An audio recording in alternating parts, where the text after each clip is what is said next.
This is Audible.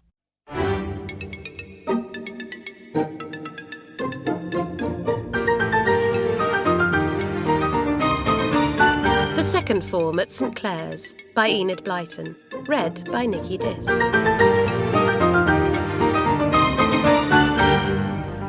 Chapter 1. Off to school again. The last week of the summer holidays flew by, and the twins, Pat and Isabel O'Sullivan, seemed to be in a rush of buying clothes, fitting them on, looking out lacrosse sticks, finding lacrosse boots, and hunting for all kinds of things that seemed to have completely disappeared. "Where is my knitting bag?" said Pat, turning a whole drawerful of things upside down. "I know I brought it home at the end of last term." "I can only find one of my lacrosse boots," wailed Isabel. "Mummy, have you seen the other?" "Yes, it came back from the bootmaker's yesterday," said Mrs. O'Sullivan. "Where did you put it?" "Packing to go to school is always much more muddling than packing to come back home," said Pat. "I say, Isabel, won't it be fun to be in the second form this term?" "Who is your form teacher there?" asked their mother, unpacking half Pat's things and packing them all over again. "Miss Jenks," said Pat. "I'll be sorry to leave Miss Roberts in the first form in some ways. We did have fun there." "I bet we'll have some fun in Miss Jenks's class too," said Isabel. "I don't think she's quite so strict as Miss Roberts." "Don't you believe it," said Pat, trying to cram a tin of toffees into a corner. "She may not have Miss Roberts's sarcastic tongue, but she's all there. Don't you remember how she used to deal with Tessie when Tessie used to try on her pretend sneezes?" "Yes, sent her to matron for a large dose of awful medicine supposed to stop a cold," giggled Isabel. "All the same, I bet we'll get away with quite a lot of things in Miss Jenks's form." "I hope you mean to work," said Mrs. O'Sullivan, putting in the top tray of Isabel's trunk. "I was quite pleased with last term's report. Don't let me have a bad one as soon as you go up into another form, will you?" "We'll work all right, Mummy," said Pat. "I can tell you, the teachers at St Clare's aren't easygoing where work is concerned. They keep our noses to the grindstone. Mamselle's the worst. She really seems to think we ought to learn to talk French better than we speak English." "No wonder your French accent is so much improved then," said Mrs. O'Sullivan with a laugh. "Now, Pat, let me see if I can possibly shut your trunk. You'd better sit on it whilst I try to shut the clasps." The trunk wouldn't shut. Mrs. O'Sullivan opened it again and looked inside. "You can't take all those books," she said firmly. "Mummy, I must," said Pat, "and I simply must take those games too. We love jigsaws in the winter term." "Well, Pat, all I can say is you'd better take books, games, toffees, biscuits and knitting things and leave behind your clothes," said the twins' mother. "Now be sensible. Take out 3 books and we can shut the trunk." Pat took out 3 books and, when Mrs. O'Sullivan was not looking, put them hurriedly into Isabel's trunk. Her own trunk now shut down fairly easily and was locked. Then Mrs. O'Sullivan went to Isabel's. "This won't shut either," she said. "Gracious! The things you girls take back with you to boarding school nowadays. When you were a girl, you only took a small case and that held everything," chanted the twins, who had heard these remarks before. "Mummy, we'll both sit on Isabel's trunk, shall we?" Mrs. O'Sullivan opened the trunk and firmly removed 3 books from the top layer. She looked at them in surprise. "I seem to have seen these before," she said. The twins giggled. They sat on the trunk, and it shut with a groan. "And now to pack your handbag with night things in," said Mrs. O'Sullivan, looking at the school list to make sure nothing had been forgotten. "That won't take long." Nightgowns, toothbrushes, face flannels and sponges went into small bags. Then the twins were ready. They were both dressed neatly in their school winter uniforms of grey, with blue blouses and scarlet ties. They put on grey coats and grey felt hats with the school ribbon round, and looked at each other. 2 good little St Clare girls," said Pat, looking demure. "Not so very good," said her mother with a smile. "Now, there is the car at the door ready to take us to the station. Have we really got everything? You must write and tell me if you want anything else." "Oh, we're sure to want lots of things," said Pat. "You're a darling, the way you send us things. It's fun to be going back to St Clare's. I'm awfully glad you sent us there, Mummy." "And how you hated going at first," said Mrs. O'Sullivan, remembering the fuss the twins had made because they had wanted to go to another, much more expensive school. "Yes, we made up our minds to be so awful that the school wouldn't keep us," said Pat. "And we were awful too. But we couldn't keep it up. St Clare's was too much for us. We just had to be decent in the end." "Do come on," said Isabel. "We shall miss the train. I'm longing to meet all the girls in London and see them again, aren't you, Pat? I do like the journey down to St Clare's." They were off at last. They had to travel to London and go to the station where the St Clare train started. The whole train was reserved for the St Clare girls, for it was a big school. There was a terrific noise on the platform, where scores of girls were waiting for the train. Their mothers were there to bid them goodbye, and teachers moved about, trying to collect the girls together. Porters shoved luggage into the van, and everyone was excited. "Bobby! Oh, there's Bobby!" yelled Pat as soon as they arrived on the crowded platform. "And Janet, too! Hi, Bobby! Hi, Janet!" "Hello, twins!" cried Bobby, her merry eyes crinkled up as she smiled. "It's good to see your turn-up nose again," said Pat, slipping her arm through Bobby's. "Hello, Janet! Got any more tricks from that brother of yours?" "Wait and see," grinned Janet. A mistress came up at that moment and overheard the remarks. "Ah, did I hear the word tricks, Janet?"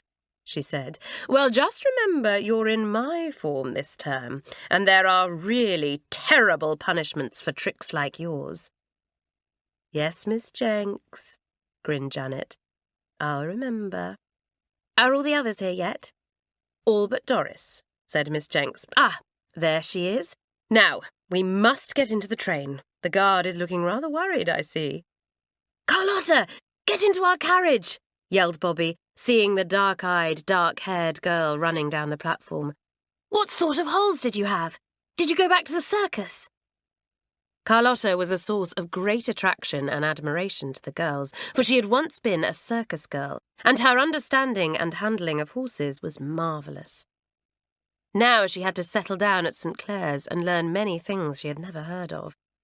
She had found her first term very difficult, but at the end of it she was firm friends with most of her form, and the mistresses were pleased with her.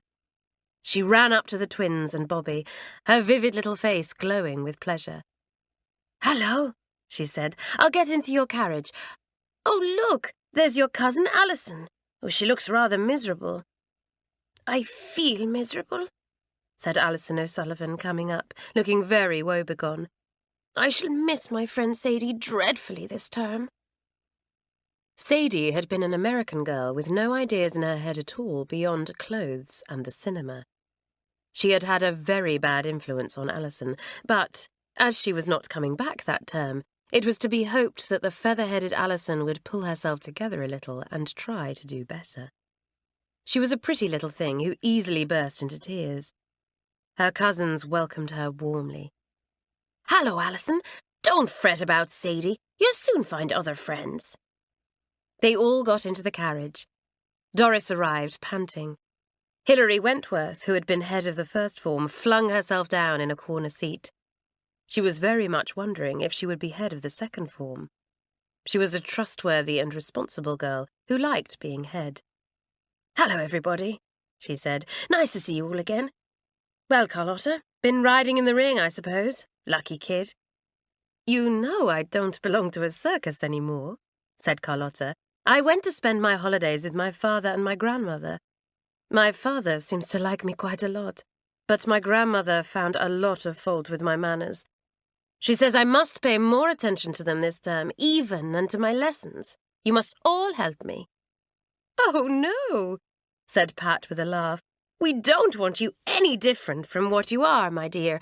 Hot-tempered, entirely natural, perfectly honest little Carlotta. We get more fun out of you than out of anyone. We don't want you changed one little bit, any more than we want Bobby changed. We shall expect some marvellous tricks from you this term, Bobby." "Right," said Bobby. "But I tell you here and now, I'm going to work too." "Miss Jenks will see to that," said Hilary. "Remember, we shall no longer be in the bottom form. We've got to work for exams and pass them." "We're off," said Pat, leaning out of the window. "Goodbye, Mummy. We'll write on Sunday." The train steamed slowly out of the station. The girls drew in their heads. All the carriages were full of chatterers talking about the wonderful holes they had had, the places they had been to, and what sort of term it would be. "Any new girls?" said Isabel. "I haven't seen one." "I think there's only one," said Bobby. "We saw a miserable-looking creature standing a little way up the platform. I don't know whether she'll be second form or first form. Not second, I hope. She looked such a misery." "Alison's doing her hair again already," said Pat. "Alison, put your comb away. Girls, I think we'll have to make it a rule that Alison doesn't do her hair more than 50 times a day." Everyone laughed. It was good to be back, good to be all together once more. The winter term was going to be fun. Chapter 2. In the Second Form. It was very strange at first to be in the second form instead of the first. The twins felt very important and looked down on the first formers, feeling that they were very young and unimportant. But the third formers also looked down on the second form, so things soon shook themselves out and everyone settled down. "It's funny to go to the second form classroom instead of to Miss Roberts's room," said Pat. "I keep on going to the first form room, as I always used to do." "So do I," said Janet. "Miss Roberts is beginning to think we're doing it on purpose. We'd better be careful." "There's a whole lot of new girls in the first form, after all," said Pat. "Miss Roberts must have collected them all together on the train. That's why we didn't see them. There's about 12. "I shall never know all their names," said Isabel. "Anyway, they're only little kids, some of them not yet 14. "All the first formers have been moved up," said Bobby, "except young Pam, and she's only just 14.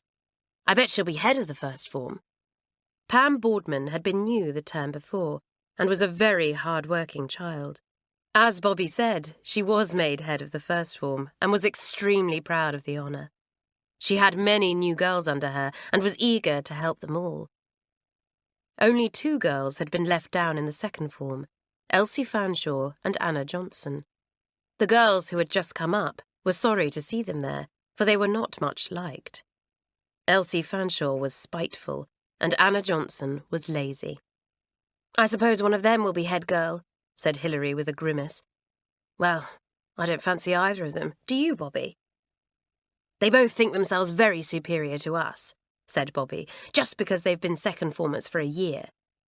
"I should be ashamed," said Carlotta. "I would not like to spend more than a year in any form. But Anna is so lazy she will never get up into the third form, I'm sure." "I believe Miss Jenks didn't send them up because she hoped they'd buck up a bit if they were heads," said Pat. "I rather think she's going to make them joint head girls. We shall have to look out if Elsie's head. She's really catty." "We've got that misery girl in our form after all," said Bobby, looking at the new girl, who was standing mournfully not far off, looking at nothing. "She never says a word, but looks as if she'll burst into tears at any moment." The misery girl, as the others called her, was named Gladys Hillman. The girls tried to make her talk, and Bobby did her best to make her laugh, but Gladys took no notice of anyone. She walked by herself, seemed to dream all the time, and hardly spoke a word. "Better leave her alone," said Hilary. "Perhaps she's homesick." Not many of the St Clare girls felt homesick when they returned to school, because it was all so jolly and friendly, and there was so much to do that there seemed no time to miss home and parents. The beginning of term was always fun. New books given out, new girls to size up, new desks to sit in, and sometimes new forms to go to. "There's a new mistress," said Bobby in excitement. "She's to take elocution and drama. Look, there she is. Isn't she dark?" Miss Quentin certainly was extremely good-looking. She had black, piercing eyes and a beautiful voice. Alison thought she was wonderful. "You would," said Bobby. "You'll be doing your hair like Miss Quentin next, swept over your brow and round your ears. There'll always be someone for you to copy, my dear Alison. Do you remember last term how you copied everything your dear friend Sadie did?" Alison flushed. She was always being teased, and she never seemed to get used to it. She turned away with a toss of her pretty head. The others laughed at her. There was nothing bad in Alison, but on the other hand, there was nothing very good either. She was, as Pat so often said, just a pretty little featherhead. The second form soon settled down with Miss Jenks. At first, it seemed strange to them not to have Miss Roberts teaching them for most of the morning. They missed her dry remarks and crisp words of praise. Miss Jenks was not so shrewd as Miss Roberts, nor was she so cool when angry. She could not bear the slightest hint of rudeness, and she had no sympathy at all for frills and fancies, as she put it. No girl dared to fuss her hair out too much, or to wear anything but a plain gold bar for a brooch in Miss Jenks's class.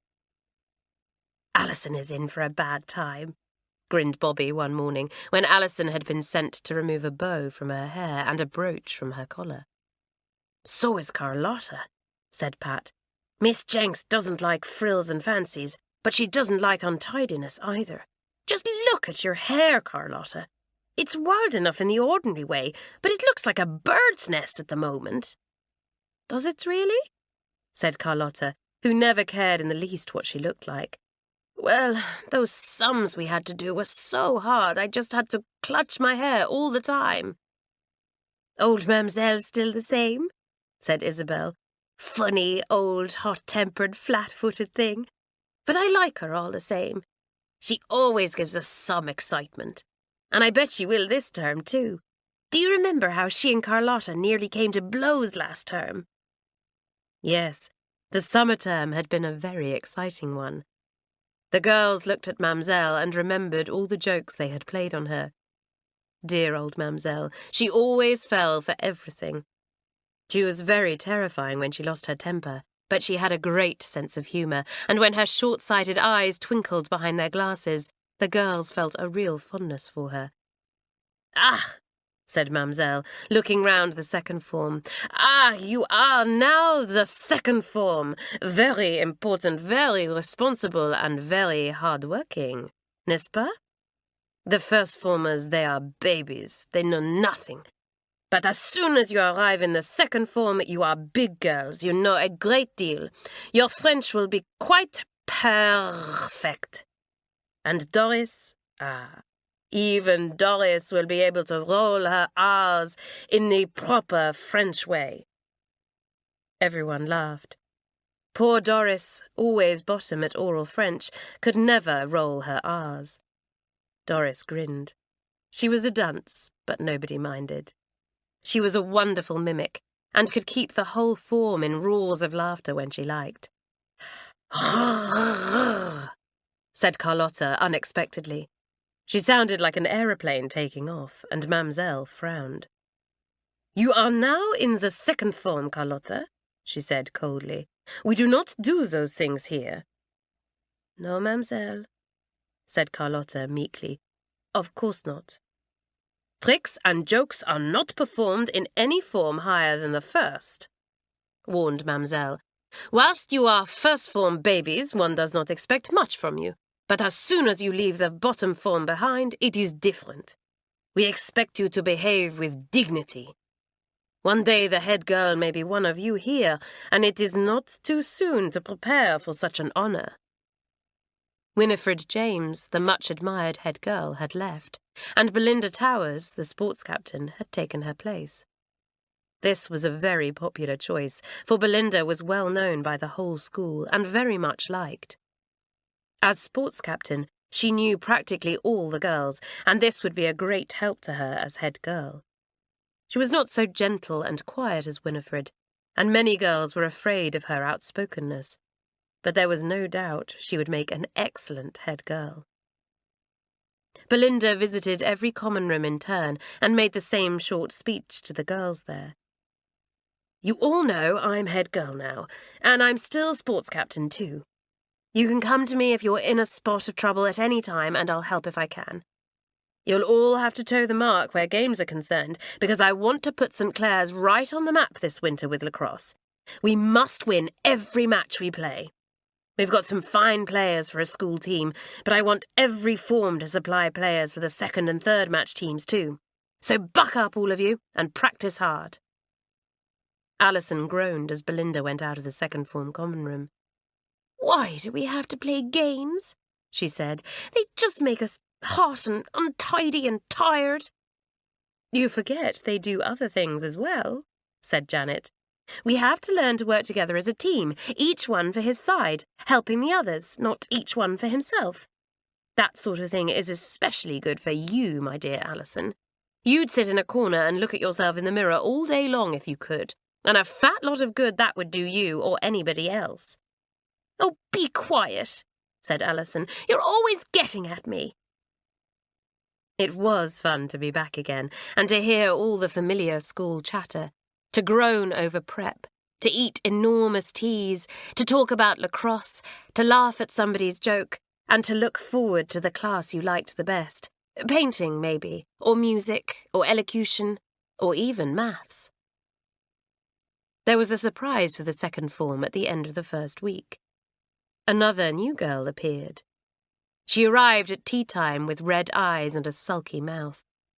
She looked defiantly at everyone as she took her place at the second form table.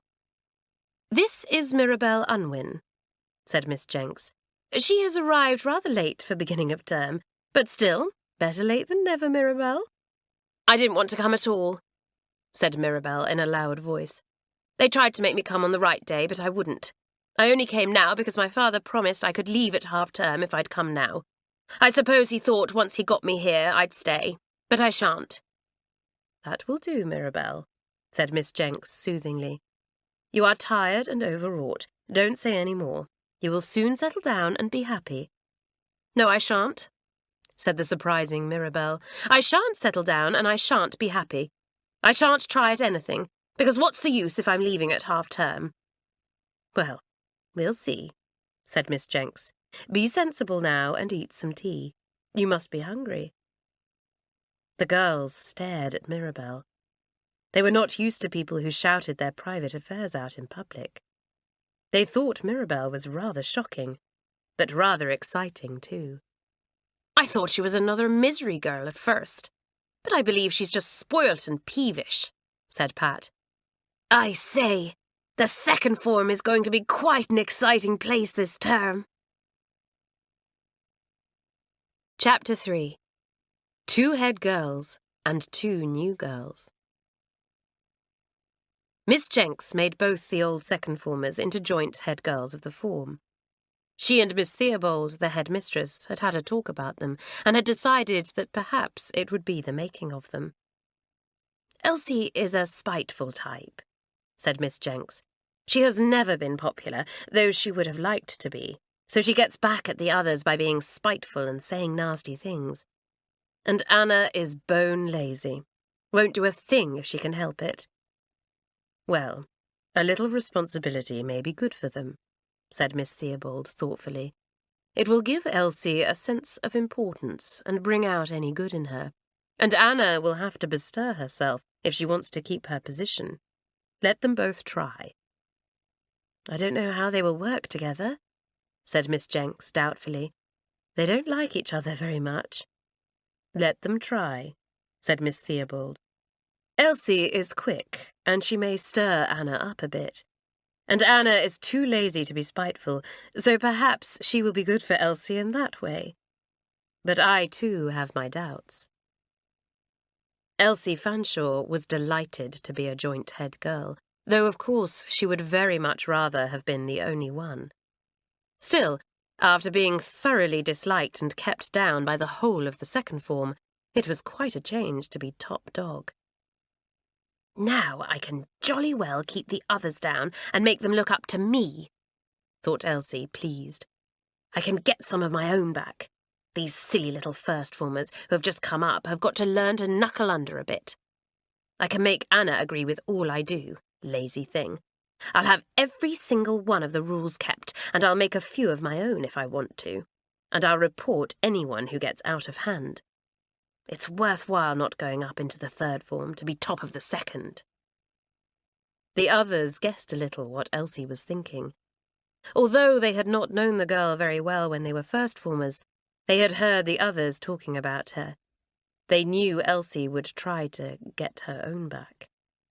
"Just what a head girl shouldn't do," said Janet. "She should try and set some sort of example to the others, or what's the use of being a leader?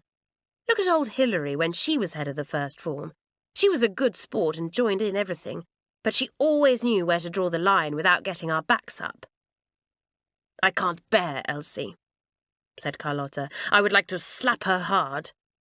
"Oh, Carlotta, have you still got that habit?" said Bobby, pretending to be shocked. "Really? A second former, too.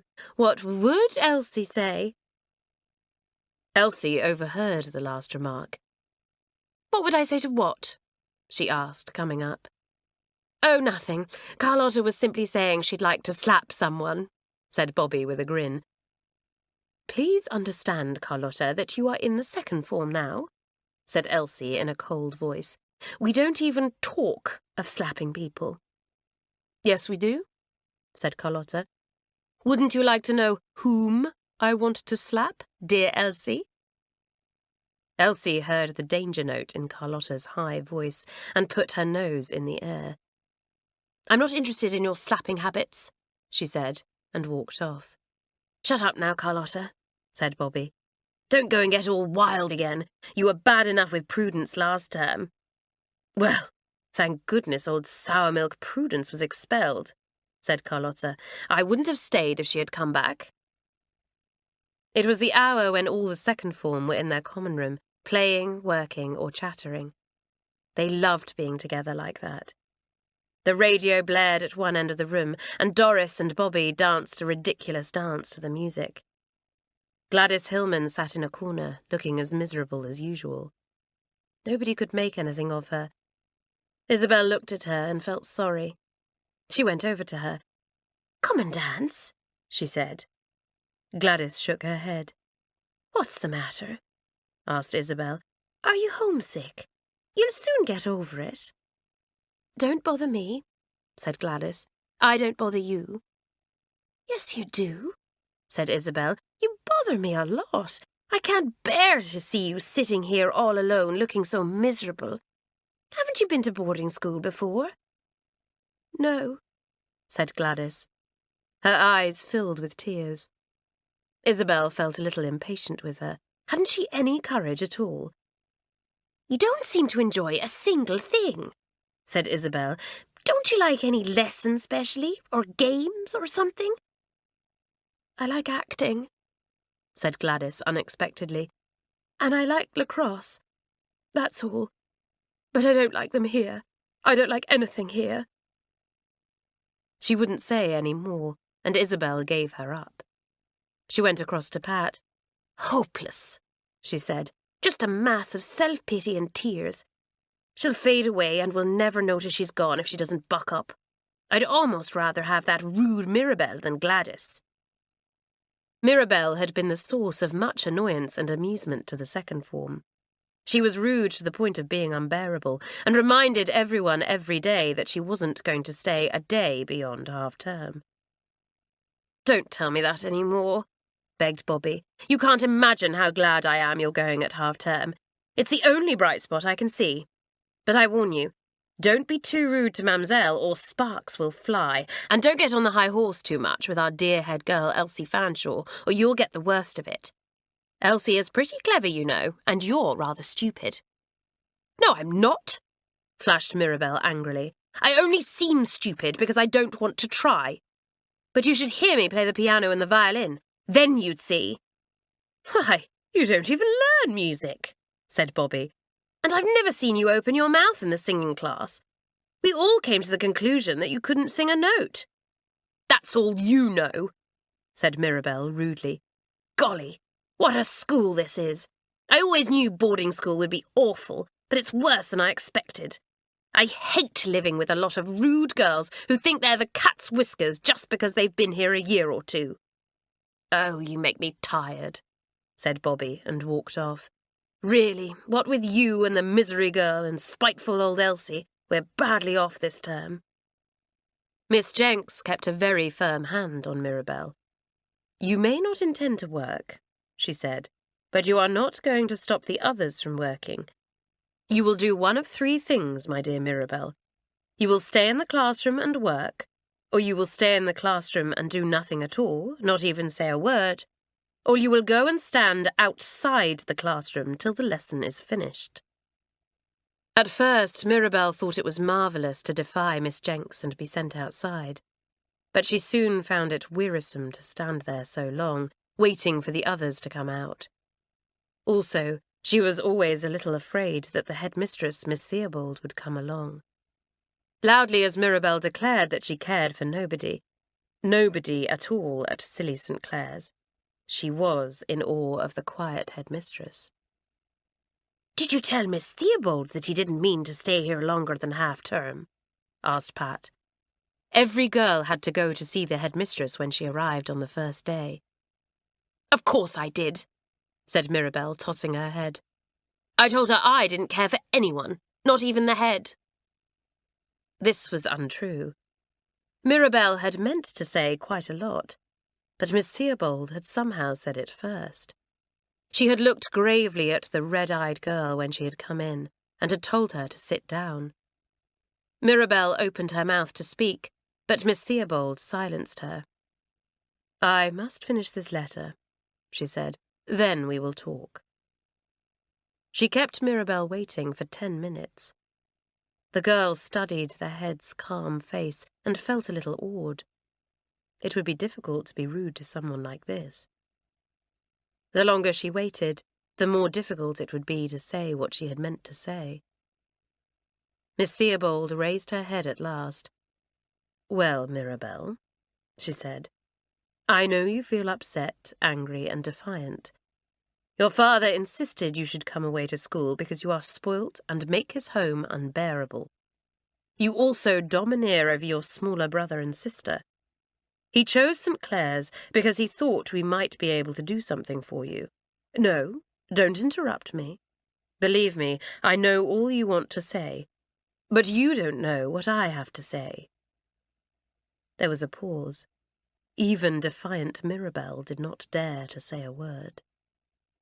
"We have had many difficult girls here," said Miss Theobald. "We rather pride ourselves on getting the best out of them. You see, Mirabel, difficult children often have fine things hidden in their characters, things that perhaps more ordinary children don't possess." "What things?"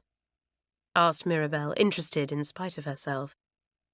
"Well, sometimes difficult children have a great talent for something, a gift for art or drama, a talent for music. Or maybe they have some great quality, outstanding courage, perhaps. Well, I don't know if this is the case with you, or whether you are just a spoilt and unruly girl. We shall see. All I want to say now is, give yourself a chance and let me see if there is anything worthwhile in you this half-term. If there is not, we don't want you to stay. We shall be glad for you to go." This was so unexpected that Mirabel again had nothing to say. She had meant to say that nothing on earth would make her stay at St Clare's beyond the half-term, but here was Miss Theobald saying that she didn't want to keep her longer than that, unless she was worthwhile. Worthwhile? "I don't care if I'm worthwhile or not," thought Mirabel to herself indignantly. "And how dare Daddy write and tell Miss Theobald those things about me? Why couldn't he keep our affairs to himself?" Mirabel voiced this thought aloud. "I think it was horrid of my father to tell you things about me," she said in a trembling voice. They were said in confidence to someone who understood, said Miss Theobald. Have you kept your own tongue quiet about your private affairs this afternoon, Mirabell? No. I rather think you gave yourself away to the whole school at tea-time when you arrived. Mirabell flushed. Yes, she had said far too much. She always did. She could not keep control over her tongue. You may go, said Miss Theobald, picking up her pen again. And remember, it is not St Clare's which is on trial. It is you. I hope I shall not say goodbye to you and rejoice to see the last of you at half-term. But I shall not be surprised if I do. Mirabell went out of the room, her ears tingling, her face still red. She had been used to getting all her own way, to letting her rough tongue say what it pleased, and to ruling her parents and brother and sister as she pleased. When her father had at last declared in anger that she must go away, there had been a royal battle between them. The spoilt girl had imagined she could rule the roost at St Clare's too, but she certainly could not rule Miss Theobald. Never mind. I'll lead everyone else a dance, she thought. I'll show Daddy and the others that I mean what I say. I won't be sent away from home if I don't want to go. And so Mirabell set herself to be as annoying as possible, to spoil things for the others, and to try and domineer in the classroom as she had always done at home. But she had not bargained for the treatment she got at last from an exasperated class. Chapter 4. Mirabell is a nuisance. The second form did not so much mind when Mirabell was annoying in classes they disliked, such as the maths class, which they found difficult that term, or even in Mamselle's class when she took irregular French verbs, hated by every girl. But they did dislike it when she spoilt, or tried to spoil, the English class or the art class. It spoils our reading of The Tempest when you make idiotic remarks, or flop about in your seat and make Miss Jenks keep on saying, "Sit up," said Hilary angrily. Either behave badly enough to be sent out of the class at once, idiot, or else keep quiet. And if you dare to upset your paint-water all over somebody again and make us lose 10 minutes of the art class whilst we all get ticked off by Miss Walker, I'll throttle you, said Carlotta all in one breath. We wouldn't mind so much if you did something really funny like Bobby or Janet did last term. What you do isn't funny, just idiotic spoiling things for the whole class. I shall do what I like, said Mirabell. You will not, said Elsie spitefully. I'm head girl of this form, with Anna, and we say you are to behave yourself or we'll know the reason why. You do know the reason why, said Mirabell pertly. Anyone would think you were 6 years old the way you behave, said Bobby in disgust. Well, I warn you, you'll be sorry if you keep on like this. We're all getting tired of you. The explosion came during the drama class. This was taken by the new teacher, Miss Quentin, and was really rather an exciting class. The girls were to write and act their own play. Dark-eyed Miss Quentin was full of good suggestions, and the play was almost written. The new teacher was not much good at discipline. She relied on her good looks and rather charming manner, and on the interest of her lessons to help her to discipline her classes. Alison adored her, and as the girls had already foreseen, was copying her in everything, from her little tricks of speech to the way she did her hair. Most of the girls liked Miss Quentin, though they did not very much respect the way she coaxed them to behave when they became a little unruly. They really preferred the downright methods of Miss Roberts or Miss Jenks. Mirabell, of course, soon found that Miss Quentin was quite unable to keep her in order. Your turn now, Mirabell, dear, Miss Quentin would say, smiling brightly at her. Mirabell would pretend not to hear, and Miss Quentin would raise her voice slightly. Mirabell, your turn now, dear. The class disliked Miss Quentin's dears and lambs and other names, except Alison. She loved them. They all looked at Mirabell impatiently. She was always losing time like this when they wanted to get on. Mirabel would pretend to come back to earth with a start, fumble for the place, be gently helped by Miss Quentin, and at last say something, usually incorrect. When there was any acting to be done, she came in at the wrong moment, said the wrong lines, and altogether behaved in a most annoying manner. Miss Quentin was at a loss to know how to deal with her. "Mirabel, I have never yet sent a girl out of my class," she would say in such a sorrowful voice that it quite wrung Alison's heart. "Now come, pull yourself together and try again." One morning, Alison was waiting to act a part she loved. She had rehearsed it over and over again to herself, acting it, as she thought, to perfection. She was longing for her turn to come, so that she might gloat over the sugared words of praise she felt sure would drop from Miss Quentin's lips.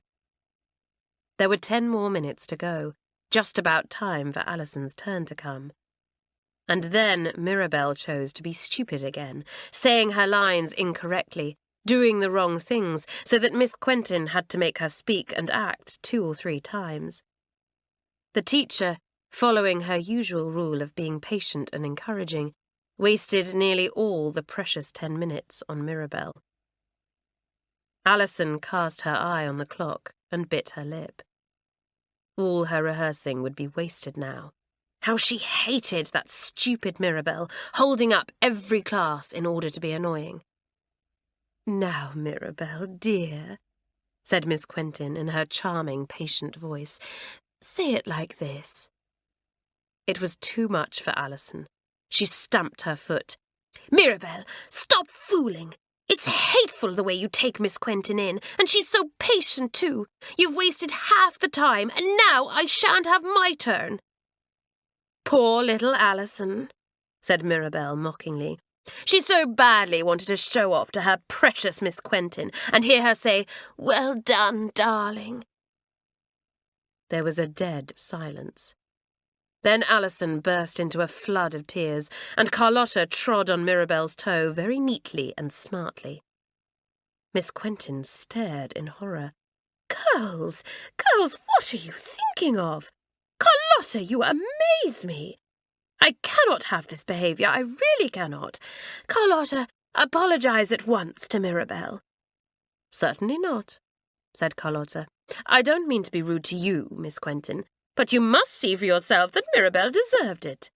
I knew no one else but me would dare to do it, and it's been coming to Mirabel for quite a long time." The bell rang for the next class. Miss Quentin was most relieved. She had no idea how to tackle things of this sort. She gathered up her books quickly. "There's no time to say any more, girls," she said. "I must go to my next class. Carlotta, I still insist that you put things right with Mirabel by apologising." She went out of the room in a flurry. Carlotta grinned round at the others. "Well," she said, "don't stand staring at me like that as if I'd done something awful. You know quite well you've all wanted to chastise Mirabel yourselves. We're as tired of her as we can be.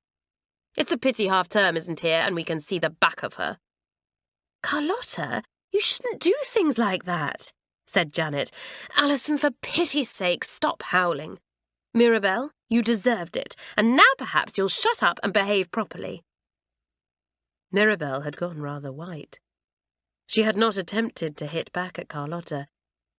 "If you think that will stop me doing what I like to spoil things for anybody, you're mistaken," she said at last in a tight kind of voice. "It'll make me worse." "I suppose it will," said Hilary. "Well, I'll give you a warning. If you don't stop being an idiot, we shall make things uncomfortable for you. I don't mean we shall thump you. We shan't. But there are other ways."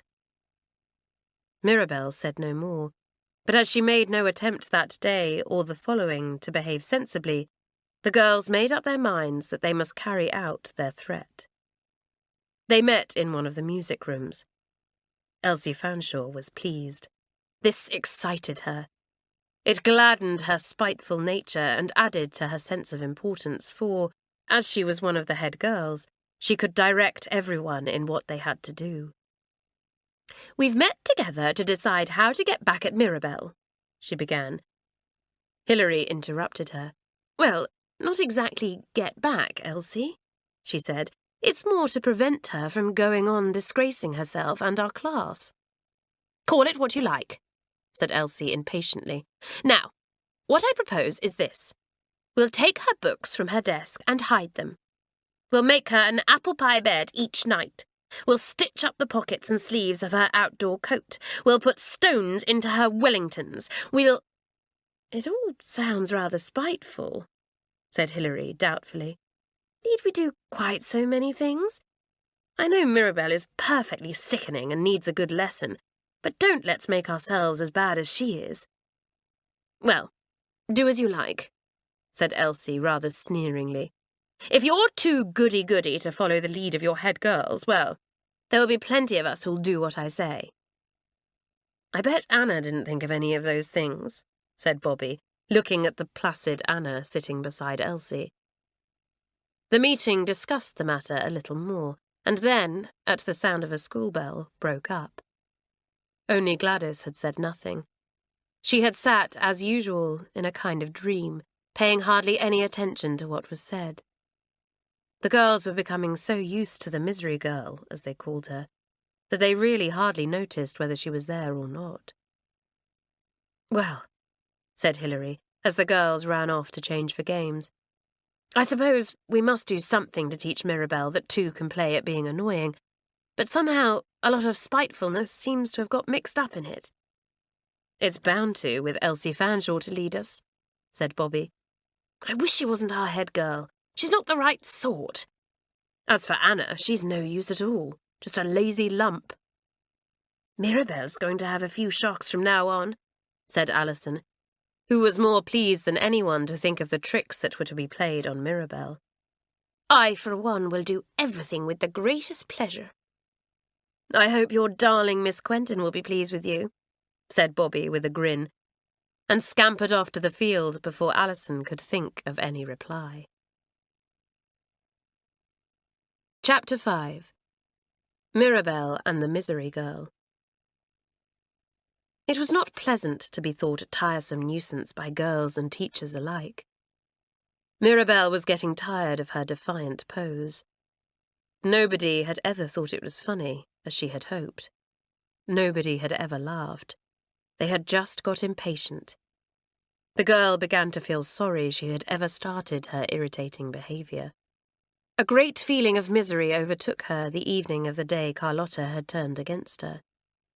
She felt that no one liked her, and certainly no one loved her. Hadn't her own father sent her away? And her mother had agreed to it.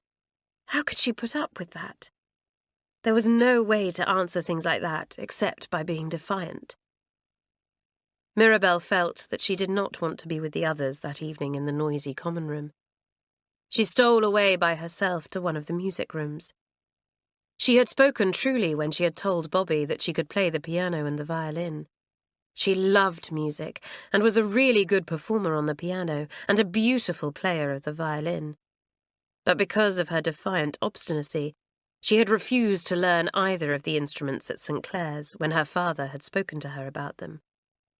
"You can learn well there," he had told her. "There are excellent teachers of both." "What's the use?" Mirabelle had flashed back at him. "I'm only going to be there for half a term, and you don't want to have to pay full fees for 2 lots of music lessons, do you, as well as full fees for the ordinary lessons?" "Very well. Have it your own way," said her father. So nothing had been said about learning music, and the girl had missed her weekly lessons very much. Music had always helped her strong, domineering nature, and now, without it, she felt lost. She was depressed and unhappy tonight. Her mind longed for something to fasten on, something to love. She thought of her violin at home and wished with all her heart that she had brought it with her. It was dark in the music room. Mirabelle did not turn on the light, for she was afraid somebody passing might see her, and she did not want any company just then. She leant her arms on a little table and thought. Her hands touched something. A violin case. Something in the feel of it stirred her, and suddenly With hands that trembled a little, she undid the strap and took out the violin inside. She put it lovingly under her chin and groped for the bow. And then the little dark music room was full of music as Mirabelle played to herself. She played to comfort herself, to forget herself, and the notes filled the little room and made it beautiful. "That's better," said Mirabelle at last. "That's much better. I didn't know how much I'd missed my music. I wonder whereabouts the piano is. I'll play that too. Why didn't I think of this before?" She groped her way to the piano and began to finger the notes gently in the darkness. She played from memory and chose melodies that were sad and yearning to match her own mood. She thought she was alone, and she put her whole heart into her playing. Then suddenly she heard a sound in the room beside her, and she stopped at once, her heart thumping. She heard a stifled sob. "Who's there?" said Mirabelle in a low voice. There was no answer. Someone began softly to grope her way to the door. Mirabelle felt a stir of anger. Who was it spying on her? Who had come into the room like that? She jumped up and grabbed wildly at the someone near the door. She caught a blouse sleeve and held on. "Who is it?" she said. "Me, Gladys," said a voice. "I was in here alone when you came in. I didn't know you were going to play, but you played such beautiful music I had to stay. And then it got sad, and I cried." "You're always crying," said Mirabelle impatiently. "What's the matter?" "I shan't tell you," said Gladys. "You'll only tell the others, and they'd laugh. They call me Misery Girl, I know. It's hateful. They'd be misery girls too if they were like me." "Like you? Why, what's the matter with you?" asked Mirabelle, her curiosity aroused. "Look here, tell me. I shan't jeer at you or anything." "Well, don't turn on the light then," said Gladys. "You'll think I'm very feeble, so I'd rather tell you in the dark."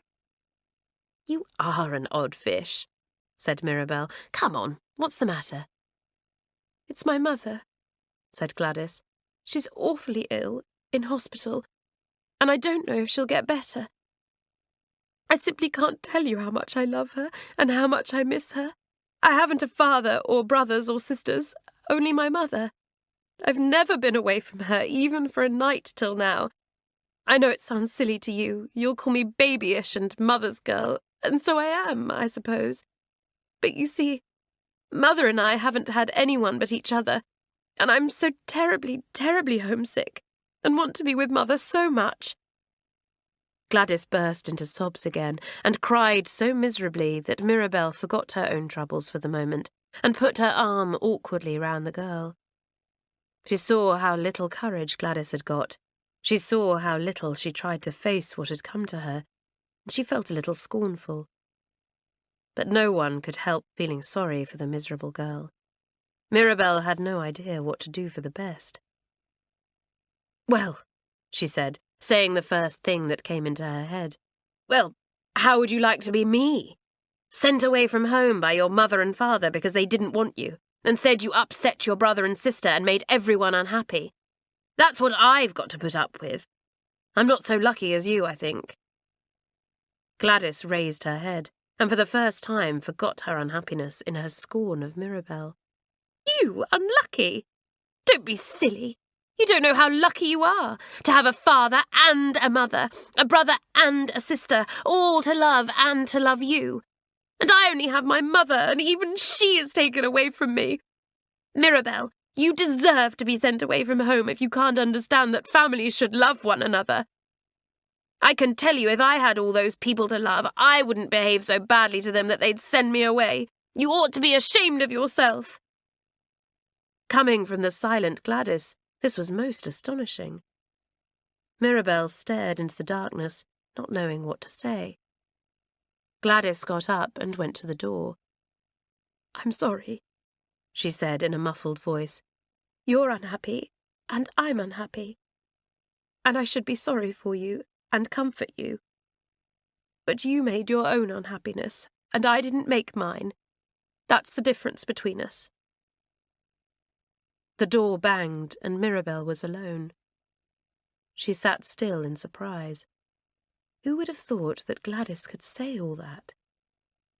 Mirabel thought back to her own home. She saw the golden head of her little sister, the dark one of her brother, bent over homework. She saw the gentle, patient face of her mother, who always gave in to everyone. She remembered the good-humoured face of her father, changed to a sad and angry countenance because of her own continual insistence on her own way. It was Mother's fault for giving in to me, she thought. And Harry and Joan should have stood up to me. But it's difficult for younger ones to stand up for themselves, and after all, I am difficult. I wish I was home now. I'm lonely here, and I've behaved like an idiot. I know Mother would always love me, and yet I've been beastly to her, and turned Daddy against me too. Harry and Joan will be glad I've gone. Nobody in the world wants me or loves me. Self-pity brings tears more quickly to the eyes than anything else. Mirabel put her head on the table and wept. She forgot Gladys and her trouble. She only felt sorry for herself. She dried her eyes after a while and sat up. I shall stop behaving badly, she thought. I shall leave at half-term and go back home and try to do better. I'm tired of being silly. I'll turn over a new leaf tomorrow, and perhaps the girls will feel more friendly. She got up and switched on the light. Her watch showed 5 minutes to 9, almost bedtime.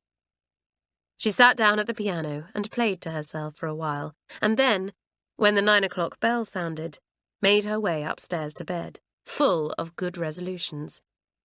She began to make pictures of how nice the girls would be to her when they found she was turning over a new leaf. Perhaps the twins would find she was somebody worth knowing after all. Poor Mirabel. When she got into bed that night, she found that she could only get her legs halfway down it. The girls had made a beautiful apple pie bed, and not content with that, Elsie had put a spray of holly across the bend of the sheet. Mirabel gave a shout of dismay as the holly pricked her toes. "Oh! Who's put this beastly thing into my bed? It's scratched my foot horribly." Mirabel had never had an apple pie bed made for her before. She could not imagine what had happened. She tried to force her legs down to the bottom of the bed, but only succeeded in tearing the sheet. The girls were in fits of laughter. They soon saw that Mirabel had not experienced an apple pie bed before, and had no idea that the top sheet had been tucked under the bolster and then folded in half, halfway down the bed, and brought back to fold over the blanket. Doris rolled on her bed in glee, and even placid Anna squealed with joy. "Golly, you'll have to report that tear to matron in the morning," said Elsie when she heard the sheet torn in half. "You idiot! You might have guessed that would happen. You'll spend the next sewing class mending a long rent." Mirabel threw the holly at Elsie. She had now discovered what had happened and was angry and hurt. She got into bed and drew the covers round her. The others chuckled a little, and then one by one fell asleep. In the morning, Mirabel awoke early. She lay and thought over what she had decided the night before. It wasn't going to be easy to make a complete changeover, but she didn't see anything else to do. She simply could not go on being idiotic. Once you were ashamed of yourself, you had to stop. If you didn't, then you really were an idiot. So, full of good resolutions still, Mirabel went to her classes. She would work well. She would give Mamselle a great surprise. She would please Miss Jenks. She would make up for her rudeness to Miss Quentin. She would even be decent to that Carlotta and forgive her for treading on her toe. The girls would see she wasn't so bad as they thought she was, and they would turn over a new leaf too and be friendly to her. Everything would be lovely again, and at the half-term she would leave, and people would be sorry to see her go. It was with these pleasant thoughts that poor Mirabell entered on a day of horrid shocks and unpleasant surprises. Chapter 6. A Day of Shocks and Surprises. Alison and Elsie were the two who enjoyed punishing Mirabell more than any of the others. Elsie because she was naturally spiteful, and Alison because she had been so annoyed at losing her turn in Miss Quentin's class. "I'll sew up the sleeves of Mirabell's coat," said Alison to Elsie. "I'll do them awfully tightly. She'll be furious." "I'll take out some of her books and hide them," said Elsie. "Anna, go and find Mirabell's Wellington boots and put small pebbles inside, right in the toes." "Oh, can't someone else do that?" said Anna. "I shall have to go down to the games room to get the boots. Bobby, you go." Elsie went to the classroom before morning school and removed various books and exercise papers. There was no one else in the room. The girl spitefully dropped ink onto a maths paper that Mirabell had done.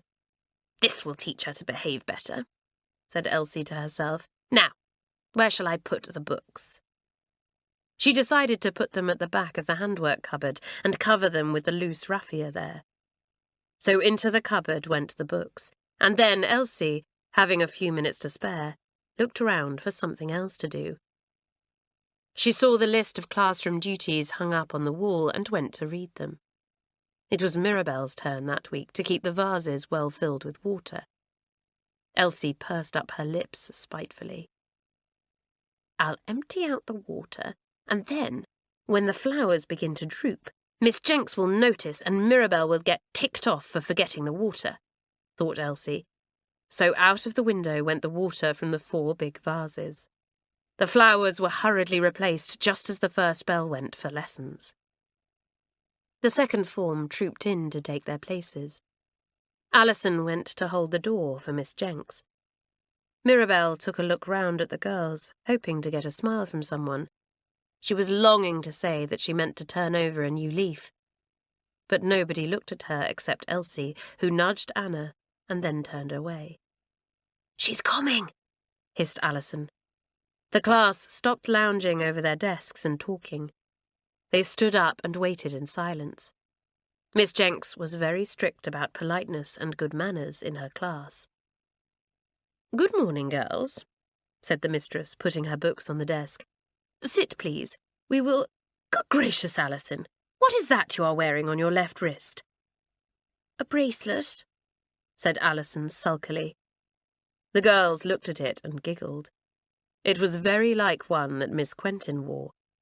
Alison loved to wear anything that even remotely resembled her beloved Miss Quentin's belongings. "Alison, I am getting tired of asking you to remove bows and brooches and bracelets and goodness knows what," said Miss Jenks. "What with putting up with Mirabell's stupidities and your vanities, I'm going really grey." Miss Jenks had flaming red hair with not a scrap of grey in it. The girls smiled, but were not certain enough of Miss Jenks's temper that day to laugh out loud. "Bring me that bracelet, Alison," said Miss Jenks in a tired voice.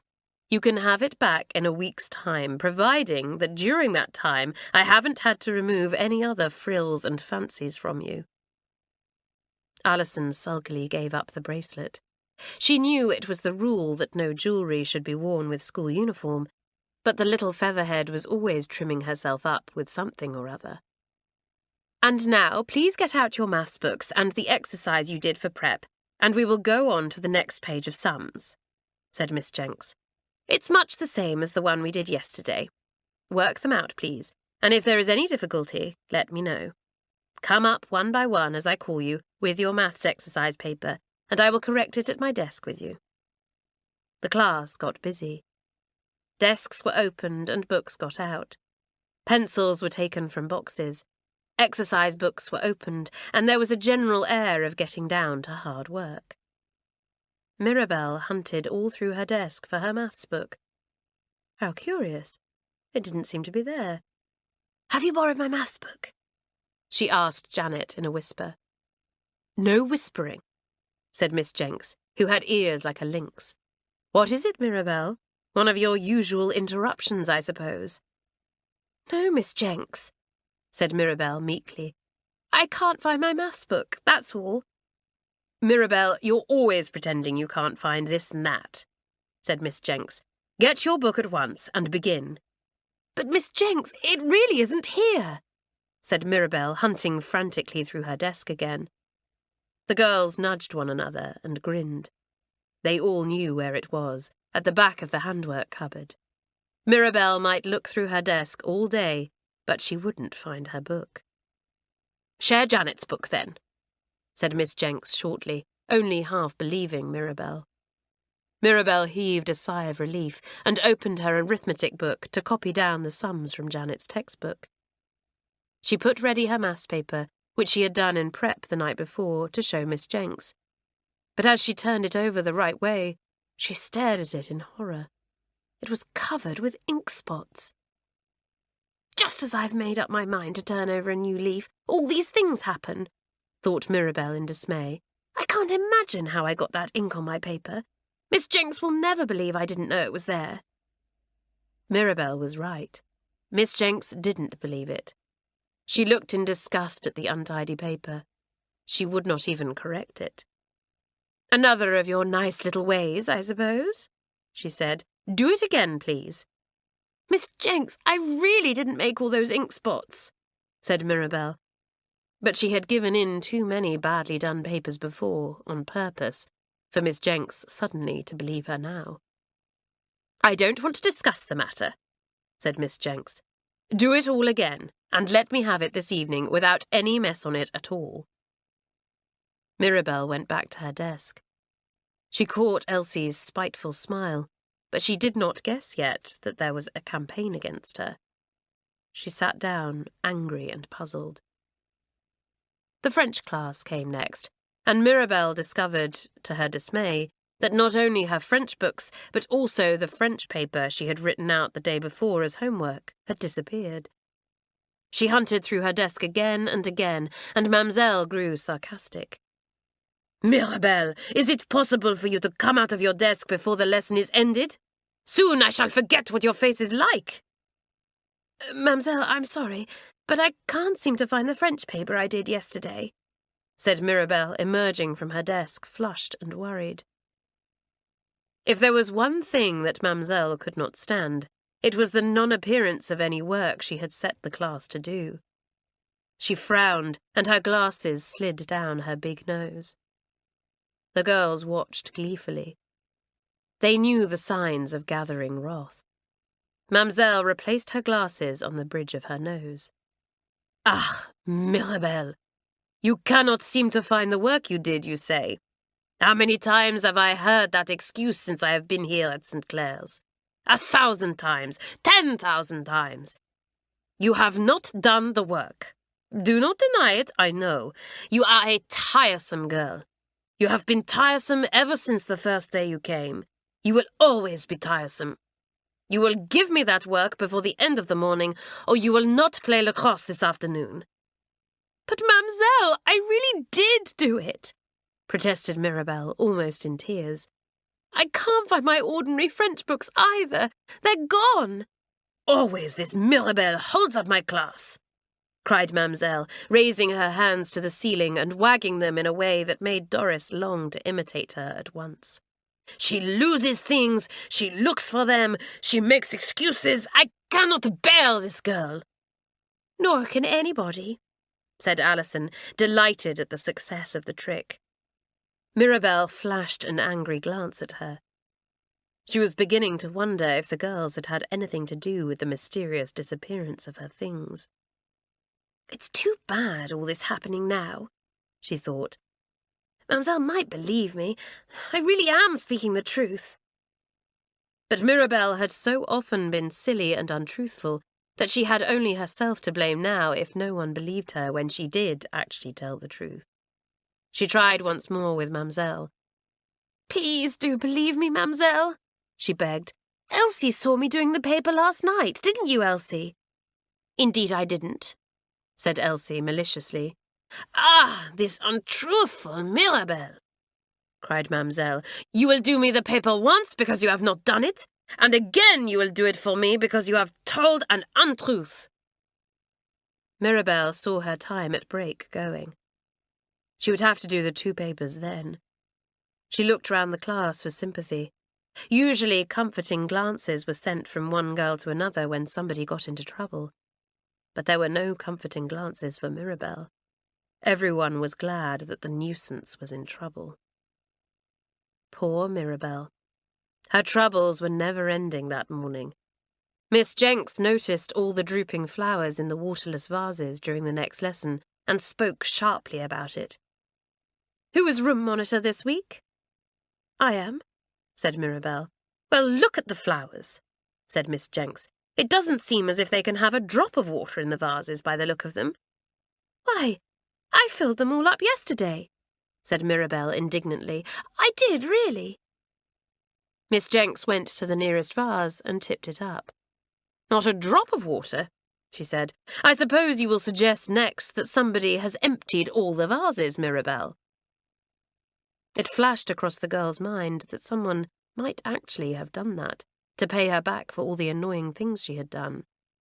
But it seemed such a mean trick, to make flowers die in order to get somebody into trouble. She flushed and said nothing. "I suppose you thought I would let you miss part of the lesson whilst you filled up the flowers," said Miss Jenks in disgust. "Hilary, have you finished answering the questions on the blackboard? Good. Then just go and get some water for the vases, will you?" Mirabel spent the whole of break doing the French paper twice over. She guessed now, by the grins and nudges among the girls, that most of her troubles were due to them, and she was angry and hurt. "Just as I had made up my mind to be decent," she thought, as she wrote out the French papers quickly. "It's beastly of everyone." She was late for games because she could not put on her coat in time to go to the field with the others. Alison had sewn up the sleeves well and truly, so tightly that it was impossible to break the stitches. Mirabel had to go and hunt for a pair of scissors to cut the sewn-up sleeves. She was almost in tears.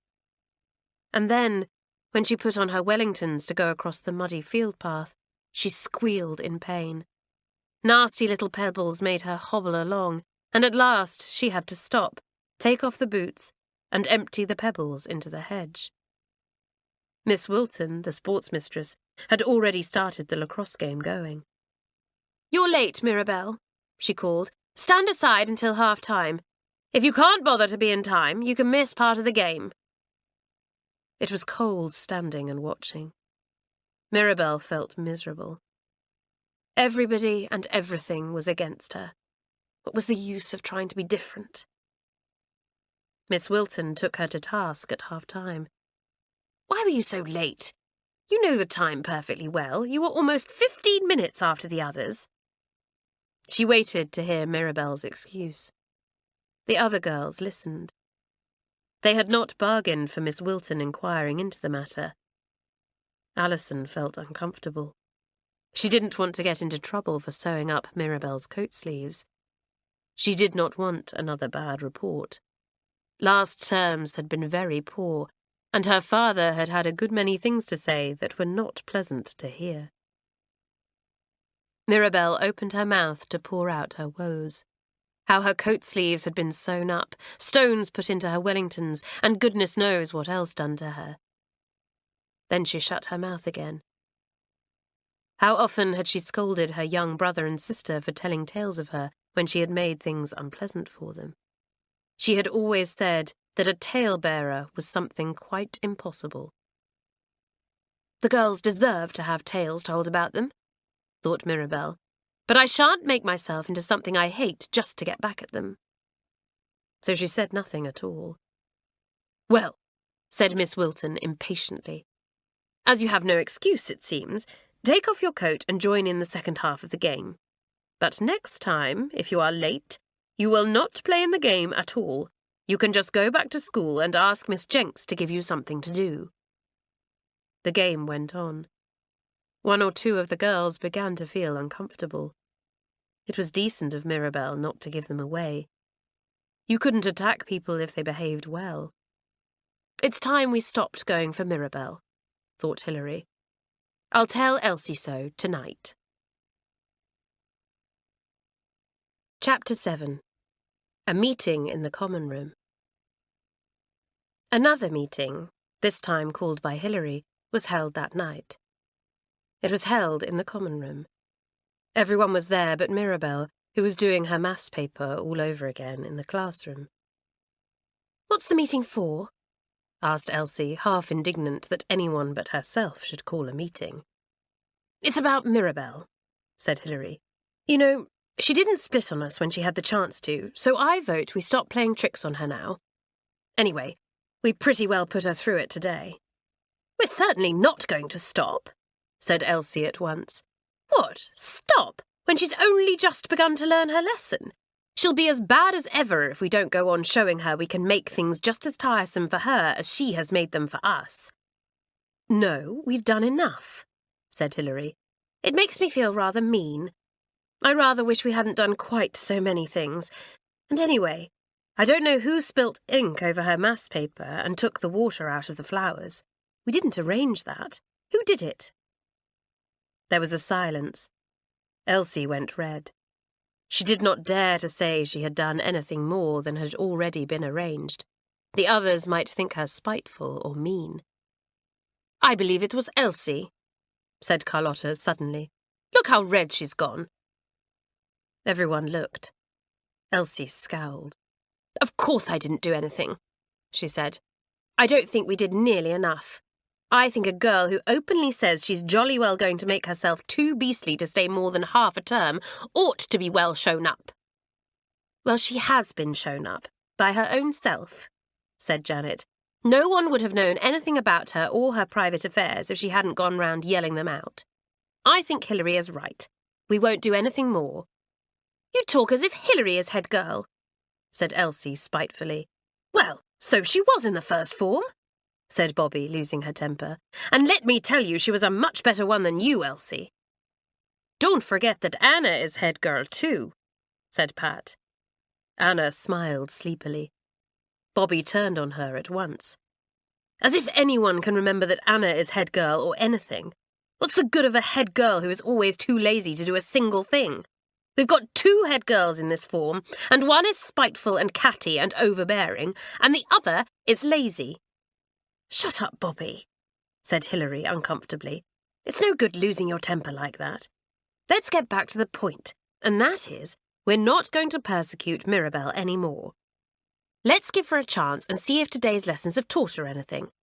She knows well enough we have all been working against her, and that must be a very horrid experience." "Hilary Wentworth, if you don't stop talking as if you were head of this form, you'll be sorry," said Elsie, angered by Bobby's candid speech. "Anna, for heaven's sake, sit up and back me up." "But I don't think you're right," said Anna in her gentle voice. "I don't want to persecute Mirabel either. I don't feel spiteful towards her now." "You're too lazy to feel anything," said Elsie, surprised and furious at Anna's unexpected refusal to back her up. "You know perfectly well that as head girls we must work together, and it's an unwritten rule that the form go by what we say."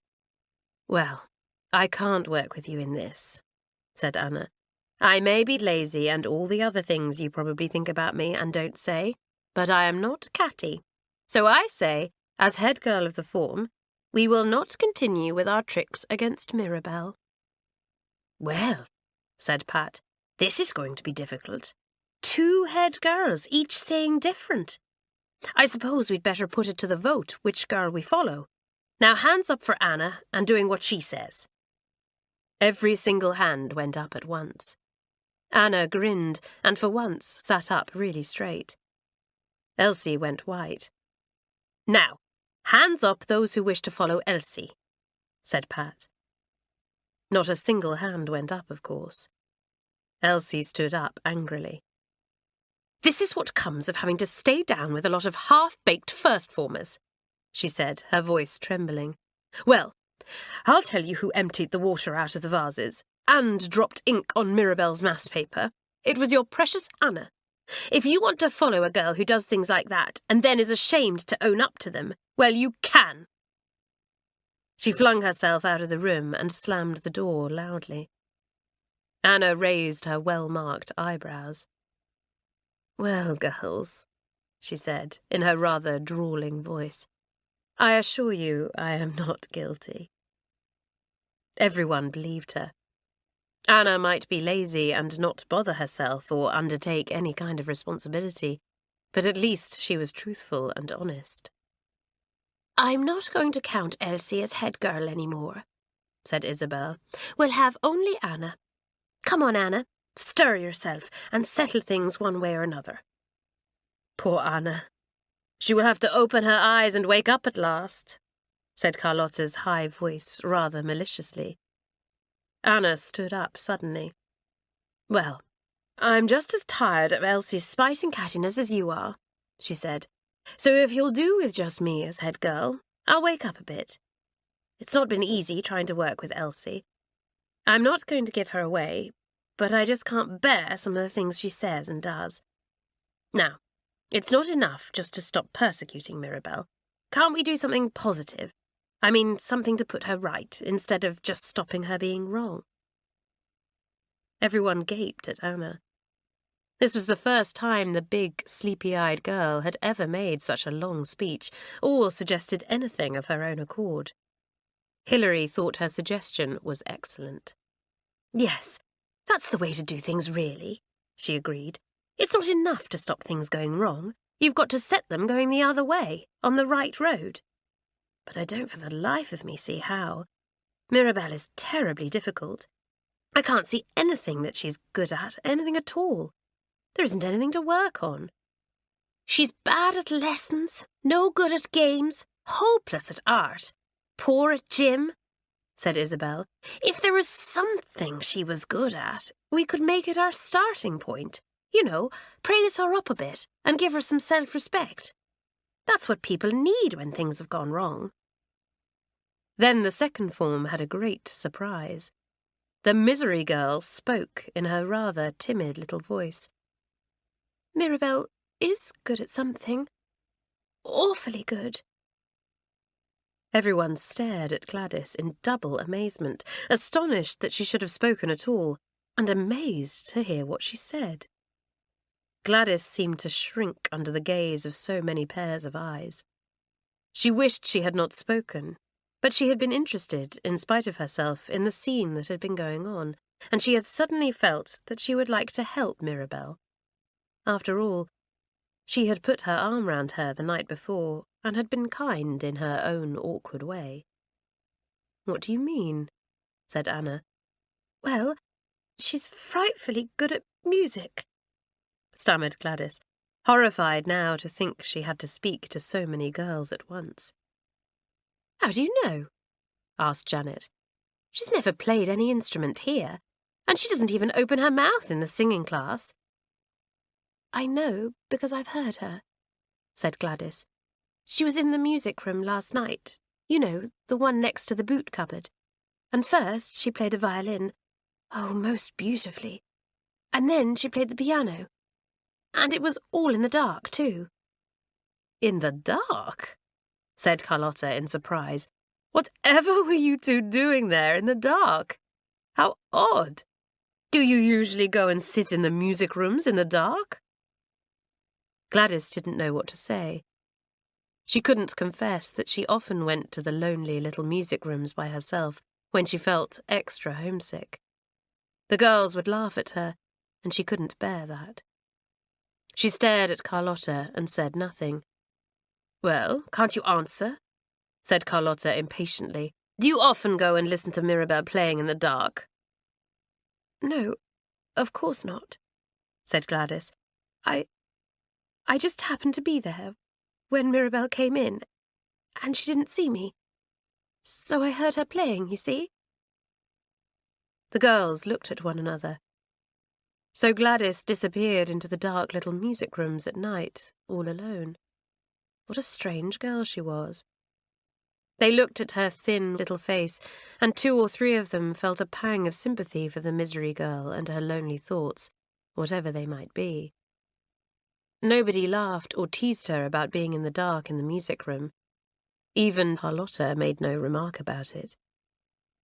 "You know," said Janet, looking round at the little company of girls, "Mirabelle reminds me in some ways of the O'Sullivan twins. "What do you mean?" said Pat indignantly. "Well, don't you remember how awfully difficult you were a year ago when you first came to St Clare's?" said Janet. "You just made up your minds to be awkward, and you were. You ought to understand Mirabel's point of view and be able to tell us how to tackle her. What made you two change your ideas and want to stay here?" "Oh, as soon as we realised we were acting stupidly, and you were friendly to us, we just sort of settled down and loved everything," said Pat, trying to remember that first exciting term. "Right," said Anna, taking charge of the meeting again. "That's just what we'll do. We think Mirabel was decent for not splitting on us today, so we'll be friendly towards her now instead of beastly, and perhaps if we get her to play to us and praise her up a bit, she'll settle down too. What about it?" "Yes, Anna," said everyone. Gladys too. Hilary gazed in surprise at Anna. She would never have thought that sleepy Anna could have come to the fore like this. Why, she really seemed to be taking a keen interest in everything. And taking the lead, too. Perhaps it would be a good thing that the class had broken away from Elsie's leadership. Anna seemed as if she was going to take the chance offered to her by the unexpected quarrel. "Shh! Here comes Mirabel," said Pat as the door opened. At once, the girls began to chatter and gabble about anything that came into their heads. Mirabel looked at them suspiciously. She felt sure they had been discussing her. Horrid things. Well, if they had been planning fresh tricks to play on her, she would go back to her old ways and upset every single class she could. Chapter 8. Mirabel gives the form a surprise. The twins talked together that night when they were in bed. Their beds were next to one another, and they could whisper without anyone else hearing what they said. "We ought to have a few excitements now," whispered Pat. "I bet Elsie won't sit down under this. She'll find some way of getting back at Anna, and all of us as well." "I hope Mirabel will be sensible now," said Isabel. "She looked most suspiciously at all of us, I thought, and she hardly answered Janet at all when she spoke to her." "Well, I'm not surprised, really," said Pat with a yawn. "After all, we did do an awful lot of things to her today. It was funny at first, but I didn't like it much afterwards. Even though, I must say, I think Mirabel deserved a little rough handling. I say, didn't you think it was funny? Gladys speaking up like that and admitting she was in the music room all alone. Funny kid, isn't she?" "Pat, what Janet said was quite true," said Isabel, speaking rather loudly. "Shh! Don't speak so loud," whispered Pat. "What do you mean?"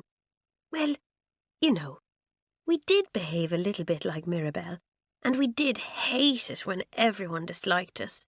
It was a miserable feeling," said Isabel. "So let's make a beeline for Mirabel tomorrow and buck her up a bit. St Clare's has done a lot for us. Let's do a bit for Mirabel." "Pat, Isabel, if you don't stop talking at once, I'll report you to Miss Jenks tomorrow." Suddenly came Elsie's sharp voice through the darkness. "You can't. You're not head girl," came Carlotta's cheeky voice, before the twins could answer. "I'll report you, too, for untidy drawers and cupboard," said Elsie furiously. "Well, it will only be the 50th time, I should think," said Carlotta lazily. "Go ahead, Miss Catty Elsie." There was a delighted squeal of laughter from the dormitory at this. Elsie sat up in bed, furious. "Carlotta, if you dare to talk like a low-down circus girl to me," she began. But at that, everyone sat up in bed, indignant. "Listen," began Bobby. "Anyone who calls Carlotta low-down deserves a good scolding. We're all proud of Carlotta. Remember how she saved Sadie from being kidnapped last term? It's you who are low-down, Elsie. Now, just you remember what I said about that scolding." Elsie was furious. She began to tell Bobby exactly what she thought of her. She forgot to keep her voice low, and when Miss Jenks came along to see that all was quiet in the dormitory, She was amazed to hear a voice going on and on in the darkness. An angry voice, a spiteful voice. She switched on the light and stood in silence by the door. Every girl was sitting up in bed. Elsie's voice died away in horror. She stared wide-eyed at Miss Jenks. "Who was that talking just now?"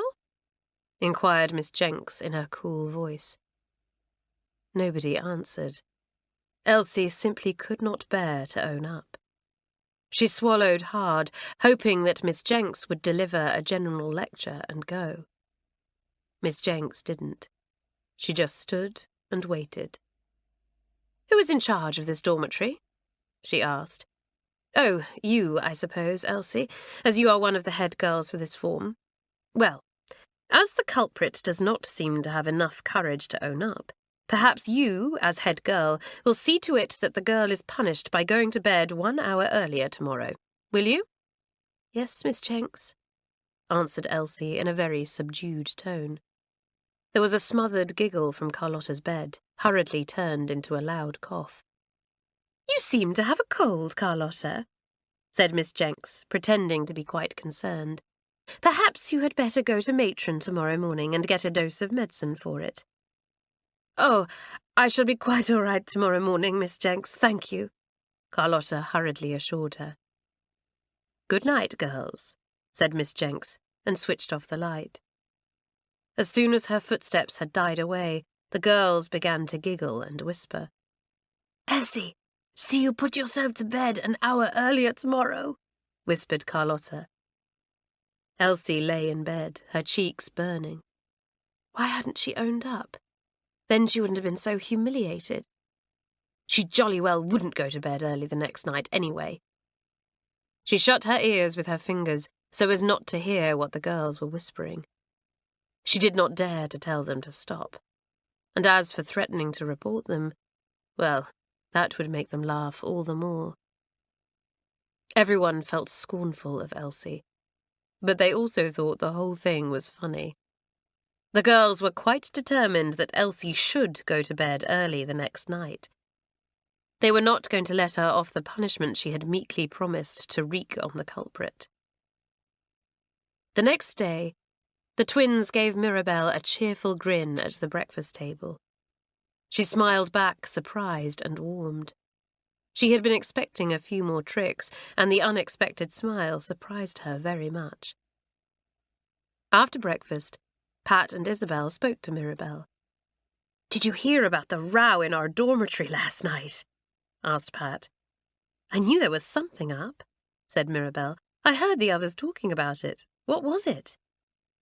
The twins told Mirabelle about Elsie and Miss Jenks, and the girl smiled. "Thanks for telling me," she said. "It was funny. I say, is the form going to do beastly things to me today?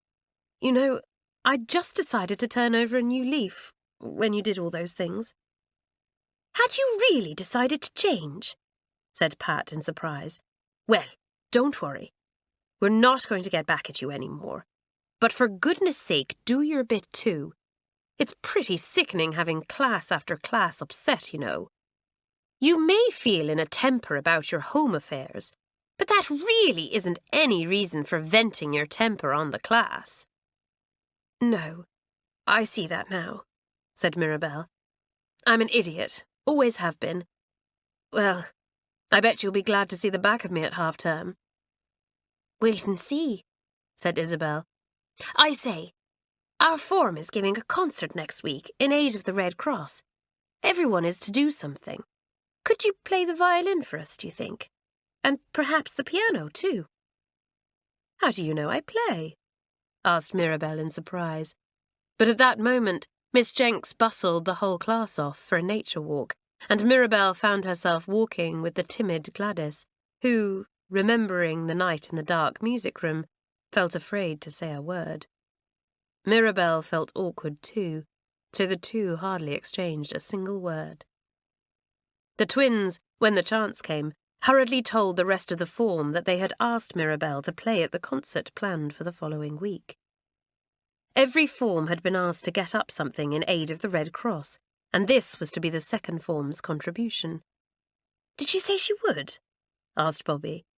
No, but we'll put her name down on the programme, said Pat. I bet she will. She was quite nice this morning. Mirabelle found her books back in her desk that day. Anna had taken them from their hiding place and put them back. Elsie had scowled but had said nothing. She didn't know whom she hated most, Anna or that saucy Carlotta. When the programme for the Red Cross concert was drawn up that evening, Isabel called across to Mirabelle. Hi, Mirabelle. I've put you down for a violin solo and a piano solo. What will you play? Can you tell us the names of the pieces? I haven't my violin here, said Mirabelle hesitatingly. Pooh, you can easily send a message home for it, said Pat, and Anna will lend you hers to practice on this week, won't you, Anna? Of course, said Anna. I'll go and get it now, and you can see if you like the feel of it. It's a good one. Anna went to fetch her violin. She took it out of its case and put it into Mirabelle's hands. As she had said, it was a good one. Mirabelle drew the bow across it lovingly. Play something, said Isabel, and then, as in the dark music room, Mirabelle played some of the melodies she loved. She forgot the girls in the common room. She forgot St Clare's. She forgot herself. She was a real little musician, and she put all her heart into the music she loved. The girls listened spellbound. 2 or 3 girls in the school played the violin very well, but Mirabelle made it speak. The notes rang out pure and true, and Anna was amazed that her violin could produce such music. When Mirabelle stopped, everyone clapped frantically. I say, you are marvellous, said Pat, her eyes shining. Golly, you'll make everyone sit up at the concert next week, I can tell you. Now go and play something on the piano. Go on, you simply must. Mirabelle looked round at the admiring audience with flushed cheeks and bright eyes. Only Elsie Fanshawe did not applaud. She sat at a table, reading a book, taking no notice at all. Go on, Mirabelle, play us something on the piano, insisted Pat. Mirabelle went across to the old piano in the common room. It was there for the girls to strum on if they wanted to. Usually dance music or popular songs were hammered out on it, but tonight something quite different was played. Mirabelle's long, sensitive fingers ran over the notes, and one of Chopin's nocturnes filled the quiet common room. Most of the girls loved good music, and they listened in delight. Gladys shut her eyes. Music always stirred her very much, though she learnt no instrument and knew little about it. The notes died away. The girls sat up, pleased. Look here, play that at the concert next week, said Hilary. It's heavenly. I heard it on the radio in the halls, but you play it much better. I don't, said Mirabelle, red with embarrassment and pleasure. All right, I'll play it. And if you really want me to play something on the violin too, I'll send a message tomorrow asking for my own violin to be sent. Anna's is a lovely one, but I'm more at home with my own. Good, said Isabel. I say, aren't you a dark horse, never saying a word about your music, keeping it up your sleeve like that? You've got a real gift. I wish I had a gift. You're lucky. Mirabelle went to help Isabel draw up the programme. Her words echoed in her mind. You've got a real gift. She remembered Miss Theobald's words, too.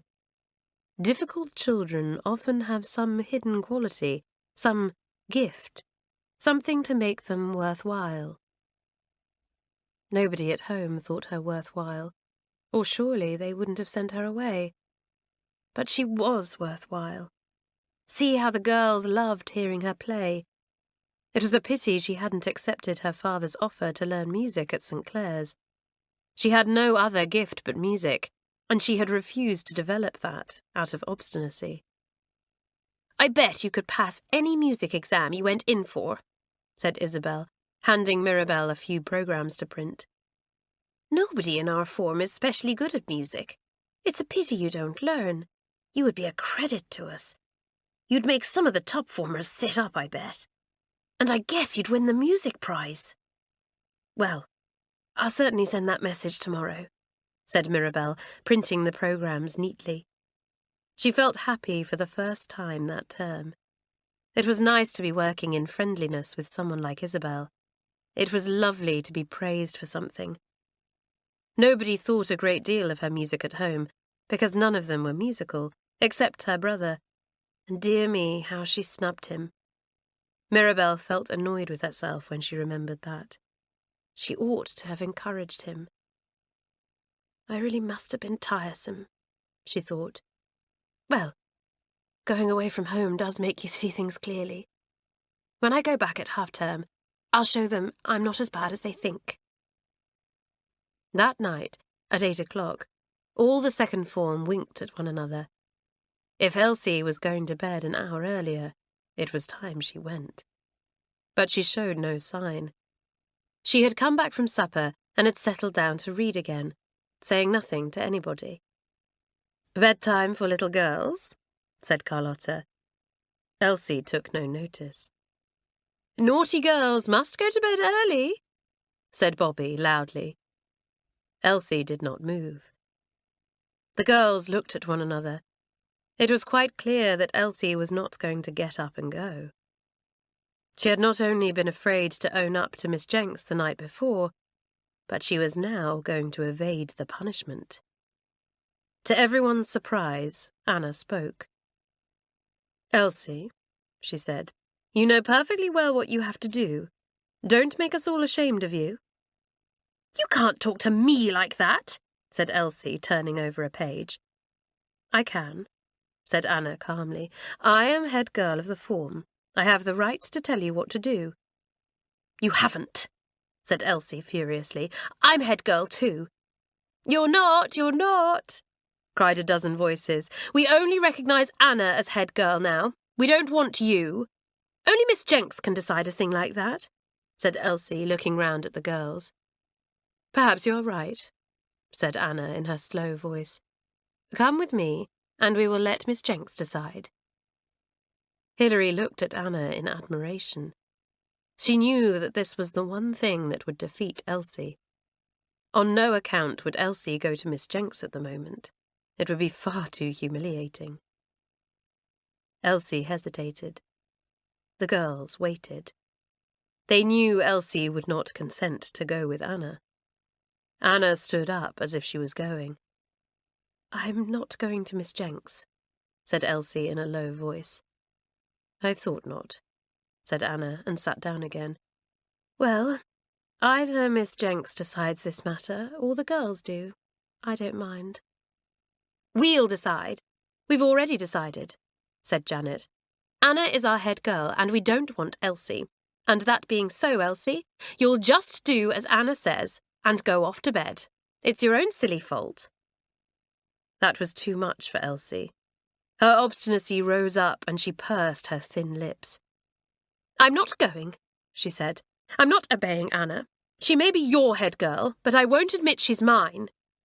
"Right," said Carlotta cheerfully, getting up. "Come on, Bobby, Janet, twins. Get hold of Elsie, and we'll bump her all the way upstairs to bed.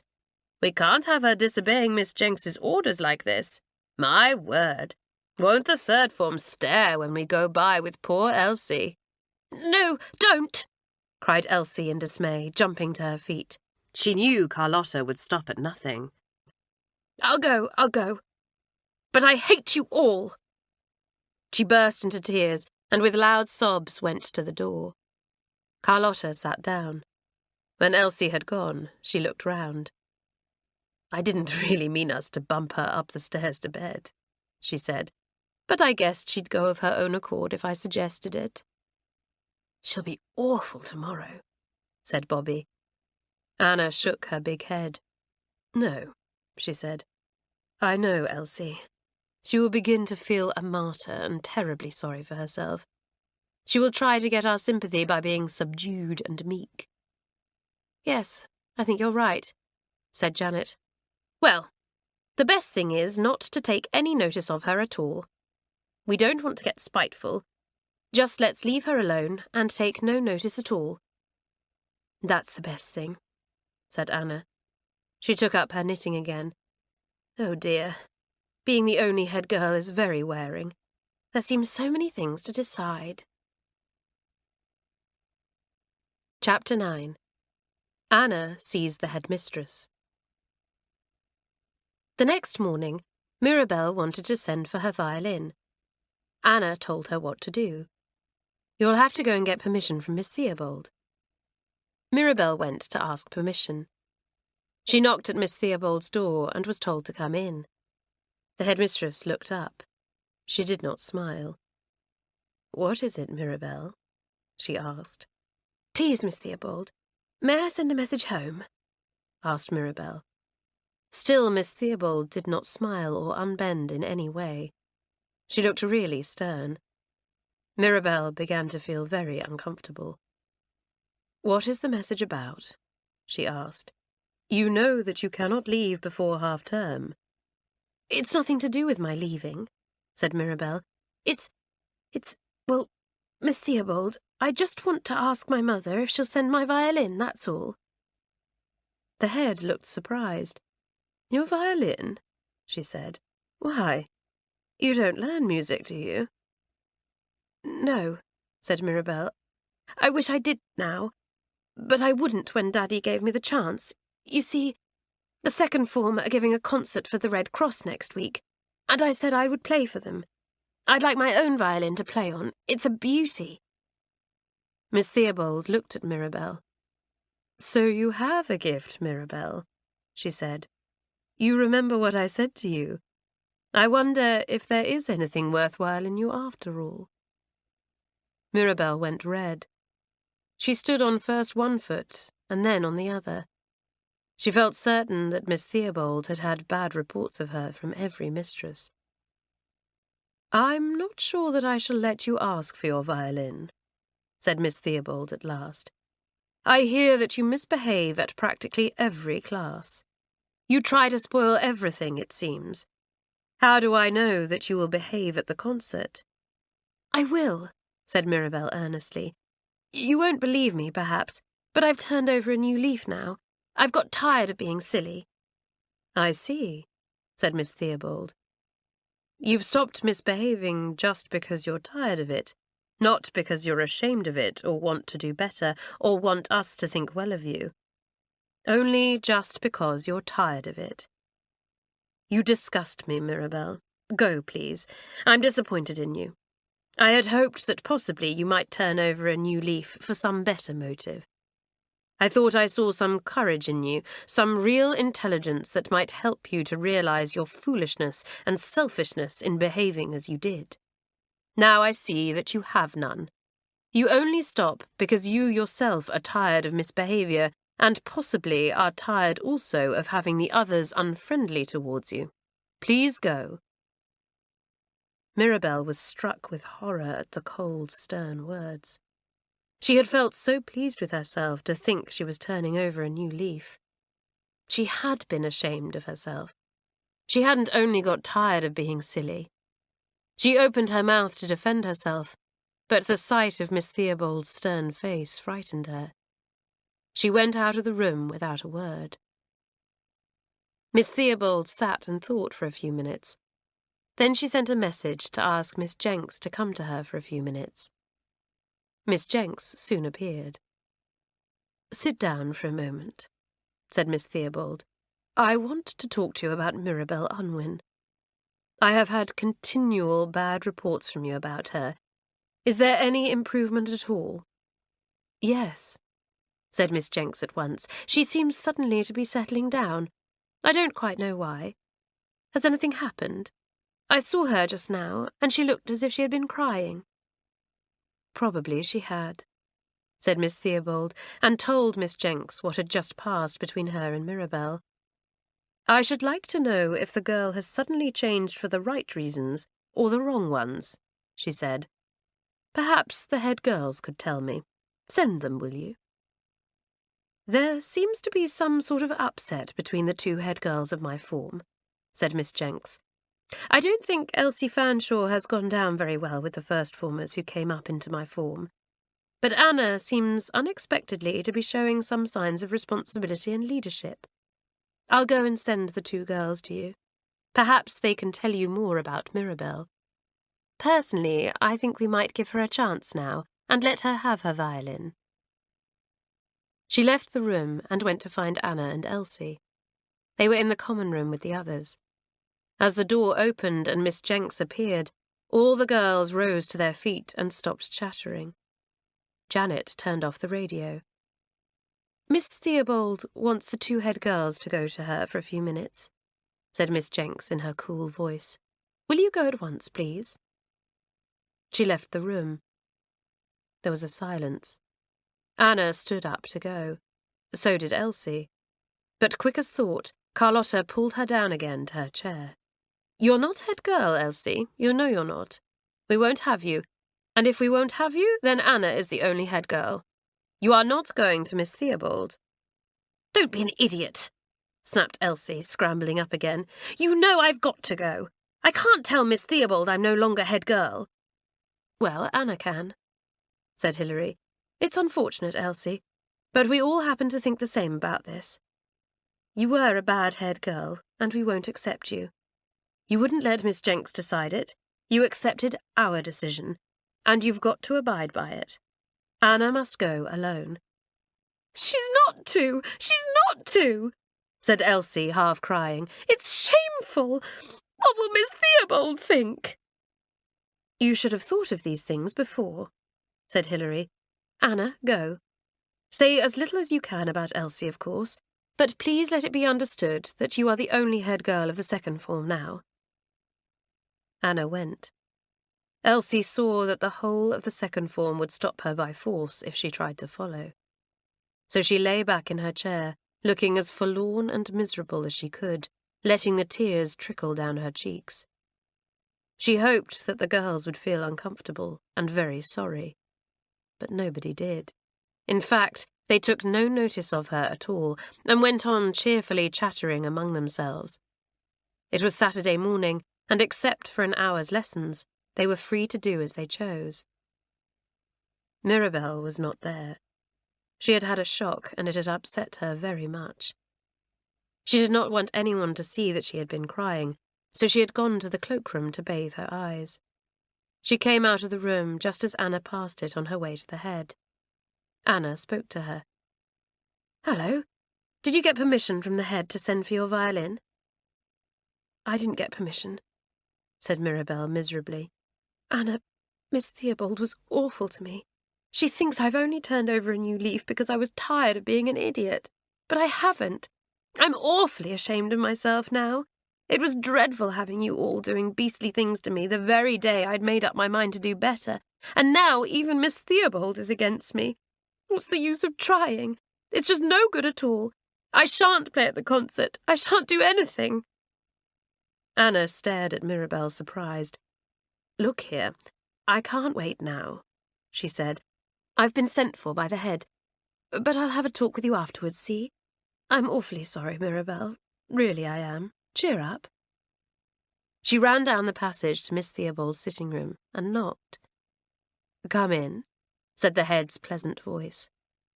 Anna entered, half scared. Miss Theobald was kind and just, but her wisdom and dignity awed every girl, and it was quite an ordeal to go for any kind of interview. "Good morning, Anna," said Miss Theobald. "Where is Elsie Fanshawe?" "Elsie isn't head girl now, Miss Theobald," said Anna, feeling awkward. Miss Theobald looked most surprised. "I hadn't heard this," she said. "Why isn't she?" "We all decided that she wasn't quite fit to be at present," said Anna, finding it difficult to explain without giving Elsie away too much. "Miss Jenks knows nothing of this," said the head. "Why didn't you ask her advice?" "Elsie didn't want us to," said Anna. "She said she would rather accept our decision without us taking matters any further. It's rather difficult to explain, Miss Theobald, without telling tales." Did Hilary Wentworth and the O'Sullivan twins agree to this? Asked the head. She had great faith in the fairness and common sense of these 3 girls. Oh, yes, said Anna. I wouldn't have done it myself. I'm too lazy, I'm afraid. But once the girls wanted me to accept responsibility and carry on without Elsie, I had to take it. Of course, said Miss Theobald, sensing in Anna something better and stronger than she had known before in the lazy, slow-moving girl. Well, I won't ask any more questions, Anna. I think probably the second form are right. All I hope is that some good will come out of this for Elsie. I can see an improvement in you already. Anna blushed. Responsibility was a nuisance, but it did bring definite rewards, not the least of which was an added self-respect. Anna, I sent for you because I want to ask you about Mirabell Unwin, said Miss Theobald. I always take the head girls of any form into my confidence, as you know. Will you tell me what your opinion is of Mirabell, whether it is bad or good? Anything that can help me in dealing with her. You know all the details as to why she was sent here, because she has told the whole school. Anna seldom wasted words. She said shortly what Miss Theobald wanted to know.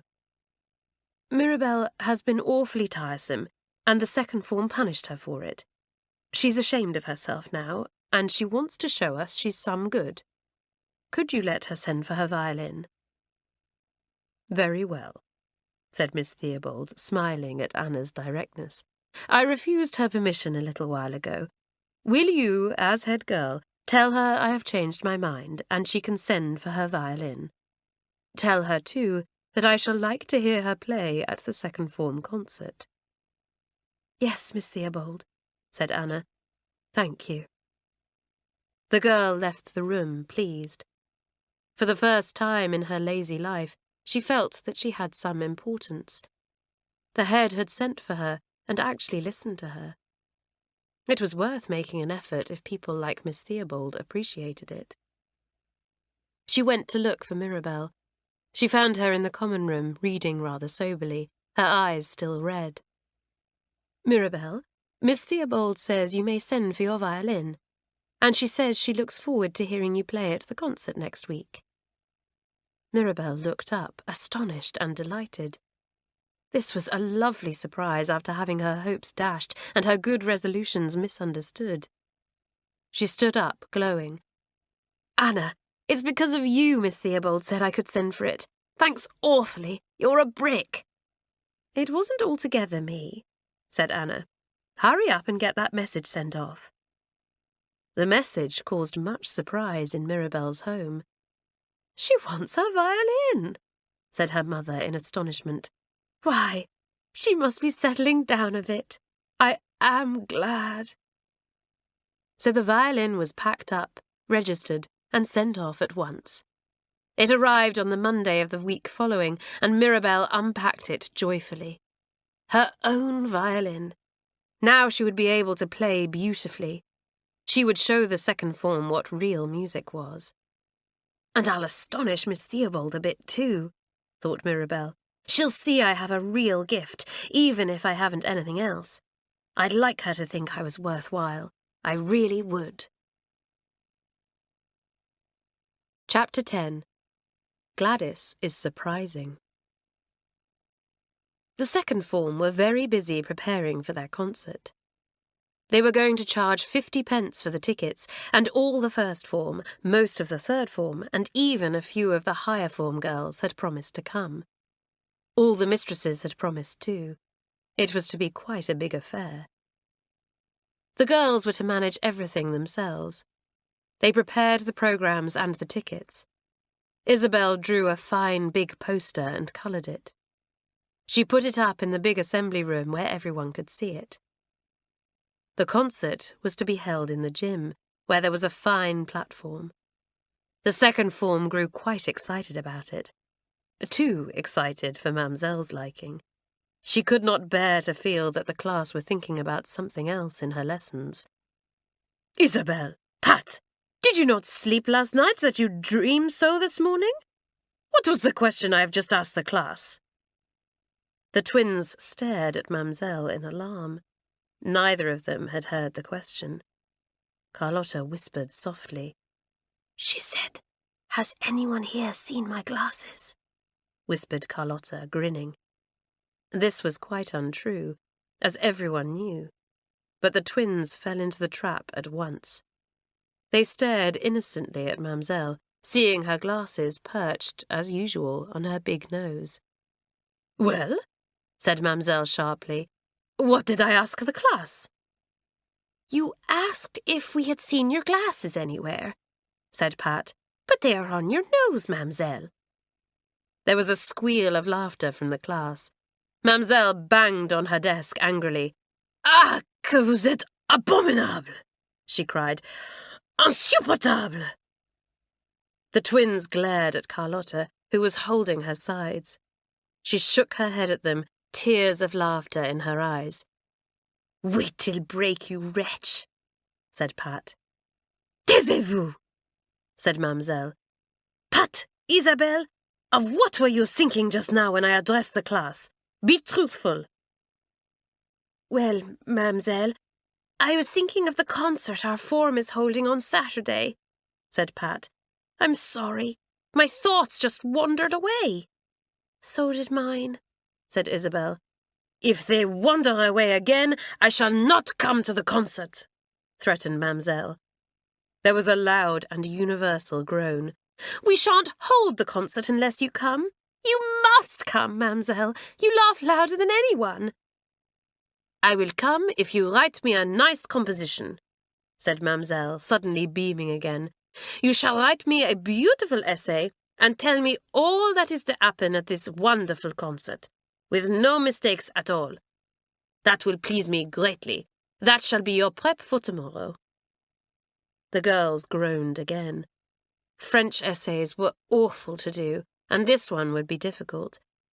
Anyway, the idea had put Mamselle into a better temper, so that was something. Two girls were doing nothing in the concert at all. Elsie had refused to do anything, and had announced her intention of not even coming.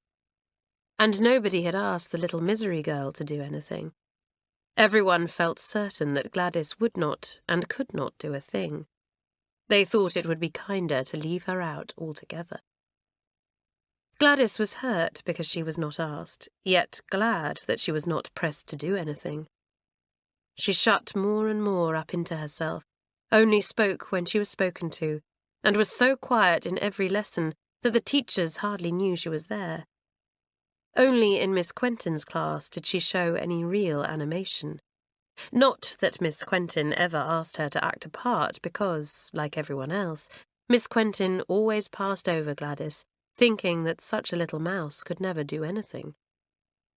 But Gladys watched the others acting, and for once in a way forgot to brood over her troubles when she saw Bobby strutting across the room as a king or duke, and Carlotta playing the part of a jester. Alison adored Miss Quentin's classes. She really did work hard in those, harder than she worked in anyone else's. For one thing, she was pretty and graceful, and parts such as princesses or fairies were given naturally to her. And for another thing, she lived for Miss Quentin's words of praise. She thought Miss Quentin was just wonderful. The preparations for the concert went on well. Doris was to give some of her clever imitations. She meant to mimic Mamselle, who had all kinds of mannerisms which were a joy to the class. She meant to imitate Clara, the cook, a jolly, rough-and-ready person much liked by the girls. And she meant to dress up as matron and imitate her doling out advice and medicine to various girls. "Doris, you really are a scream," said Bobby, enjoying the girls' clever performance in rehearsal. "You ought to be on the stage." "I'm going to be a doctor," said Doris. "Oh, well, you'll be a jolly good one because you'll make all your patients scream with laughter," said Bobby. Everyone was doing something, either reciting, playing the piano or violin, singing or dancing. Everyone, that is, except Elsie and Gladys. Carlotta was going to give a display of acrobatics. She was marvellous at such circus tricks as turning cartwheels, walking on her hands, and so on. "You and Doris, Carlotta, will be the hits of the evening," said Pat. She and Isabel were going to give a dialogue, supposed to be funny, but they both felt it was not nearly so good as anyone else's contribution. Bobby was to do conjuring tricks. She was very good at these, and had a lot of idiotic patter that fell from her lips in a never-ending torrent. "I bet Mirabelle will be a hit too," said Janet, after the girl had played her concert piece to them during rehearsal. "Good thing we found out she could play." "By the way, how did you find out?" asked Mirabelle, putting her violin into its case. "I kept meaning to ask you. I didn't think anybody knew." "Yes, somebody did," said Janet, looking round to see if Gladys was in the room, but she was not. "It was Gladys who told us." "Gladys?" said Mirabelle, suddenly remembering the night in the dark music room. "Yes, of course. She heard me that night." "She said you were in the dark," said Pat, "so that means she was too. Funny kid, isn't she, sitting about in dark rooms all by herself? She really is a little misery. I can't think what's the matter with her. She never tells anyone. If she did, we might help her a bit, get a smile out of her occasionally or something." "Oh, she told me what's the matter," said Mirabelle, remembering everything Gladys had said. "Did she?" said Bobby in surprise. "Well, what is the matter with her?" "It's her mother," said Mirabelle. "She's in hospital, awfully ill. Perhaps she's going to die. Gladys says she's only got her mother, no father or brothers or sisters, and they were sort of all in all to one another. She'd never been away from her mother even for a night till she was sent here, when her mother went into hospital. She said she was awfully homesick and missed her mother terribly. I suppose she thinks every day she may hear bad news or something." The girls heard all this in silence. They felt sorry and uncomfortable. The little misery girl really did have something to worry about. Everyone there but Carlotta had mothers they loved, and fathers, and most of them had brothers and sisters. Even slow-minded Anna, who had little imagination, knew for one short moment the sort of heartache that Gladys carried with her day and night. "Why didn't you tell us this?" asked Bobby.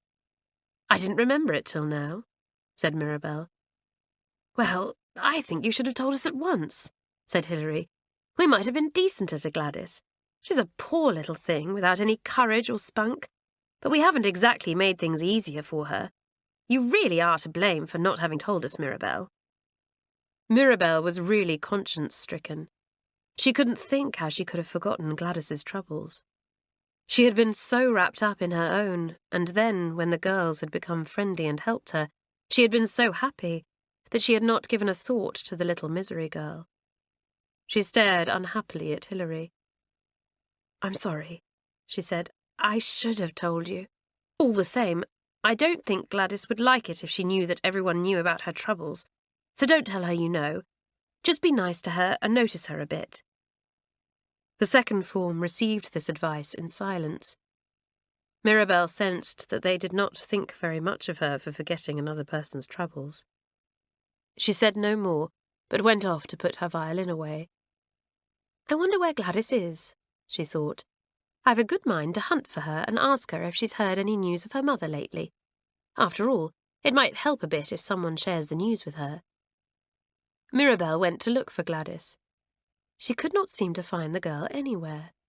It was puzzling. "Well, she simply must be somewhere," said Mirabelle to herself. "I wonder if she's up in the box rooms. I saw her coming down from there the other day and wondered whatever had taken her there." She went up the stairs to the top of the school. Trunks and bags were kept in the attics, but little else. There was a light showing under the door of one of the attics, and from the room came a voice. It didn't sound like Gladys's voice. It was deep and strong. Mirabelle listened in surprise. The voice was declaiming one of the speeches in The Tempest, which the second form were taking that term with Miss Jenks. "That's not Gladys," thought Mirabelle. "I wonder who it is. Ah, now there's a different voice. There must be 2 or 3 people there. But who can they be? Only the second form are doing The Tempest this term, and all but Gladys were at rehearsal this evening. A third voice spoke, gentle and feminine. Mirabelle could bear it no longer. She really must see who the speakers were. They were declaiming Shakespeare's words beautifully. She opened the door. The voice stopped at once. Mirabelle stared into the room, expecting to see 3 or 4 people there rehearsing the play. But there was only one person there. Gladys. "Golly, it's only you," said Mirabelle in astonishment. "I thought there must be lots here. I heard all kinds of different voices. Was it you?" "Yes," said Gladys. "Go away. Can't I even do this in peace?" "What are you doing?" asked Mirabelle, going into the room and shutting the door. "Do tell me. It sounded fine. Do you know it all by heart?" "Yes, I do," said Gladys. "I love acting. I always have. But Miss Quentin never gives me a chance in the drama class. I could act the parts well. I know I could. You see me act Bobby's part in that play we're doing with Miss Quentin."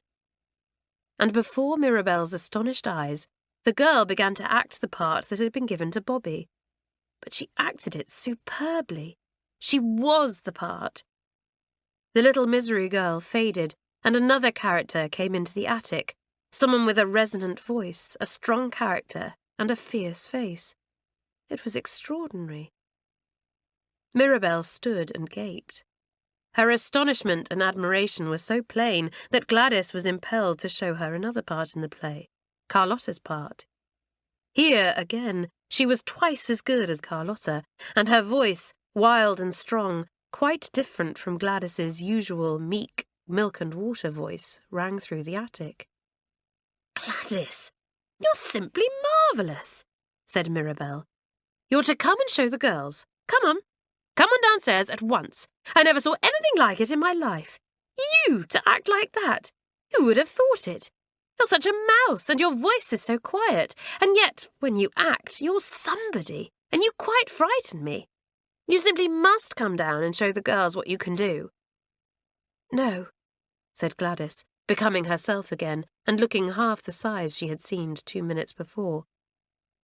"Oh, Gladys," said Mirabelle, suddenly remembering why she had been looking for the girl. "Gladys, how's your mother? I do hope you've got good news." "Thank you. It's just about the same," said Gladys. "Mother can't even write to me, she's so ill. If I could just get a letter from her, it would be something." "Does she get your letters?"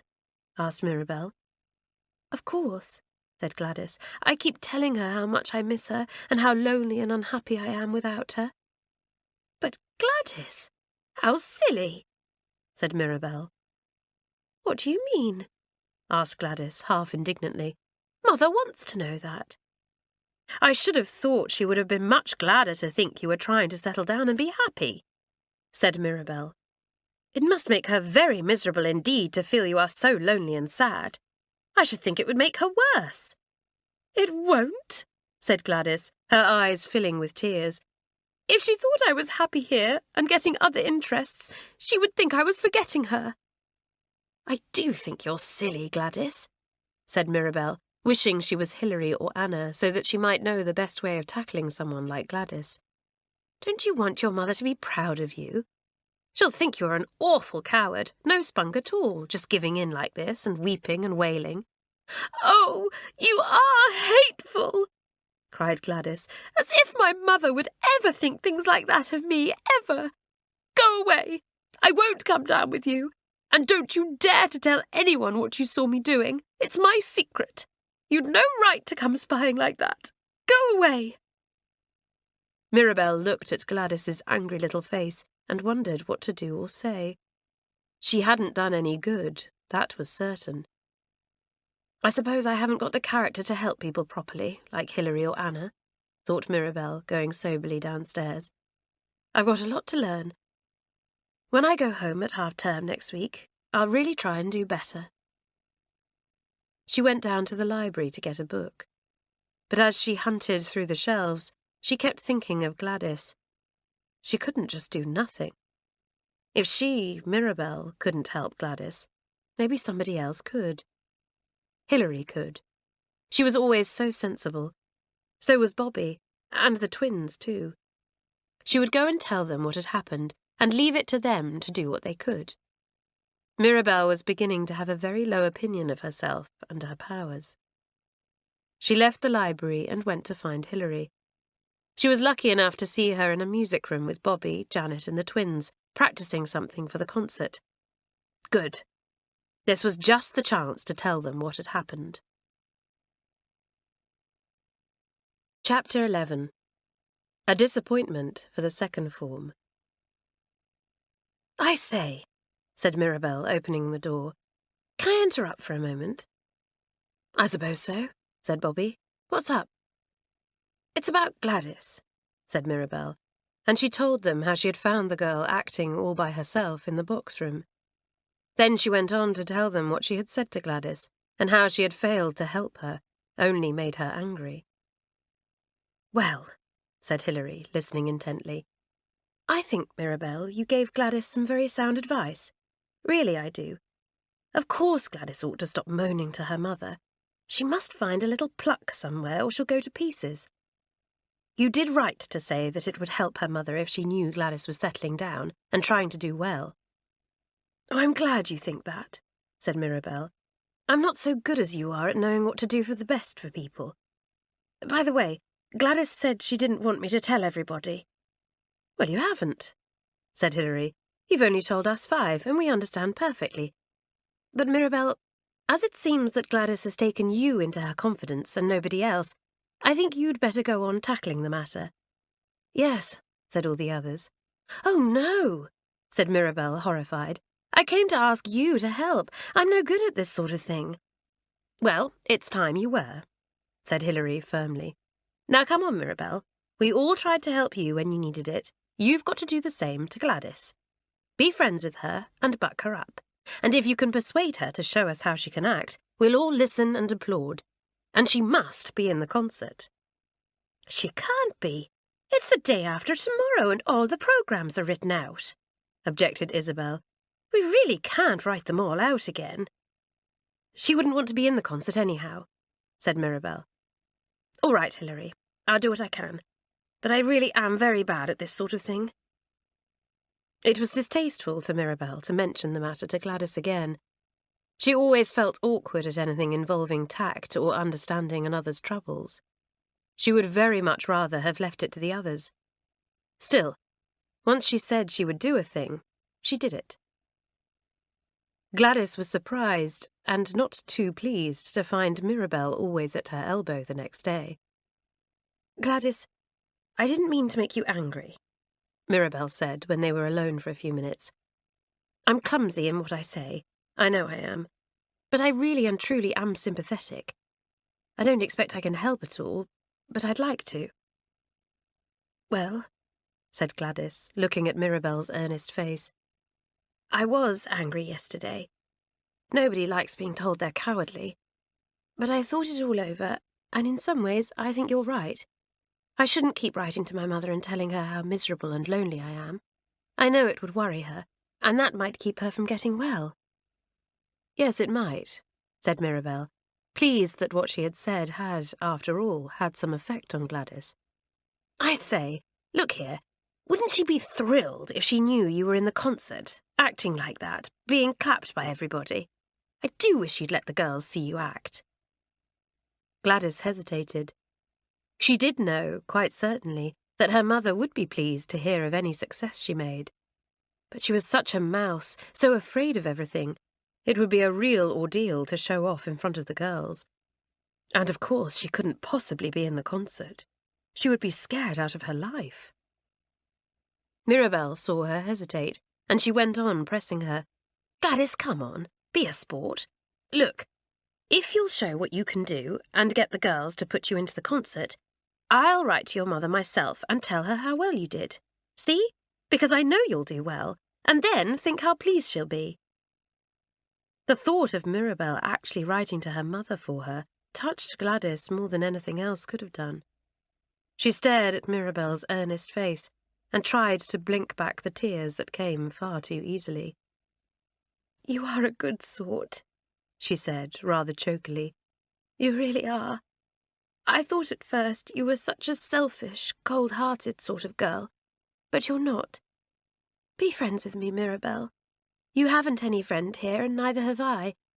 I'll do anything you ask me, if you'll be friends.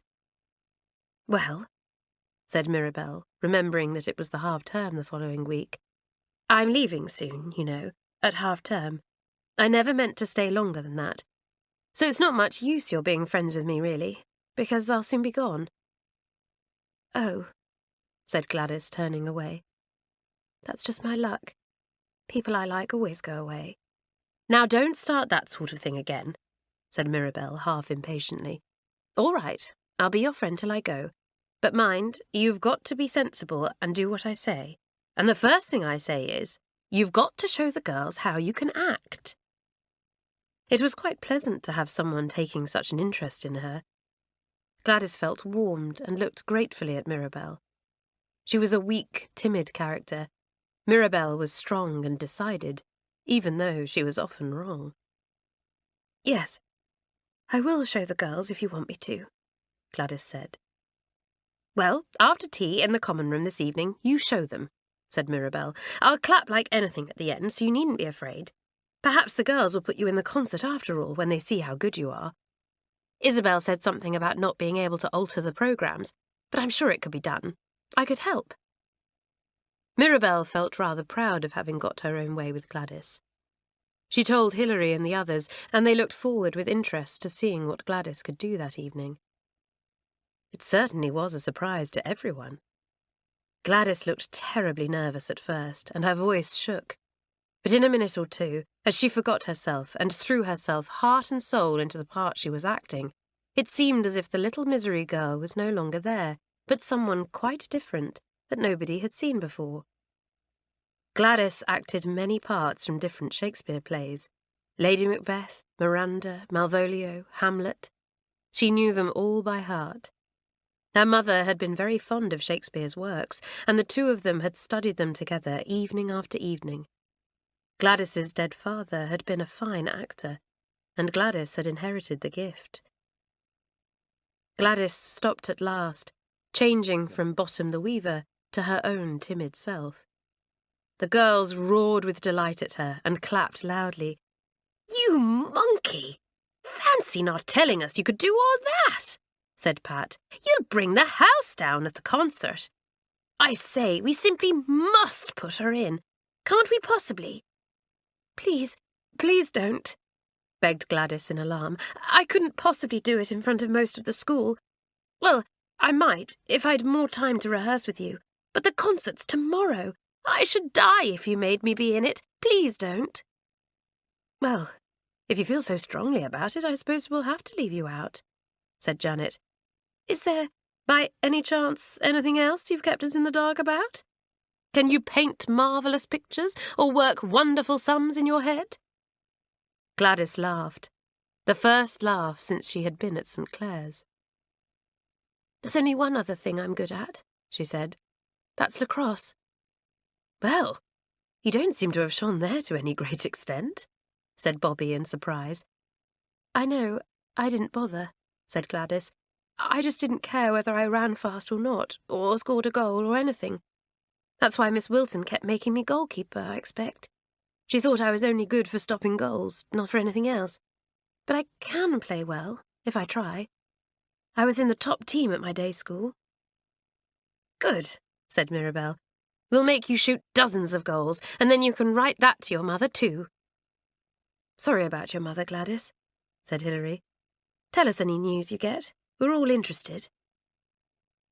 Gladys went to bed really happy that night. She had a friend. She had been clapped and applauded. She had thrown off her reserve and let the other girls speak to her of her mother. Things didn't seem so bad now. For the first time, she fell asleep without laying and worrying. In the middle of the night, 5 of the girls lay and tossed restlessly. Pat and Isabel, Doris, Bobby, and Carlotta could not sleep. Their throats hurt them. They coughed and sneezed. It was most annoying, because the concert was to be the next evening. I shan't be able to speak a word, thought Doris as she tried to ease her throat. This really is bad luck. I can't possibly be in the concert. Blow. I was so looking forward to it. In the morning, all 5 went along to Matron, feeling very miserable and sorry for themselves. She took their temperatures. "You've got the horrid cold that has been running round the school," she said briskly.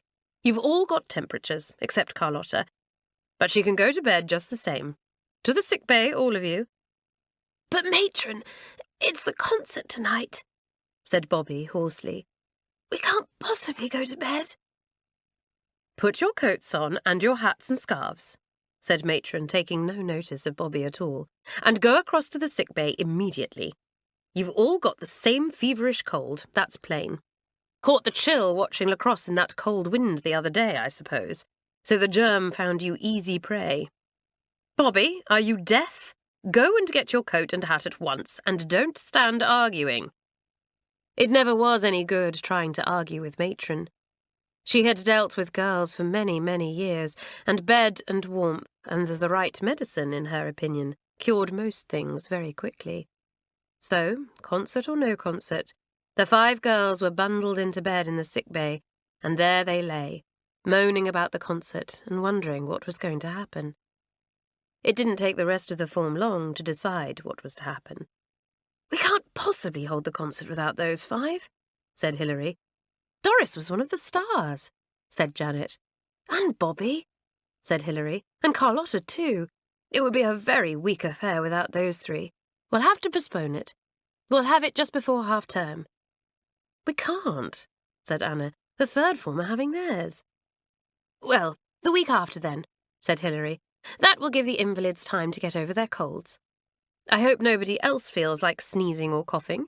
If they do, for goodness sake, go to the sick bay and get it over, so that we can have the concert all right in a fortnight's time." "Gladys can be in it this time," said Kathleen. "That makes another good performer." "Oh, good," said Anna, looking at Gladys. "That will be fine. You'll have loads of time to practice and rehearse now, Gladys."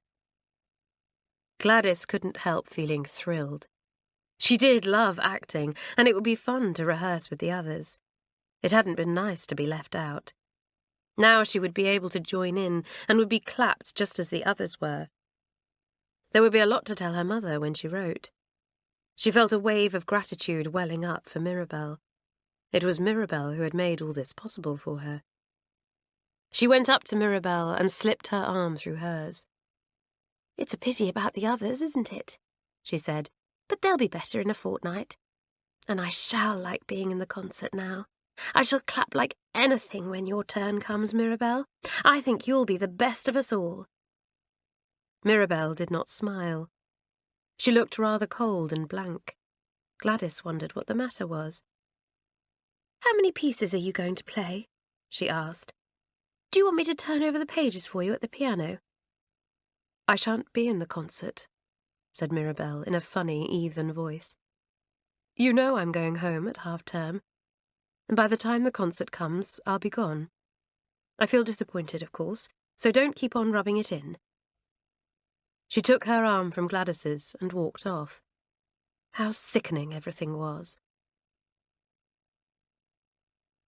Chapter 12. Gladys tackles Mirabelle. The 2nd form seemed to have dwindled considerably now that 5 of them were away. Hilary and Alison went down with the cold the next day, so there were many empty desks. The concert was put off for 2 weeks, and the 2nd form girls felt very flat and gloomy. Elsie was the only one who was at all pleased. She had consistently refused to take any interest at all in the concert, and she felt glad that this disappointment had come upon the others.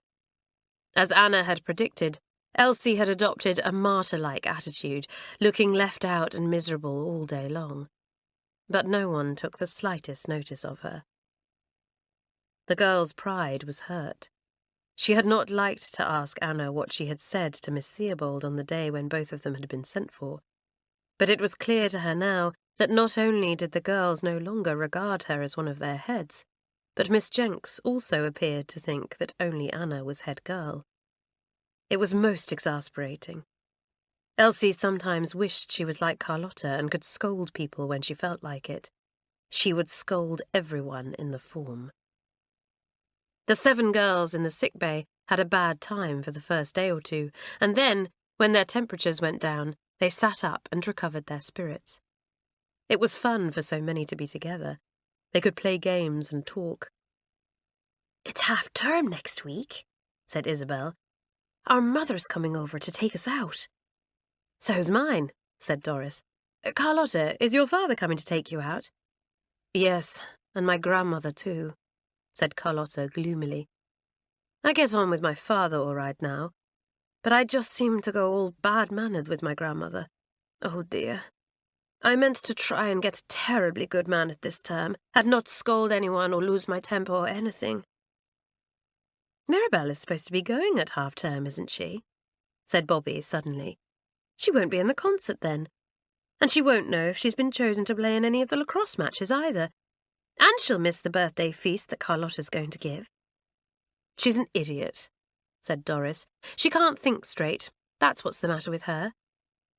"She wouldn't be a bad sort if she made up her mind to shake down and be sensible," said Pat. "I quite like her now, and I must say she's good to that timid little Gladys.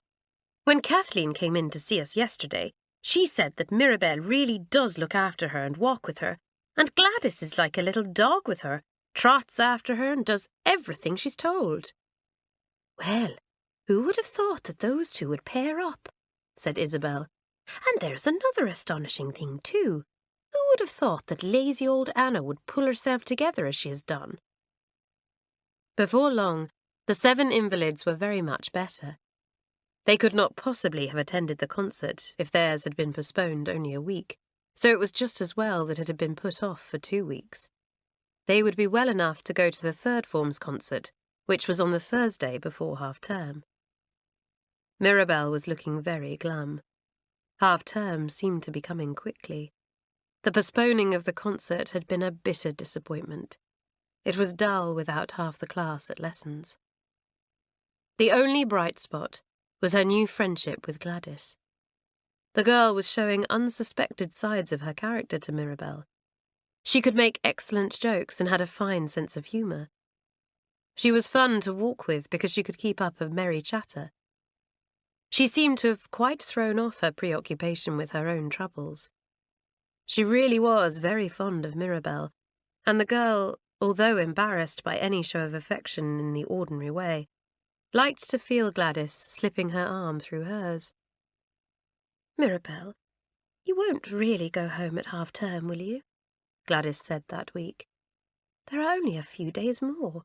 It's lovely being friends with you. Don't go, will you?" "Of course I'm going," said Mirabelle impatiently.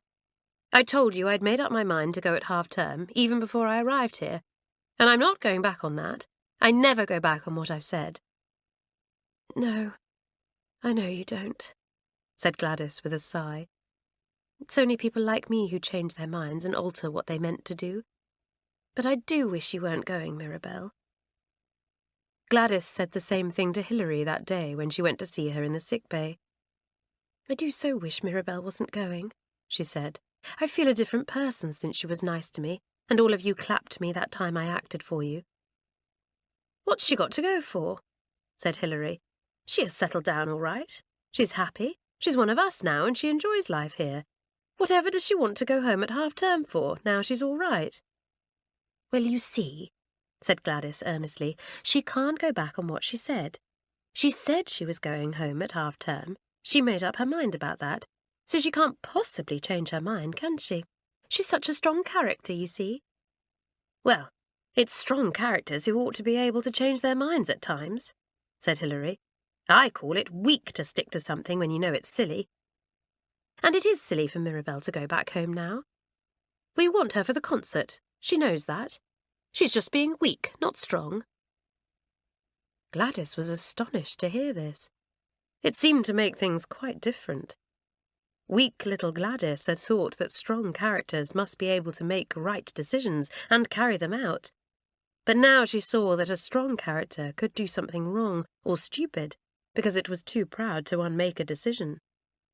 It was something quite new to her. She stared at Hilary. "I wish you'd say that to Mirabel," she said. "Say it yourself," said Hilary. "You're her friend, aren't you? Well, you tell her." "She wouldn't listen to me," said Gladys. "What you mean is you're afraid to tackle her," said Hilary with a laugh. "Go on, Mouse.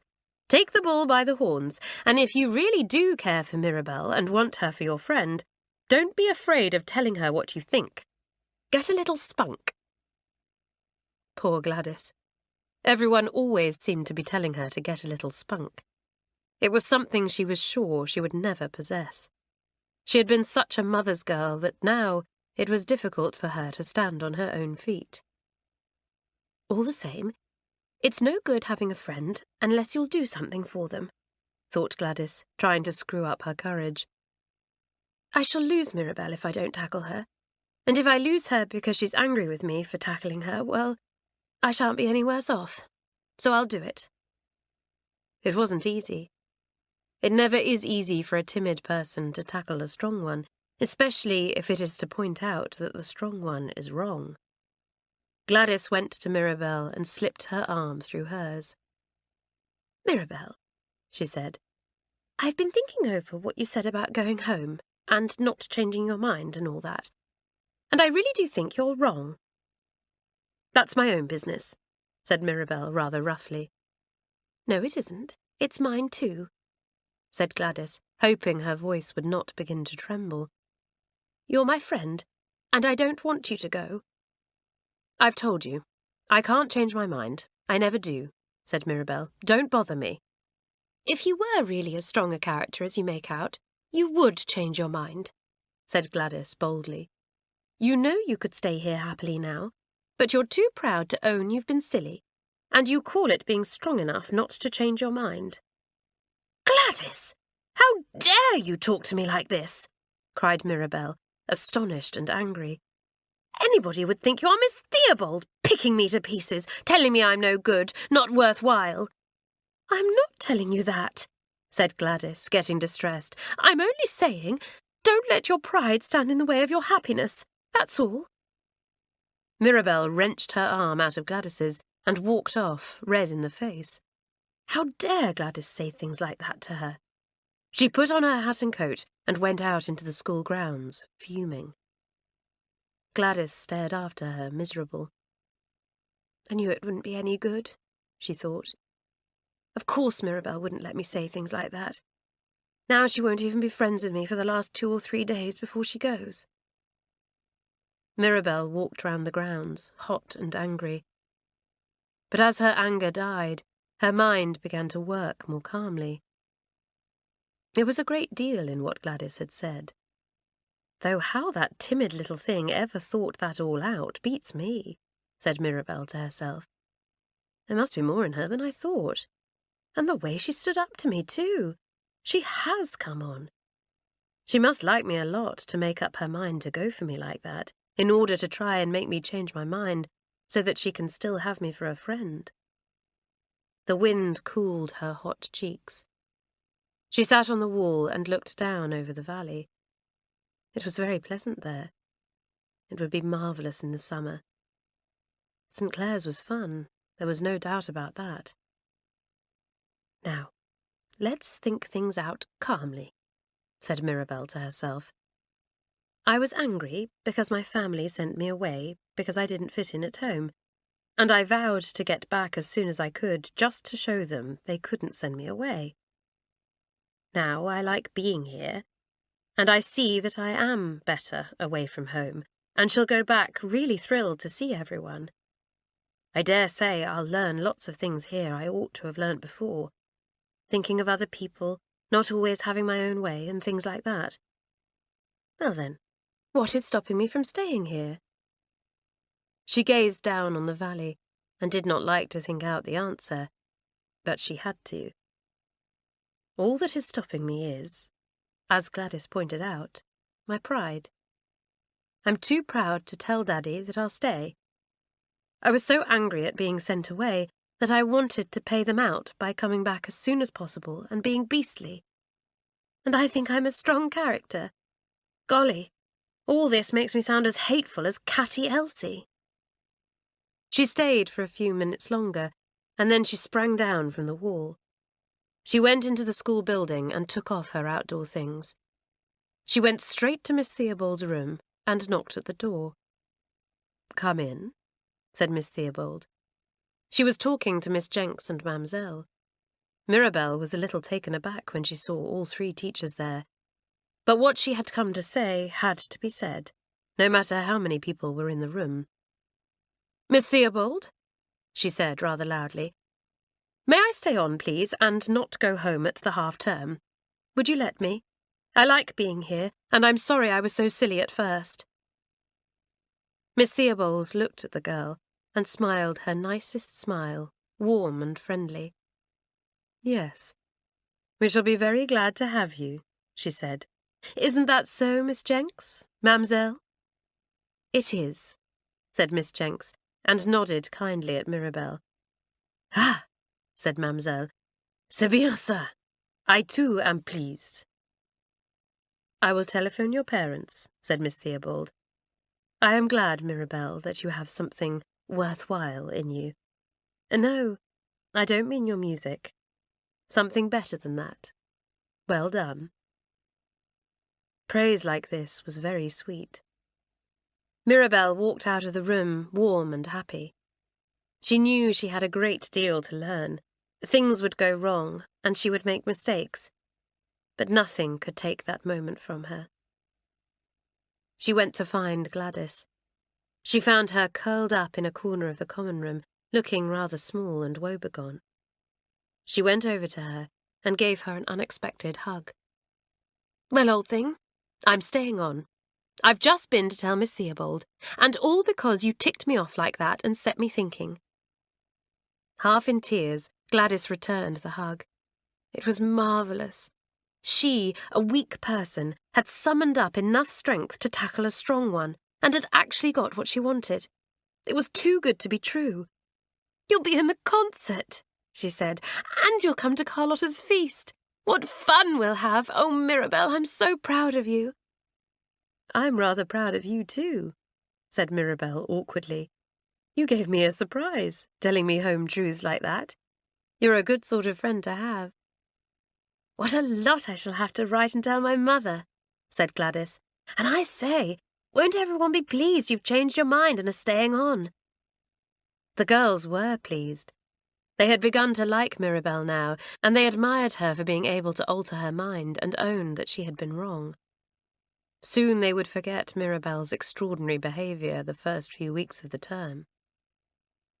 Only one girl was displeased. That was Elsie. Why should such a fuss be made of that ridiculous Mirabelle, who had behaved so badly and who had been partly the cause of Elsie's disgrace?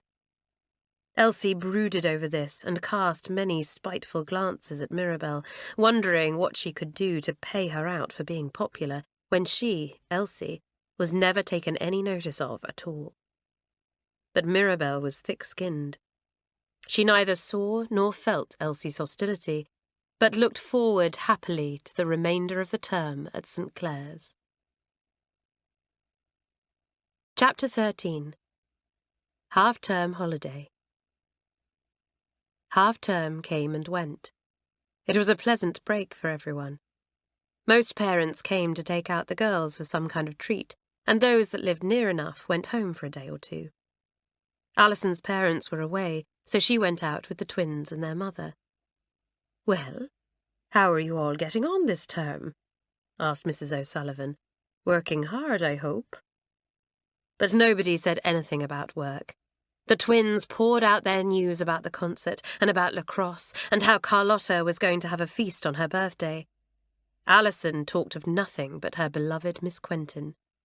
"She's awfully clever," said Alison. "It's lovely learning drama under her. She says I have the making of a good little actress." "Oh, do shut up talking about Miss Quentin," groaned Pat. "Mummy, last term Alison was all over Sadie Green, that American girl, who, by the way, has never even written to you, Alison. And this term it's Miss Quentin. Isn't there any medicine or pill we can give Alison to stop her raving about people?" Alison had been very hurt that her best friend, Sadie, had not taken the trouble to write to her at all. She thought it was mean of Pat to remind her of it. "Well, Miss Quentin wouldn't be like that," she said. "I've made her promise to write to me every week in the holidays. She's loyal, I know. I think she's marvellous." "She's beautiful, she's wonderful, she's marvellous, she's magnificent," said Isabel with a grin. "But the thing is, what does she think of you, Alison? Not much, I bet. You're always going on about thinking somebody is wonderful. You never seem to imagine they might be bored with you." The idea of her beloved Miss Quentin being bored with her made Alison hot and angry. She glared at the twins. Mrs. O'Sullivan saw the look. "Now, now," she said, "don't let's waste our precious time in quarrelling, please. I've no doubt Miss Quentin is a very admirable person, and I'm sure Alison works hard in her class, at least, if she doesn't in anyone else's." Mirabelle's father and mother came over to see her at half-term and took her out to lunch, a theatre, and tea afterwards. Mirabelle was intensely excited at the thought of seeing them. She forgot all about the temper in which she had been when she had parted from them. She forgot the horrid things she had said and the threats she had made. She stood at the front door, eagerly waiting for them.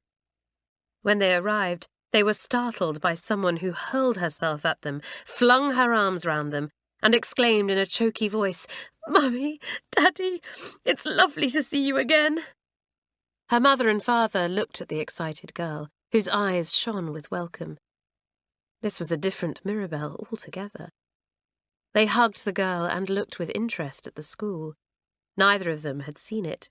It had been a very sudden decision on Mirabelle's father's part to send Mirabelle away, and he had chosen a school recommended to him very highly by a friend.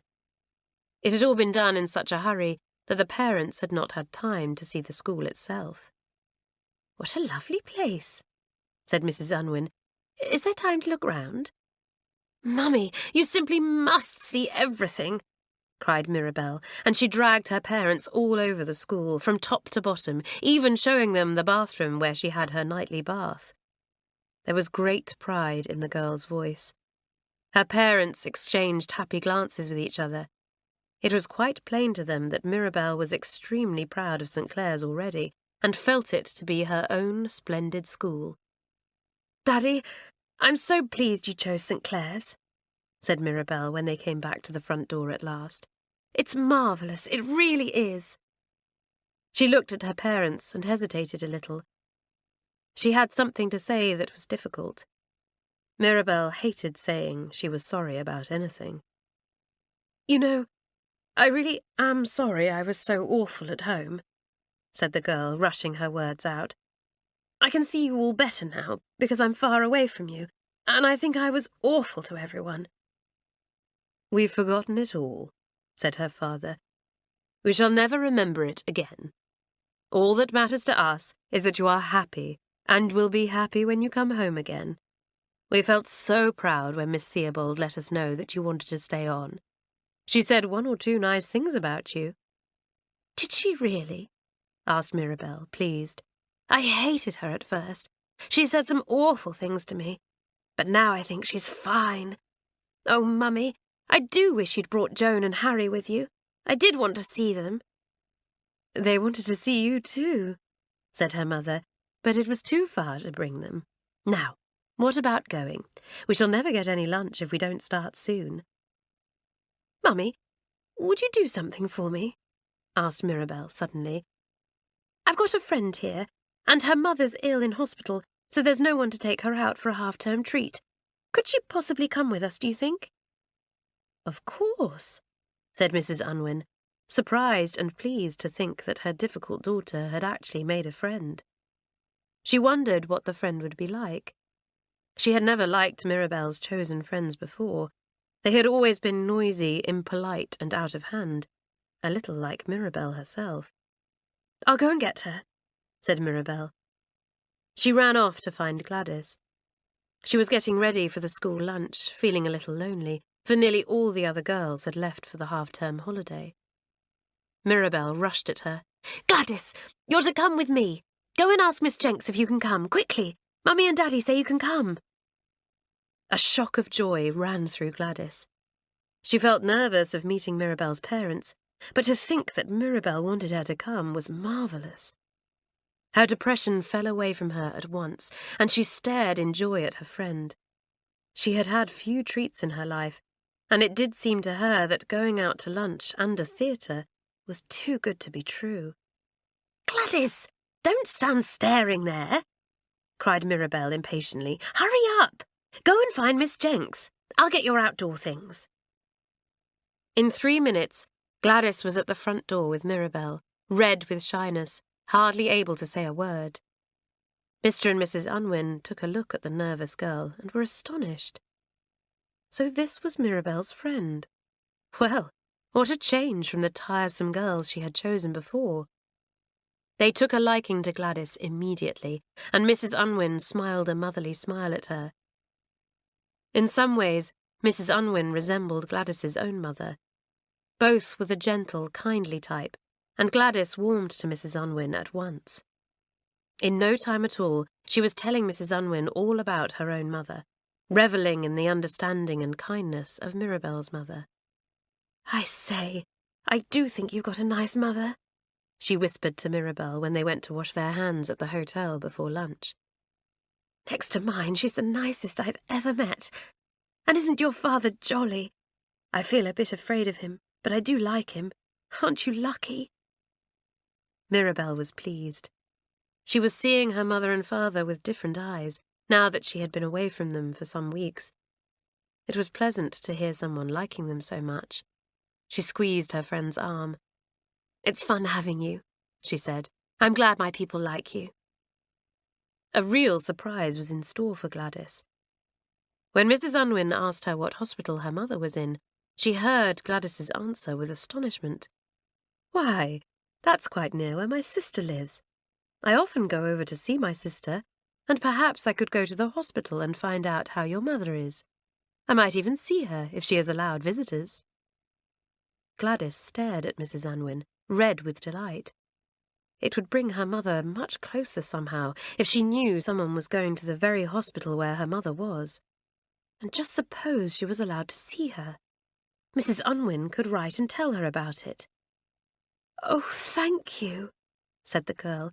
"If you only could, it would be marvellous." The half-term went all too quickly. All the girls enjoyed it. It was a very pleasant break indeed, and they went back to school full of chatter about what they had done. "Hello," said the twins, meeting Carlotta when they arrived back. "How did you get on?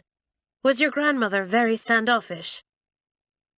"No, she seemed quite pleased with me," said Carlotta, grinning. "I didn't walk on my hands or do anything she disapproves of, and I made my hair so tidy you wouldn't know me. I was most frightfully polite to her, and my father was awfully pleased with me. He gave me a £5 note for my birthday." "Gracious," said Pat. "What luck!" "And my grandmother told me I could order anything I liked for my birthday party at the shop in the town," said Carlotta, her eyes lighting up with delighted expectancy. "I say, won't we order lots of things? She gave me some things out of her store cupboard, too. I've got a big box in the cupboard in our dormitory. I don't know what's in it yet, but I bet my grandmother has given me plenty." "How gorgeous," said the twins. "You sound as if you've got enough to feed the whole school." "No, just our form," said Carlotta. "And I'm not sure yet if we'll have it properly, in the afternoon at tea time, or whether we'll make it really exciting and go in for a midnight feast again. I think we ought to have a midnight feast every term, you know. School doesn't seem really complete without that." It looked as if the latter half of the term was going to be exciting. There was the concert to look forward to that week, several lacrosse matches, and now Carlotta's feast. All the girls glowed. What fun they had! Bobby had a secret, and so had Janet. They had gone out together with Bobby's parents and with Janet's brother, whose half-term holiday was the same weekend. He was as much of a monkey as Janet, always up to tricks. He had given Janet and Bobby an old trick to play on Mamselle. It was a curious-looking thing, consisting of a long stretch of narrow rubber tubing with a little bladder on one end and an india-rubber bulb on the other, which, when pressed, sent air down the tube into the little bladder, which at once expanded and became big. "But what's it for?" asked the twins in curiosity. "You put the bladder under someone's plate at mealtime," giggled Bobby, "and run the tubing under the tablecloth. Then, when you press the bulb, the bladder fills and up tips the plate. Imagine Mamselle's astonishment when her plate starts dancing about. We shall all be in fits of laughter." This was really something to look forward to as well. Mamselle was a marvellous person to play tricks on. She was always taken in and had caused more enjoyment than all the mistresses in the school put together. "Oh, Bobby, let's do it soon," begged Doris. "Do let's. We haven't played any tricks this term at all." "Well, after all, we are the second form," said Janet teasingly. "Bobby will be playing tricks when she's head girl," said Isabel. "I'm surprised she has gone as far as half-term without thinking of any." "Oh, I've thought of plenty," said Bobby. "But Miss Jenks isn't an easy person to play about with. She doesn't keep her temper like Miss Roberts did. She flares up suddenly, and I don't particularly want to be sent to Miss Theobald now I'm in the second form. It may have escaped your notice that I'm working hard this term. Don't forget, I'm not Don't Care Bobby as I was last term. I'm using my brains for other things besides tricks and jokes." "Let's have a rehearsal for the concert," said Pat. "We've only got a few days now. Bring your violin, Mirabelle.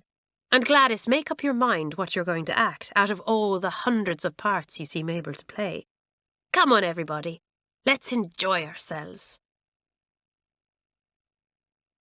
Chapter 14. A Marvellous Show. The days flew by, and the night of the concert came. Miss Jenks had to be lenient with the second form because she could see that they really did mean their show to be a great success. Mamselle was the only teacher who would not make allowances, so the class groaned and worked for her as best they could.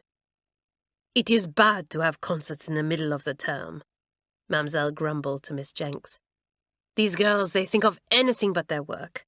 Now, when I was a schoolgirl—" "You worked all day and you worked all night. You had no games, you prepared no concerts," chanted Miss Jenks with her wide smile.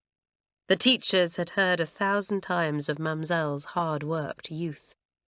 "There are other things as important as lessons," said Miss Roberts. "We are not out to cram facts and knowledge into the girls' heads all day long, but to help them to form strong and kindly characters too.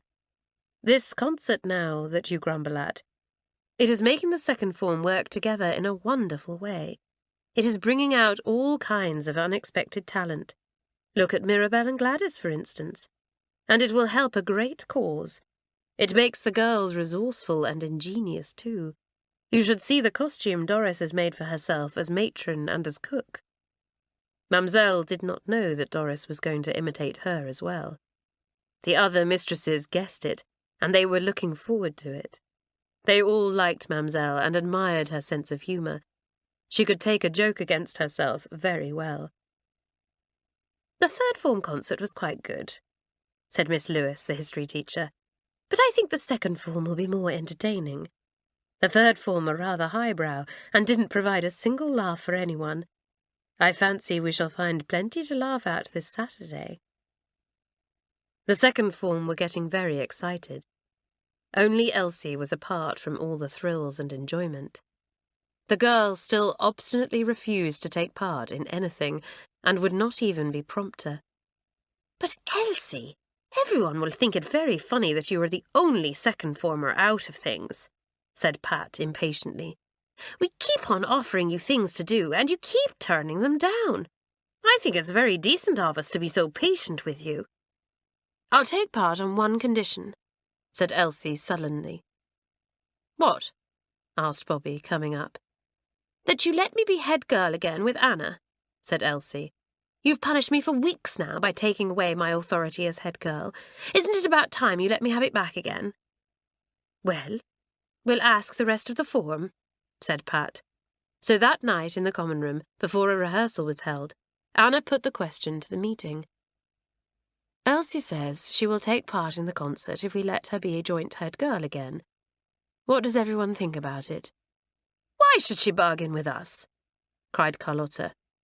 It is we who should bargain with her. We should say, you can be head girl again if you show that you are worthy of it. Quite right, called Doris.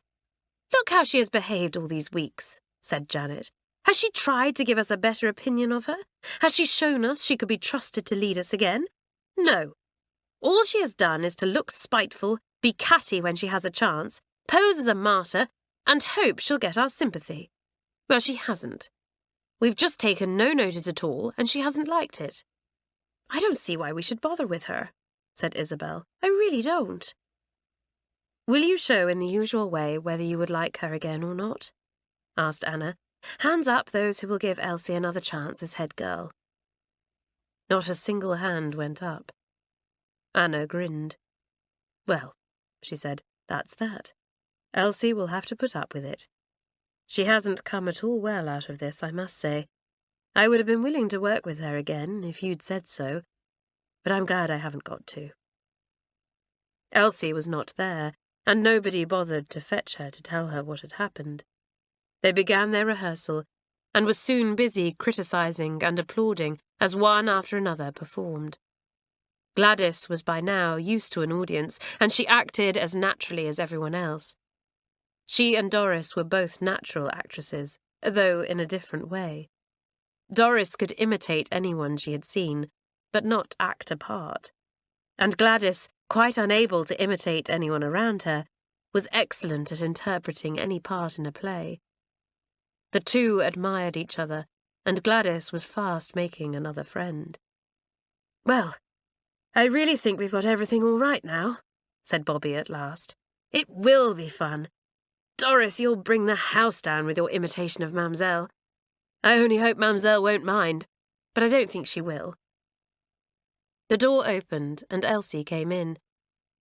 You held the rehearsal without me, she said. What do you want me to do at the concert? Well, Elsie, you said you would only be in it if we recognised you as head girl again, said Anna rather awkwardly.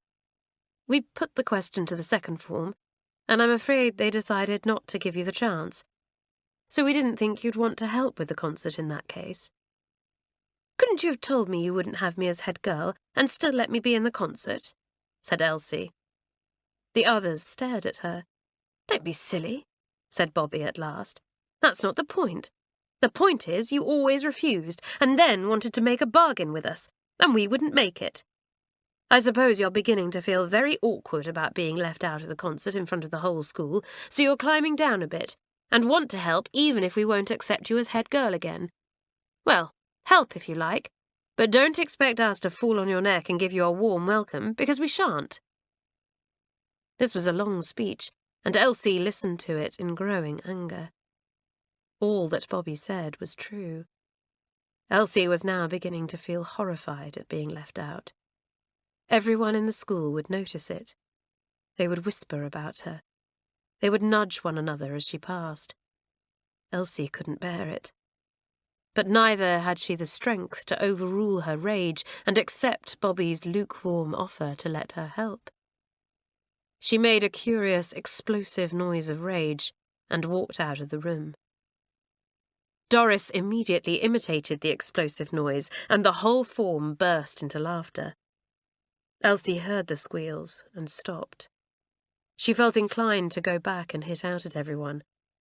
Then a wave of self-pity overcame her, and she burst into tears. The concert was an enormous success.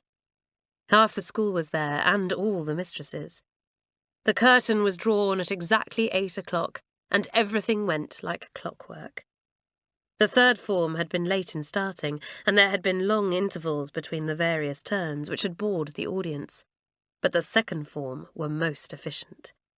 Turn after turn was put on, and loudly applauded. Mirabelle's playing was encored twice. The girl was so thrilled at her success that she could hardly speak for joy. Her piano playing was really excellent, and as for her violin solo, it amazed everyone, even the 4 music teachers, who were by now used to gifted children springing up in their classes at times. Carlotta's acrobatics were hailed with delight by the whole school. Everyone knew that Carlotta had once been a circus girl, and they clapped till their hands smarted when she did some of her graceful circus tricks. The first formers gaped in admiration and secretly determined to try out all the acrobatics themselves. Gladys got an encore too. When the nervous girl stepped onto the stage, the audience waited, rather critical, expecting to be bored. But before their eyes, the girl changed into the characters she acted and held the whole school spellbound. She was really gifted, there was no doubt about it. The most surprised person in the whole of the audience was Miss Quentin. She took the drama class herself and prided herself on knowing the capacities of everyone in the second form. Privately, she had thought that Doris and Carlotta were the only ones worth teaching, and now here was the quiet little mouse, Gladys, bringing down the house with her polished and beautiful interpretations of many of the most difficult parts in Shakespeare's plays. Miss Theobald leant across to Miss Quentin. "I must congratulate you on one of your pupils' performances," she said in her quiet voice. "I can see that you must have helped the child a great deal. She could never have done all this by herself. It is amazing." Miss Quentin was not honest enough to say that she was as astonished as Miss Theobald. She loved praise as much as Alison did, and she nodded her head, pretending that she had taught Gladys all that she knew. Secretly, she made up her mind to cultivate Gladys Hillman and give her the most important part in the play the second form were doing with her. She knew Alison had hoped for it, but she couldn't help that. Gladys must certainly have it. Then Miss Quentin could take all the credit herself for the excellent performance she was sure Gladys would give. The concert went on. The twins were applauded, and so was Janet. The first formers loved Bobby's conjuring tricks and her ceaseless, ridiculous patter, and gave her an encore. But it was Doris who was the real star of the evening. When she stepped onto the stage, dressed up as the jolly old cook, there was a roar of delighted laughter.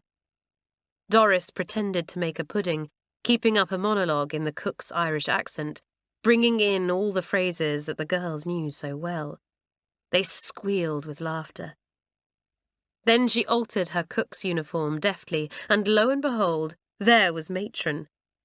Bobby ran on with some big bottles of medicine and a thermometer, and Doris proceeded to imitate Matron interviewing various girls sent to her for treatment or inspection. Matron was in the audience, shaking with laughter. The girls roared with delight, missing many of Doris's jokes because they could not stop laughing. She was extremely clever and extremely funny. "She should be on the stage," said Matron, wiping her streaming eyes. "Oh, am I really as funny as that? It's time I retired if I'm such a joke. This girl will be the death of me. Wait till she comes for medicine. I'll get my own back then." Doris went off the stage, grinning. The audience looked at the next item she was to do. Another impersonation. Who? They knew as soon as she appeared again. She had made herself plump with padding. She had scraped back her hair into a bun, put on enormous flat-heeled shoes secretly borrowed from Mamselle's room, and wore glasses crookedly on her nose. "Mamselle!" shrieked the girls in delight. "Marvellous!" Doris approached the edge of the stage and addressed the girls in Mamselle's identical voice, taking off her English accent to perfection. The audience roared with laughter as Doris scolded them for their misbehaviour. "C'est abominable," she finished. Then she turned away, rearranged some things on a desk behind, and proceeded to take a lesson in the way that Mamselle took it, with hands wagging towards the ceiling and her glasses slipping down over her nose.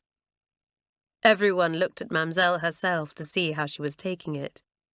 Mamselle was lying back in her chair, helpless with laughter, tears pouring down her cheeks. The girls felt a warm wave of liking for her. How nice she was to laugh at someone taking off her little foibles and mannerisms. The girls had to laugh at Mamselle's squeals as much as Doris's acting. It was a marvellous show and a great success. Everyone had loved it and crowded round at the end to clap the performers on the back and congratulate them. It was pleasant for both Mirabel and Gladys to feel these pats and hear the generous words of praise. "Mother will hardly believe it all," said Gladys to herself, her face shining with delight. "I must tell her every single thing. And wasn't Mirabel's playing good? I clapped till my hands were sore." "We've made £10.50 by selling tickets, programmes and getting in extra subscriptions," announced Anna. "Isn't that good? I bet no form will do as well as that." The second form enjoyed coffee and biscuits for a treat after the show, generously provided by Matron and Mamselle.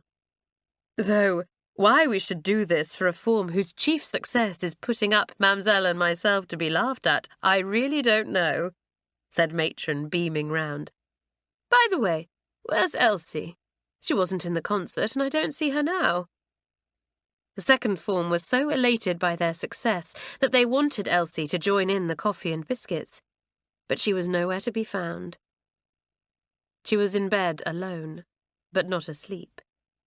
The only girl who had not shared in or applauded her form's success. Poor Elsie.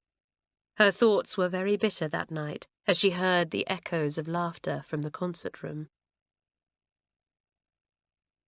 Chapter 15. Elsie is Foolish. The next big event was Carlotta's birthday. She was 15 and planned a really good feast.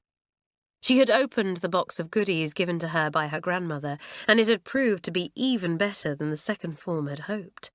"Sardines!" said Bobby, taking out 3 or 4 of the oblong tins. "And what's this? An enormous tin of pineapple chunks. It's ages since I've tasted pineapple, and what a fine big tin!" "Bars of chocolate cream," said Janet. "Enough to feed the whole school, I should think." "Tins of prawns," cried Hilary. "I say, I do like prawns. Golly, prawns and pineapple. What a heavenly mixture that would be." "Here's a gingerbread cake," said Alison. "Isn't it big? Carlotta, I must say you own a first-class grandmother. Mine's good for a cake and a bottle of boiled sweets, but that's about all. Yours is super." "Well, she's only just begun to be super," said Carlotta with a grin. "When she didn't approve of me, she handed me out 10 pence and a new comb. See what happens when she does approve of me?" "Let's teach Carlotta some really marvellous manners," said Janet, "so that she will make a wonderful impression on her grandmother in the Christmas halls. She'll come back with half a grocer's shop then, I should think." "Oh, I say, what's this?" said Bobby, pulling out what looked like a large medicine bottle full of a yellow liquid. She read the label on it, then laughed. "Do listen. 1 tablespoonful of this to be taken by each girl after the birthday feast." "Oh, Carlotta, your grandmother is a scream!" "Did you say you could go down to the shop in the town and order anything else you liked for your birthday?" asked Hilary, looking at the fine selection of things spread out on the floor. "I shouldn't think you want anything else, do you?" "I'd like a good big birthday cake with 15 candles on," said Carlotta. "I know candles are childish when you're 15, but I can't help it. I think a cake looks so pretty when they are all lit. And if we have the party at night, we can let the cake candles light us." "Are we really going to have the feast at night?" asked Mirabel, thrilled. "I've often read of midnight feasts in school stories, but I didn't really think they happened." "Of course they happen," said Bobby. "You wait and see what we'll do." "I must order heaps and heaps of ginger beer," said Carlotta. "I always feel I can drink a lot at night. And I'll get lemonade too, and buns we can butter and put jam on. I like those. It's a pity we can't cook kippers too. I do like kippers." Everyone laughed. Carlotta loved kippers and pineapple, 2 things she had had a good deal of in her circus days. She had often described to the girls how lovely frying kippers smelt, being cooked on a stove in the open air in the dark of the night after a show. "No, Carlotta, we must draw the line at kippers," said Anna. "The smell would wake the whole school. You know how we smell kippers frying even when cook has the kitchen and the scullery door shut." Elsie heard all the talk about Carlotta's birthday. She knew there was to be a feast or a party of some sort. She saw the amount of goodies taken out of Carlotta's box, and she wondered if she was going to be asked or not. The others debated the point when Elsie was not in the room. "Are we going to ask Catty Elsie or not?" said Pat. "Not," said almost everyone. "Oh, yes, let's," said easygoing Anna. "She likes good things as much as anyone." "I dare say, but we don't want her spiteful face glowering at us all the time," said Isabel. At this moment, Elsie came to the door of the common room. She stood outside, listening. She was always wondering if the others were discussing her. This time, they were. "Well, as it's my birthday, I can choose my own guests," said Carlotta. "It's for me to say whether I'll ask Catty Elsie or not." "Yes, all right, you say, Carlotta," cried half a dozen voices at once. "Well, I say this. I'll ask her, but at the same time, I'll tell her she's got to drop this awful pose of being a miserable martyr and act sensibly," said Carlotta. "She goes about looking like a wet dishcloth. I'm sure everyone in the school must laugh at her. She's a disgrace to our form. Anyway, I'll ask her to the feast and see if she's properly grateful and will behave herself." "Yes, do that," said Anna, who was as tired as anyone else of seeing Elsie walking about looking as if she were going to weep at any moment. "Maybe she learnt her lesson when she was left out of the concert. Perhaps she will jump at the chance of being friends again." "Poor Catty Elsie," said Doris, and she began to imitate Elsie's rather high, silly voice, tearful and excited. Everyone roared with laughter. They had no idea at all that Elsie was outside the door, listening. They would have been very scornful of her if they had known that, for eavesdropping was not looked on favourably by any member of the second form. They had very strict ideas of honour, and liked to keep to them. Elsie forgot that those who listened behind doors seldom hear any good of themselves. She stood there trembling with anger and self-pity, hating all the girls who tossed her name about so scornfully and laughed at her so unkindly. A movement towards the door made her hurry away quickly. She turned a corner and went into a cloakroom, pretending to fetch a pair of shoes. The second formers, pouring out of their common room to go to a nature meeting, did not guess that she had overheard nearly all they had said.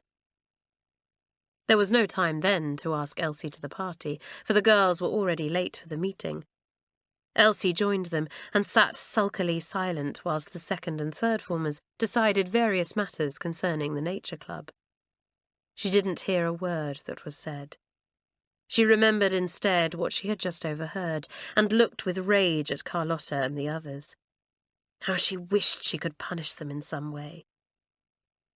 That night, Carlotta went up to where Elsie was sewing in the common room.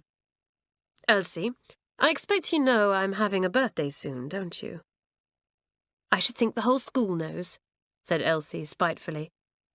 "Well, I'm having a party or a feast of some kind," said Carlotta, "and everyone is coming. The thing is, I'd like you to come too, but only if you'll pull yourself together and act sensibly. We're all tired of the way you're behaving. Come on, Elsie, now. Can't you have a bit of common sense and be one of us? We don't like you a bit as you are now, but we are quite willing to change our ideas of you, if you'll be sensible." "Very kind of you. Very kind of you indeed," said Elsie in a trembling, sarcastic voice. "The great Carlotta is most bountiful and condescending, and I know I should be very grateful and bow before her, thanking her for her great kindness." "Don't be an idiot," said Carlotta uncomfortably. "I'm not," said Elsie, changing her tone of voice and almost snarling at the surprised Carlotta. "I'm just saying, no thanks. I'm not coming to your beastly feast." Ho! Be a good little girl, and you can come to the party. That's what you've said to me. Me, who ought to be your head girl. I would hate to come. And what is more, if you're going to hold it at night, Anna had better look out. You're second formers now, not first formers, and if you're caught, Anna will soon find she isn't head girl any more, either. You're impossible, Elsie, said Carlotta in disgust at Elsie's tone of voice. Well, if you don't want to come, don't. I, for one, am pleased. So are we all, cried Pat, Isabel, and a few others, who had listened in indignation to Elsie's stinging speech. Keep away, Elsie. The party will be better without you. Elsie went on with her sewing, pursing up her thin lips scornfully. She badly wanted to go to the party, for she loved good things as much as anyone else, but her spitefulness and obstinacy made it impossible for her to climb down and accept. She sat sewing, thinking that if she could possibly prevent the party from being held, she would. If I could find out when and where Carlotta is going to hold it, I could drop a hint to Miss Jenks, she thought. Miss Jenks doesn't look kindly on things like that. I've only got to say a word, or write an anonymous note, and the feast would be stopped before it had begun. That would be fine. But the others did not mean to let Elsie know when the feast was to be held. They felt certain she would try to spoil it in some way. They had decided to hold it on the night of Carlotta's birthday, in the common room itself. If they drew the blinds and shut the door, they were reasonably safe. The common room was a good way away from any mistress's room, and yet fairly near their own dormitories. They talked about it with excitement whenever Elsie was not in the room. As soon as she appeared, they dropped the subject at once. Not one girl, not even silly little Alison, mentioned the subject when Elsie was there, much as they sometimes wanted to. Carlotta had been down to the shop in the town and ordered what she wanted. The cake was to be a magnificent affair, with 15 coloured candles. It was to have pink icing with roses round the edge, and silver balls and sugared violets for decoration. The candles were to be fixed in roses made of sugar. Everyone was very excited about it. The ginger beer has come, announced Carlotta gleefully. I got the boy who brought it to put it at the back of the bicycle shed. I was afraid Miss Jenks would have a fit if she saw all those bottles of ginger beer and lemonade arriving for me.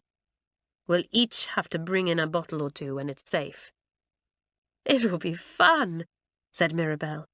She looked at Gladys, who was beaming too. I'm glad I stayed on. Fancy missing Carlotta's feast. I would have been an idiot. You would, said Gladys. The mouse-like girl was no longer the misery girl. She laughed and smiled with the rest, and followed Mirabelle about like a shadow. The bigger girl was very fond of her, and the two were quite inseparable.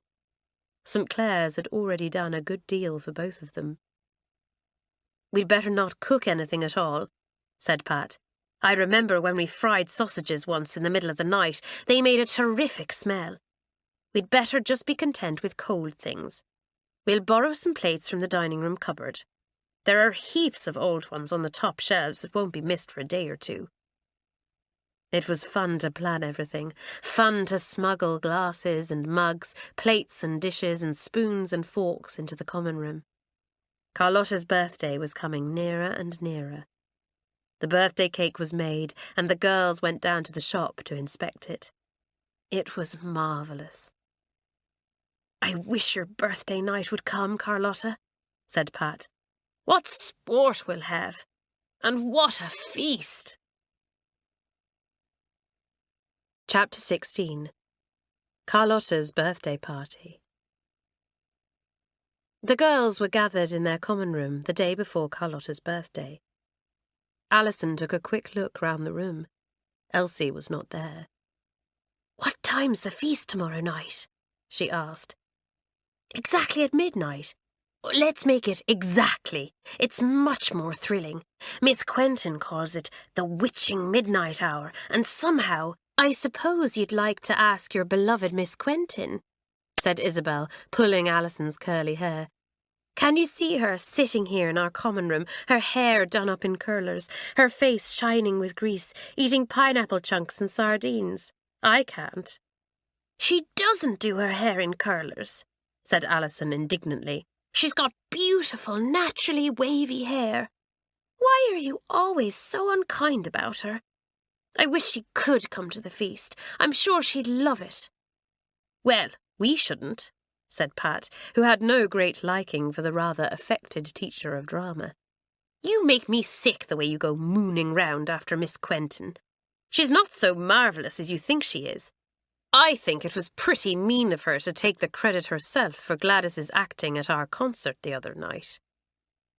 "Whatever do you mean?" cried Alison indignantly. "Well, Alison, you know when Gladys put up that grand performance of Shakespeare's characters the other night?" said Pat, who thought it was about time that Alison was cured of her senseless admiration for Miss Quentin. "Yes," said Alison. "Well, at the end of it, Miss Theobald leant across to Miss Quentin and congratulated her on Gladys's performance, and said she was sure she herself had coached her for it," said Pat mercilessly. "And your wonderful Miss Quentin just nodded and smiled and looked pleased, and didn't say that she knew nothing about Gladys Hillman's acting powers at all. We all think that was pretty mean." "I don't believe it," cried Alison, quick to defend the mistress she so much admired. "Well, Pam Boardman was sitting near, and she heard it all," said Pat. "She told us. So now just stop thinking Miss Quentin is the world's greatest wonder." Alison changed the subject quickly. It really hurt her to hear such things of Miss Quentin. She was always one to shut her ears to possibly unpleasant things. "To come back to what I was saying," she said, "what time's the feast tomorrow night?" "Well, as you so badly want it at exactly midnight, we'll have it then," said Carlotta. "I've got a dear little alarm clock I'll set for the time, and one of you in the other dormitory can stick it under your pillow so that it'll wake you without rousing everyone in the building. I daren't put it under my pillow, because Miss Catty Elsie sleeps near me and would wake too. We want to be sure she doesn't know the time." "All right then, midnight exactly tomorrow night," said Doris in her clear voice. At that moment the door opened and Hilary came in. She had been to the school library to choose a book. She looked round at the others.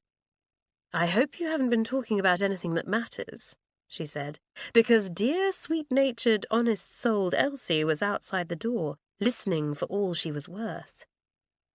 The others stared at her in dismay. "Blow," said Carlotta.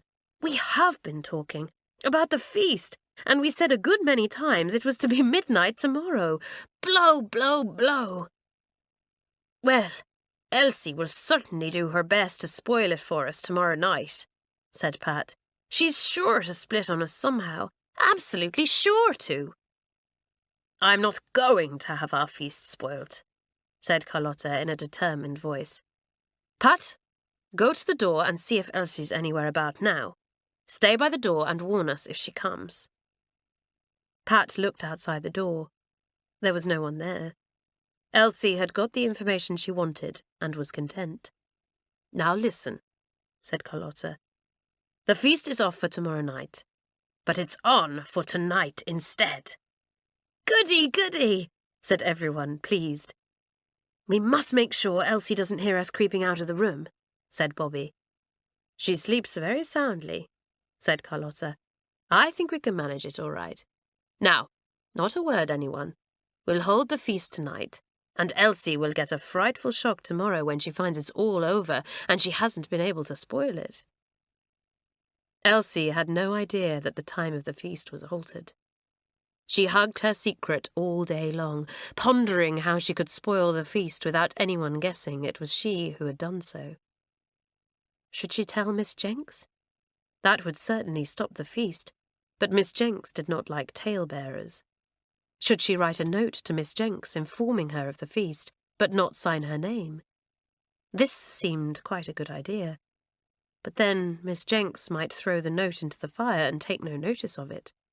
Elsie had once heard her say that no one should ever take notice of anonymous letters, They were too despicable even to read. It's no good writing a note that Miss Jenks won't read or take notice of, thought the girl.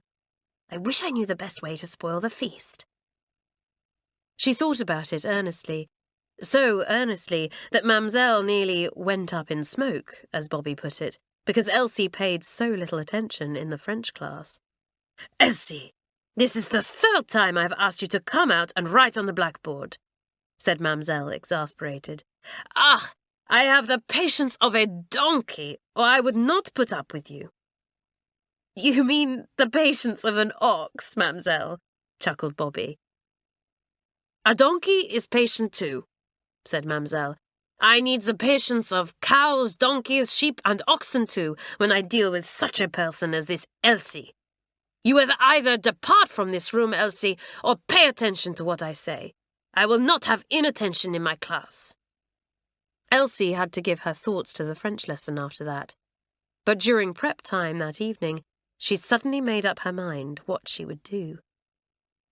I'll wait till they're all out of the room tomorrow night. Then I'll slip along to Miss Jenks's room and say I'm very worried because all the others have vanished, thought Elsie. She'll come back to see, and will then go and hunt around and find everyone feasting in the common room. I can say I am afraid they've been kidnapped or something.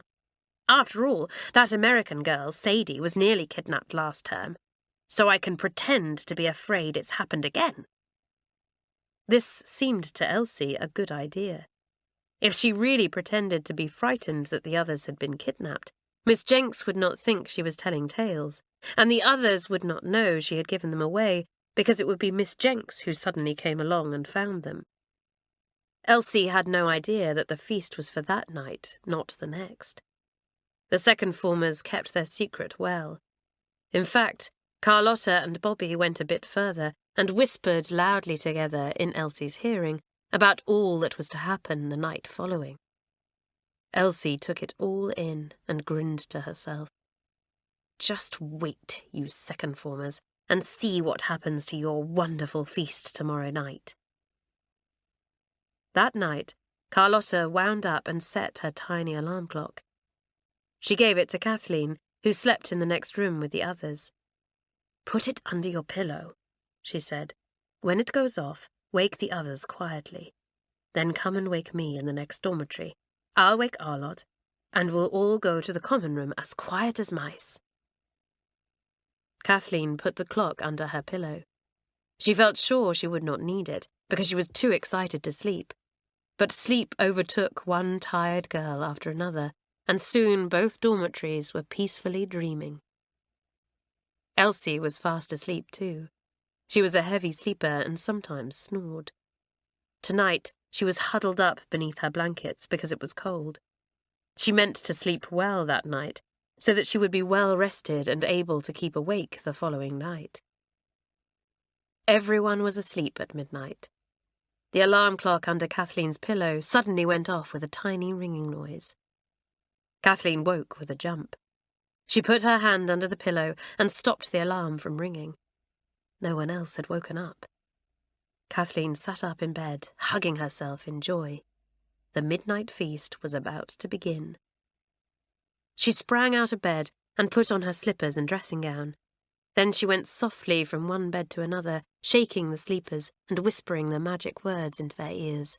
Midnight feast! Midnight feast! Everyone sat up at once. Dressing gowns and slippers were groped for in the dark. Excited whispering rose. I can't find my slippers. Blow this dressing gown. The belt's all tied in a knot. Shh, warned Kathleen. We've got to be careful not to wake dear Elsie, you know. She slipped into the next dormitory and made her way quietly to Carlotta's bed.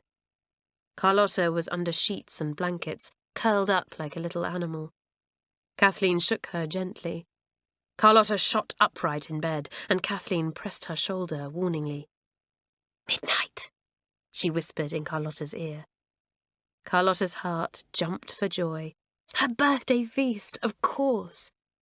She padded round the dormitory as quietly as a cat, waking everyone but Elsie. There was no whispering in that room, and not a single giggle. Each girl took slippers and dressing gown and crept quietly to the door. Elsie snored a little, much to everyone's relief. Carlotta shut the door quietly and locked it. She took out the key and put it into her dressing gown pocket. Now, if Elsie did wake up, she couldn't get out and spoil the feast. Everyone went to the common room. Not until the door was fast shut and cushions put along the bottom to hide the crack of light was the light switched on. Then, what a whispering and giggling there was. "Elsie snored as we went out," giggled Carlotta. "Such a nice, gentle little snore. Now come on, set out the plates and things." Everything was taken from the hiding places, from the bottom of cupboards and the back of shelves, from tuck boxes and tins, and from behind books in bookcases. Soon the common room tables were set with the empty plates and dishes. The largest plate of all was put in the middle. That was for the lovely birthday cake. "Now for a real proper feast," said Carlotta happily. She and the others set out the goodies they had, the cakes and the buns, the biscuits and the sweets. They opened the tins and emptied the contents onto dishes. Sardines, fruit salad, pineapple, prawns, the most wonderful selection of things imaginable. Carlotta opened a dozen ginger beer bottles. At each pop there was a giggle. "Here's to our dear sleeping beauty Elsie," said Bobby with a laugh, and drank the fizzy ginger beer. "Come on, everyone, let's really enjoy ourselves." Chapter 17. The second form play a trick. The second formers certainly did enjoy themselves. After a bit, they forgot to whisper and began to squeak in their normal voices. It didn't matter, really. They were too far from any sleeping mistress to be heard. They giggled at everything and laughed till the tears came at Doris and her idiotic antics with empty ginger beer bottles. They ate everything. Carlotta even ate sardines and pineapple together. Alison tried prawns dipped in ginger beer, which Pat and Isabel said were simply super, but they made her feel sick taken that way. However, the others didn't mind and mixed all the food together with surprising results. "Nobody would dream that sardines pressed into gingerbread cake would taste so nice," said Janet. "My brother told me that and I didn't believe him, but it's true." The birthday cake was marvellous. It melted in the mouth. The candles were lit very soon and the light turned off. All the girls sat munching happily, watching the 15 candles flicker and glow. It was lovely. "A happy year to you, Carlotta," said Pat, holding up her mug of ginger beer. "It's your birthday now, because it's past midnight. Many happy returns of the day." "Thanks," said Carlotta, her vivid little face radiant. Her dark eyes sparkled as she looked round at her friends. It was lovely to give people pleasure. She would tell her grandmother all about it. "Happy returns," said one voice after another. "Happy birthday, good old Carlotta." Carlotta cut second slices of her big birthday cake for everyone. There was a fairly big piece left, enough for 2 extra slices. "2 more bits," said Carlotta, slicing the piece in half. "Who shall we give them to?" "One to Miss Jenks," said Pat. "You needn't say we had the cake at midnight." "And one to Miss Quentin," said Alison eagerly. "Don't be silly," said Carlotta. "Do you think I'm going to waste my birthday cake on Miss Quentin? I'd rather give a slice to Elsie." "Well, let's," said Anna unexpectedly. "It's supposed to be good for people to heap coals of fire on their head. You know, return good for evil. And anyway, what a shock for Elsie when we give her a bit, and she realises we've had the party." "We'll give it to her after the next night, then," said Carlotta, grinning. "Let her try and spoil the feast this coming night. And then, the next day, we'll present her with a bit of cake. That really would be funny." Everyone agreed to that. Not that they wanted to make Elsie a present at all. They just wanted to see her face when she saw the piece of cake, and realised that the feast had been held in peace without her, and hadn't been spoiled. "Well, One bit for Miss Jenks, and the other for darling Elsie, said Carlotta, and put them away in a tin. Now, girls, is there anything else left to eat? There wasn't, and very little to drink either. It's a good thing, said Anna. I simply couldn't eat another crumb. Fancy you saying that, Anna, said Pat with a laugh. I should have thought you could have gone on eating till breakfast time. Don't be rude to your head girl, said Anna lazily. Nothing ever ruffled her good temper. Carlotta, we'd better clear up and get back. We've been here ages. What a pity, said Alison with a sigh. She never liked clearing up. The girls set to work and stacked the dishes and plates neatly at the back of a cupboard, hoping they would be able to wash them and put them back into their proper places in the morning. They swept up the crumbs and threw them out of the window. They put the ginger beer and lemonade bottles into a cupboard outside in the passage. Then they looked round the common room. There was not a single sign of the lovely feast they had had. Good girls, said Anna. Now, come along, as quietly as you can, so as not to wake Elsie. The second formers crept quietly back to their rooms. Carlotta unlocked her dormitory door. The first sound that greeted her was the light snoring of the sleeping Elsie. She had not even stirred. Good, thought Carlotta, cuddling into bed. Everything went off marvellously. Oh, I wish we could have it all over again tomorrow night. The second formers were very sleepy the next morning. They found it difficult to get up. Alison said she felt sick, and so did Kathleen. Well, never mind. It was worth it, wasn't it? Said Pat. Do you want to go to Matron? No, said Alison and Kathleen together. Matron would only give them a large dose of nasty-tasting medicine. She had an unfailing way of knowing when a midnight feast had been held, and kept special medicine for girls who complained of feeling sick the next day. Elsie did not for one moment suspect that the feast had been held. Nobody said a word about it in front of her. The common room had been so well cleared up that there was not a crumb left to give the secret away.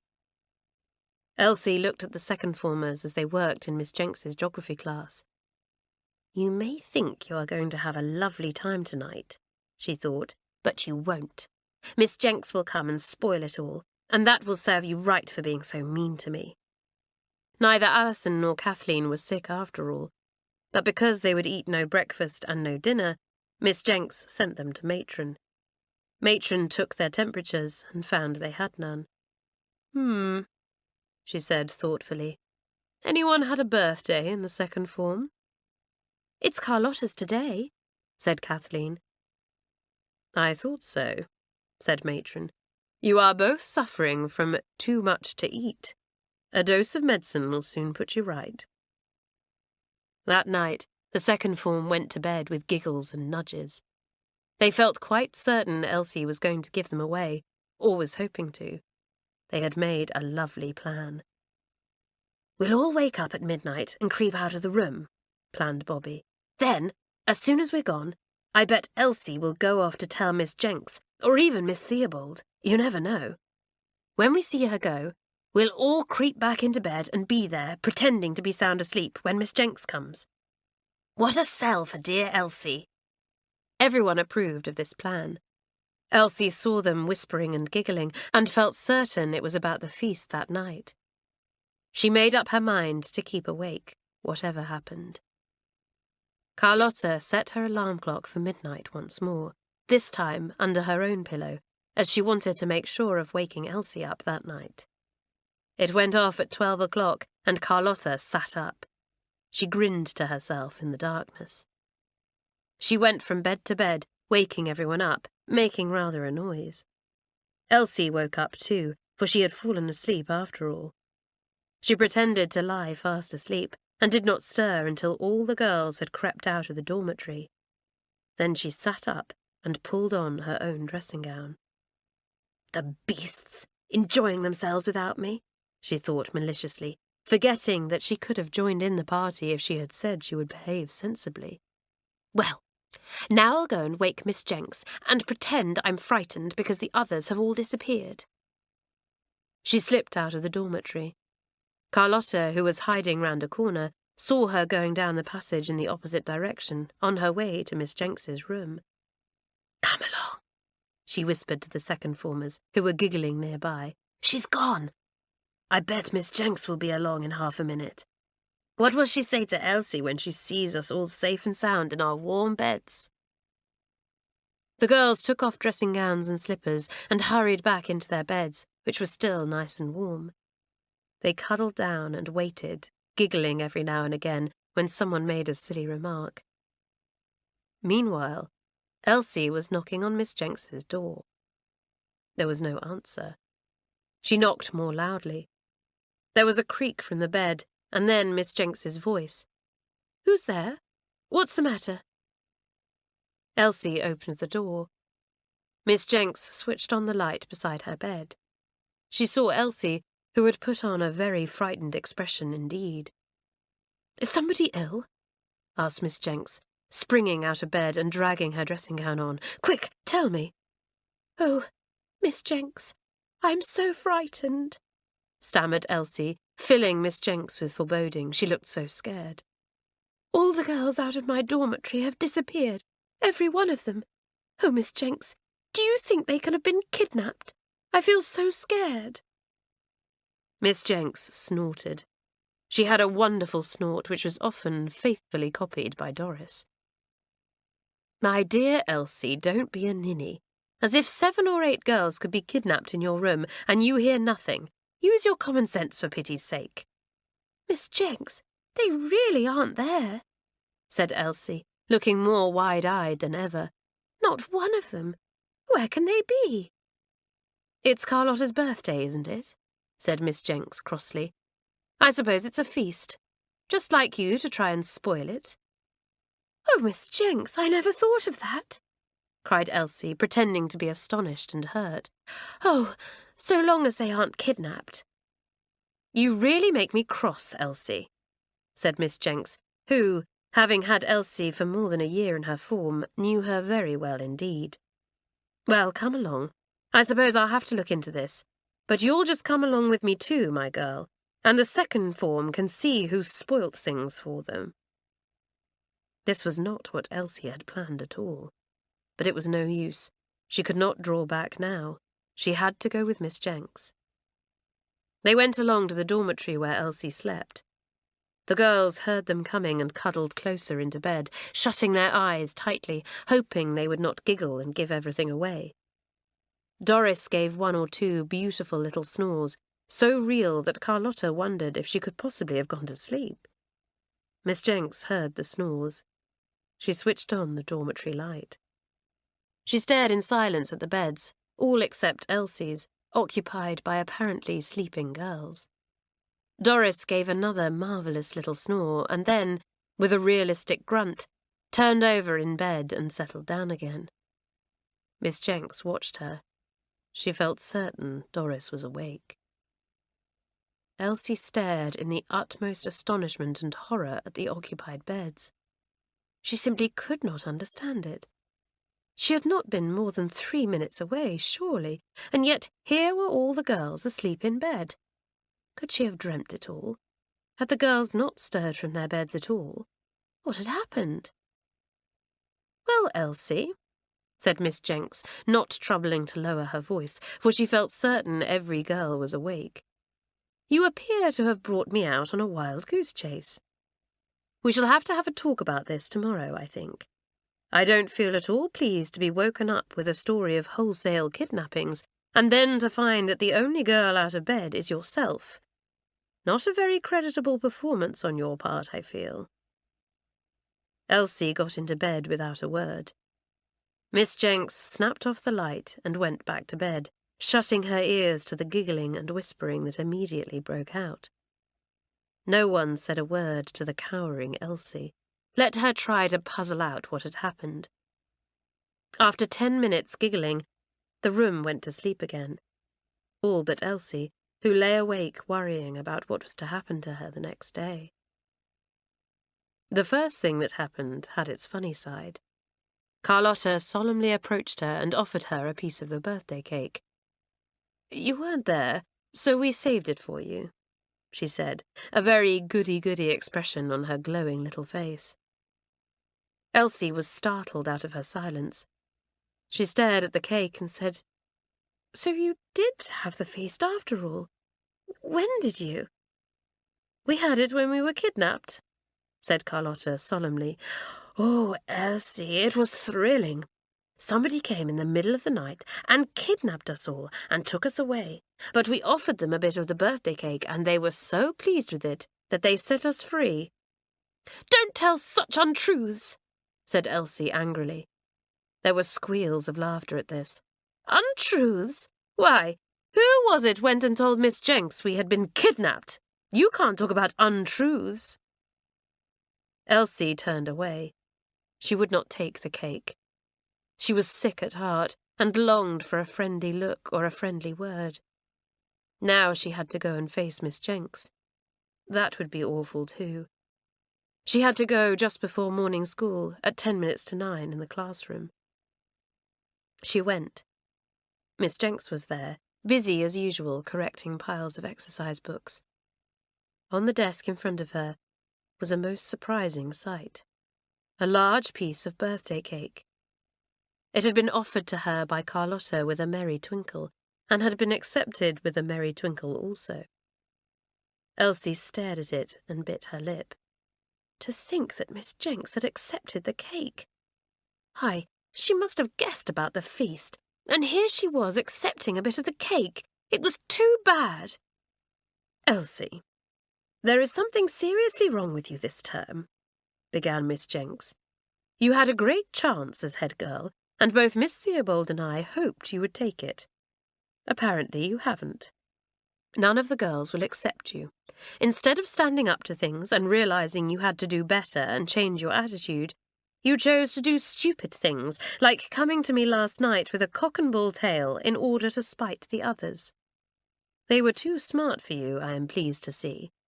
Now, what is to be done? Are you going to go on like this for the rest of the term? Your report will not make pleasant reading if so. Or are you going to show that you really have a little courage and common sense in you, and try to make up for your silly behaviour before it is too late?" Plain speaking was Miss Jenks's strong point. Elsie listened in silence. She looked at the calm eyes of her form mistress. There was absolutely nothing else to be done now but admit herself to be in the wrong, and say she had courage to do better. That was hard, but the alternative was harder. Getting a thoroughly bad report and having to bear the sneers of the girls for the rest of the term. "I'll try to make up for being silly," said Elsie in a half-sulky tone. "You've been more than silly," said Miss Jenks. "Pull yourself together. You know that St Clare's only keeps the girls it can do something with. The second formers are decent. If they see you showing a little courage and common sense, they will help you." "All right," said Elsie ungraciously. "But, Miss Jenks, don't make me tell them I'm sorry or anything. I can't do that. I really can't." "My dear Elsie, I haven't had you in my form for over a year without knowing that I can't expect you to have either the good feeling or the courage to say you're sorry," said Miss Jenks impatiently. "Now, here come the others. Go and get my books for me out of the mistress's common room, and put on a little brighter face. I simply cannot bear to see you looking like a hen left out in the rain any longer." Elsie went to fetch Miss Jenks's books as the second formers crowded into the room. They sat down at once, surprised to see their form mistress there before them. "I want to say a word to you this morning," said Miss Jenks, "about Elsie. She has agreed to try and have a little courage and do better from now on. Rather unwillingly, I must admit. She tells me she cannot possibly say she is sorry to you for her stupid conduct, and in any case, I don't think she is sorry. But try to act towards her in a way to help her efforts, not hinder them, will you? After all, you played a wonderful trick on her last night, didn't you?" This unexpected ending made all the girls smile delightedly. So Miss Jenks guessed everything, And there was the birthday cake, sitting, waiting to be eaten. Good old Miss Jenks. The girls were ready to do anything she asked them. "All right, Miss Jenks, we'll put up with Elsie as graciously as we can," said Hilary, smiling. "We got our own back last night, so we can afford to be generous." Elsie came back into the room. She had tried to make her face pleasanter. She placed the books on the desk. "Thank you, Elsie," said Miss Jenks in a pleasant tone, and gave her a smile. The girls saw it and approved. What Miss Jenks could do, they could do also. Things would be easier for Elsie than she deserved. Chapter 18. An Exciting Match. The term went on its way, happy and busy with lessons, games, and fun. Lacrosse matches were played, and the whole school turned out to watch and cheer at the home matches. The second form were very proud of Gladys. Anna had told Miss Wilton, the games mistress, that she thought Gladys would be worth trying in some other position than goalkeeper, and Miss Wilton, rather doubtfully, agreed to try her. "She has never shown any aptitude for running, catching, or tackling," she said. "However, we will see." So Gladys, to her delight, was put in a position where running and catching would count, and after once or twice, the girl proved herself to be very good. She was small, but very wiry and agile, and she was amazingly good at dodging the enemy and passing the ball quickly to someone else. "Good, Gladys, good," Miss Wilton said time after time one Monday afternoon. "You are coming on." Gladys flushed with pleasure. She looked very happy these days. Miss Quentin was taking a good deal of notice of her in the drama class, and now Miss Wilton was praising her at lacrosse, the two things she liked most. She was writing very happy letters to her mother now, and although she still had no reply, she had had a letter from Mirabel's mother that had delighted her. "Dear Gladys," the letter had said, "I thought you might like to know that I was able to go today to the hospital your mother is in. The nurse actually allowed me to see her for 2 minutes, as it was one of her good days. I told her about you, and how you and my Mirabel were friends. She could not say much, but she did say how delighted she was to hear what a success you were at the concert.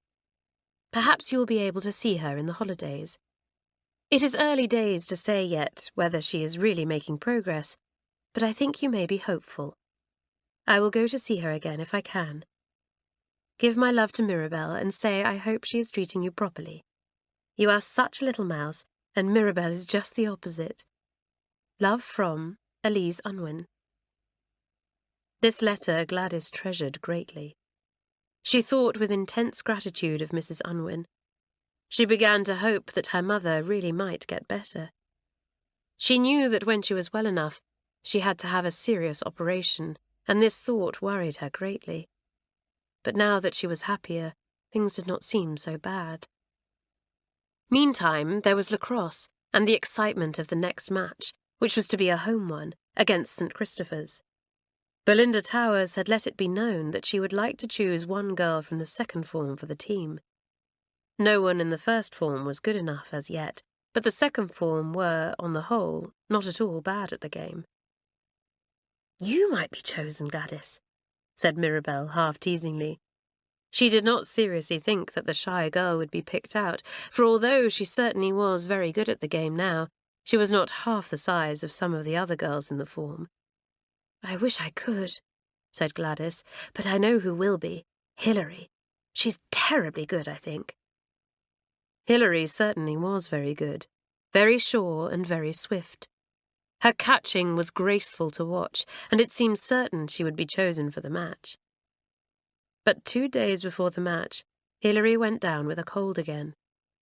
Matron popped her into bed, in spite of her wails about lacrosse. "Belinda said I could play in the match," she said. "Can't I get up tomorrow for certain?" "Nothing is certain with bad colds," said Matron, "so don't count on anything." Thus it came about that Hilary, although chosen by Belinda, could not play, and Belinda, running her pencil down the list of names in the second form, suddenly came to a stop by Gladys Hillman's name. She sat and thought. "That kid's good," thought the head girl. I watched her yesterday. She's fast, and jolly good at tackling, although she is small.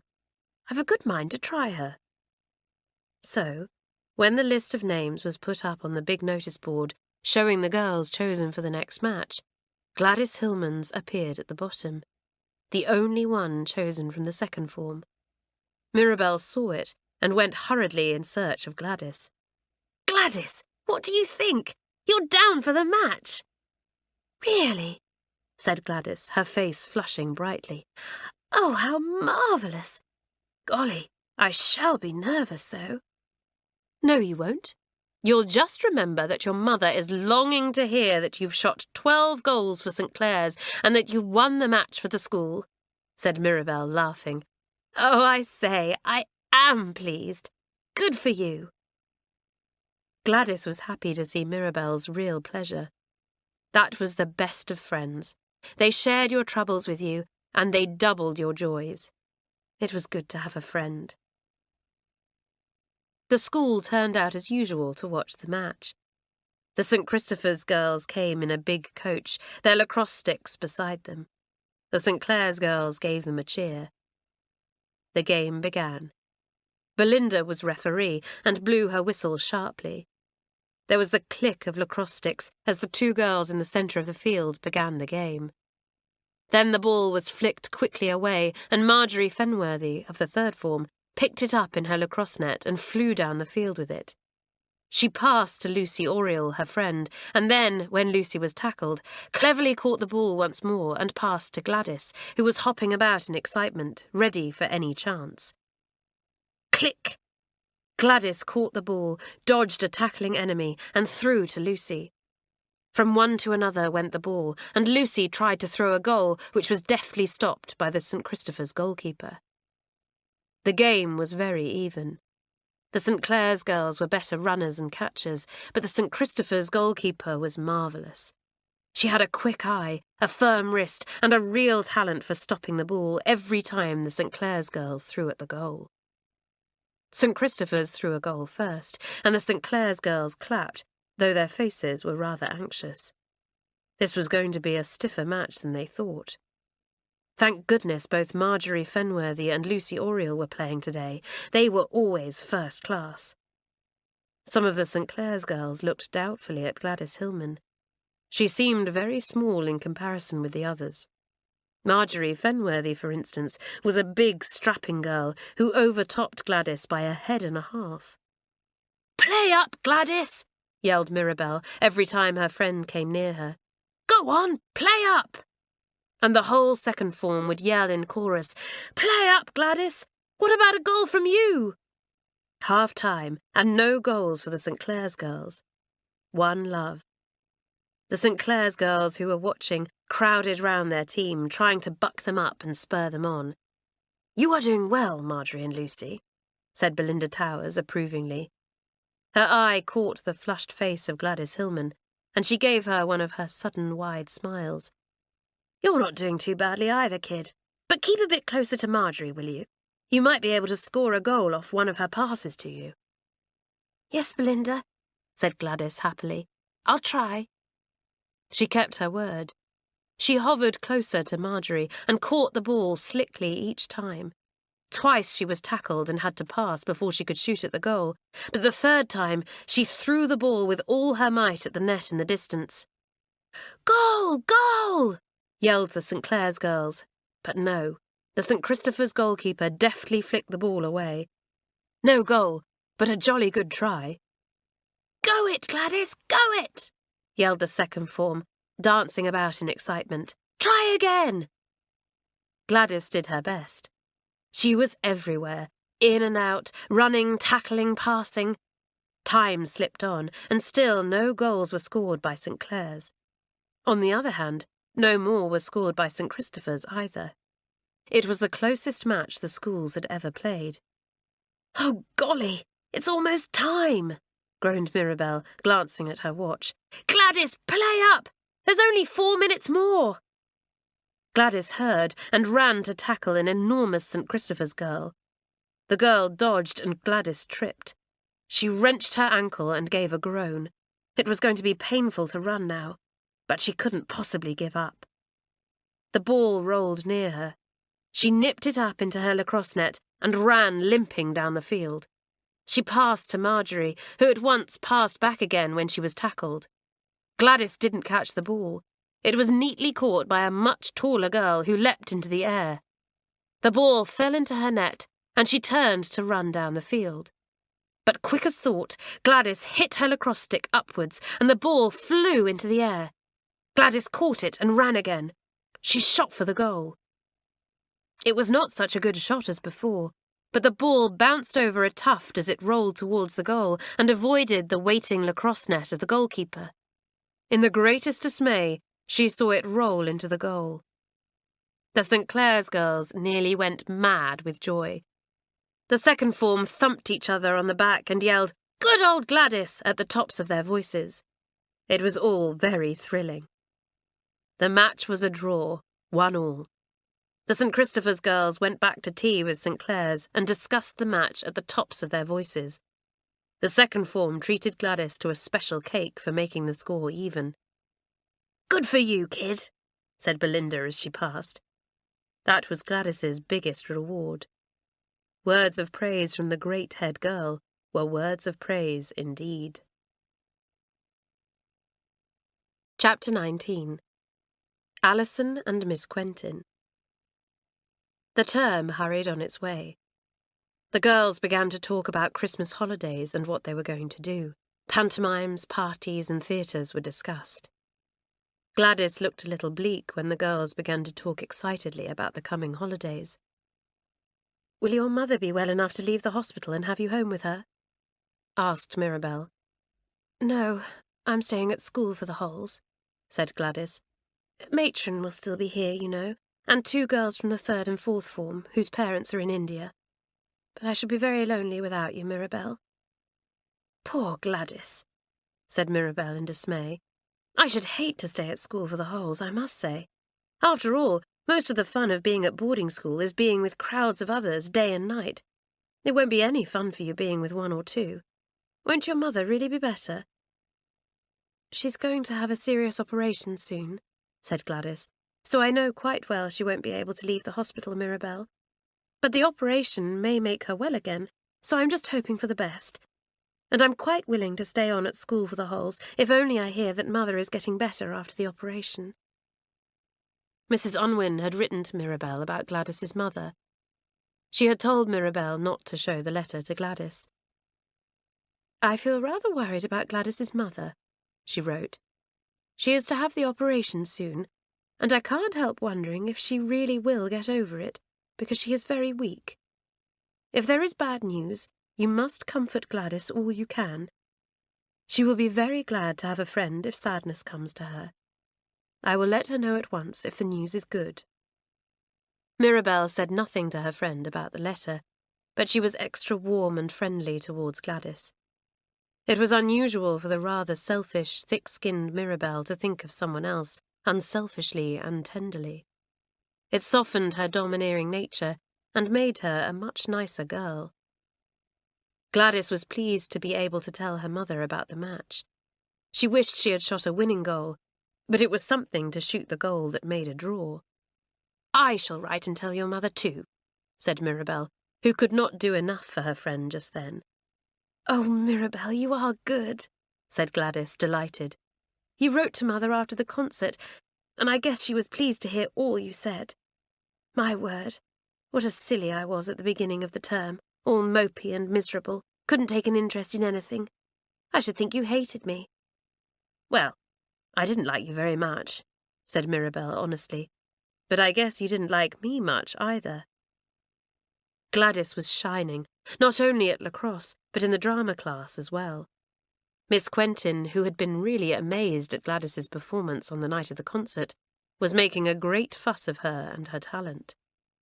Alison didn't like it at all. She was jealous, and there were some days when she could hardly speak to Gladys. The play was to be performed at the end of the term. Miss Quentin had tried out Alison, Doris, Carlotta, and now Gladys in the principal feminine part. There was no doubt that Alison looked the prettiest and the most graceful, and that she was quite word-perfect and had rehearsed continually. But Gladys was by far the best actress. Miss Quentin had given Alison to understand that she would have the chief part. She had not actually said so in so many words, but the class as a whole took it for granted that Alison would take the part. They found it quite natural, too, for they knew how hard the girl had worked at learning the words, a task always difficult for her. Alison was really silly about Miss Quentin. She waited round corners for her, hoping for a smile. She hung on every word the teacher said.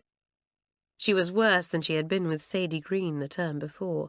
For one thing, Sadie had had a little common sense and often laughed at Alison. But Miss Quentin had no common sense at all. So Alison became worse instead of better, and the second formers became quite exasperated with her. Then Alison heard some news that gave her a great blow. Miss Quentin was not coming back the next term. "Are you sure?" asked Alison, looking with wide eyes at Hilary, who had come in with the news. "Well, I heard Mamselle say to Miss Quentin, 'Well, well, so you will be on the stage next term whilst we are all struggling with our tiresome girls.' Apparently Miss Quentin had only just heard the news herself. She had a letter in her hand. I think she must only have been engaged for a term. It's the first time we've had a proper drama class. Perhaps Miss Theobald was trying out the idea." Hilary looked at Alison, who had tears in her eyes. "Cheer up, Alison. The world won't come to an end because your beloved Miss Quentin isn't here next term. You'll find someone else to moon round. Don't fret." It was a great shock to Alison. She had dreamt of term after term in Miss Quentin's drama classes, with herself taking all the chief parts in every play, hearing honeyed words of praise dropping daily from the teacher's lips. She went away by herself and cried very bitterly. The silly girl gave her heart far too easily to anyone who attracted her or made a fuss of her. "What's come over Alison?" asked Pat in surprise when her cousin appeared with swollen eyes. "Been in a row, Alison?" "She's only sorrowing because her beloved Miss Quentin won't be here next term to pat her on the back and tell her she's very, very good," said Janet. "Alison, don't be an idiot," said Isabel.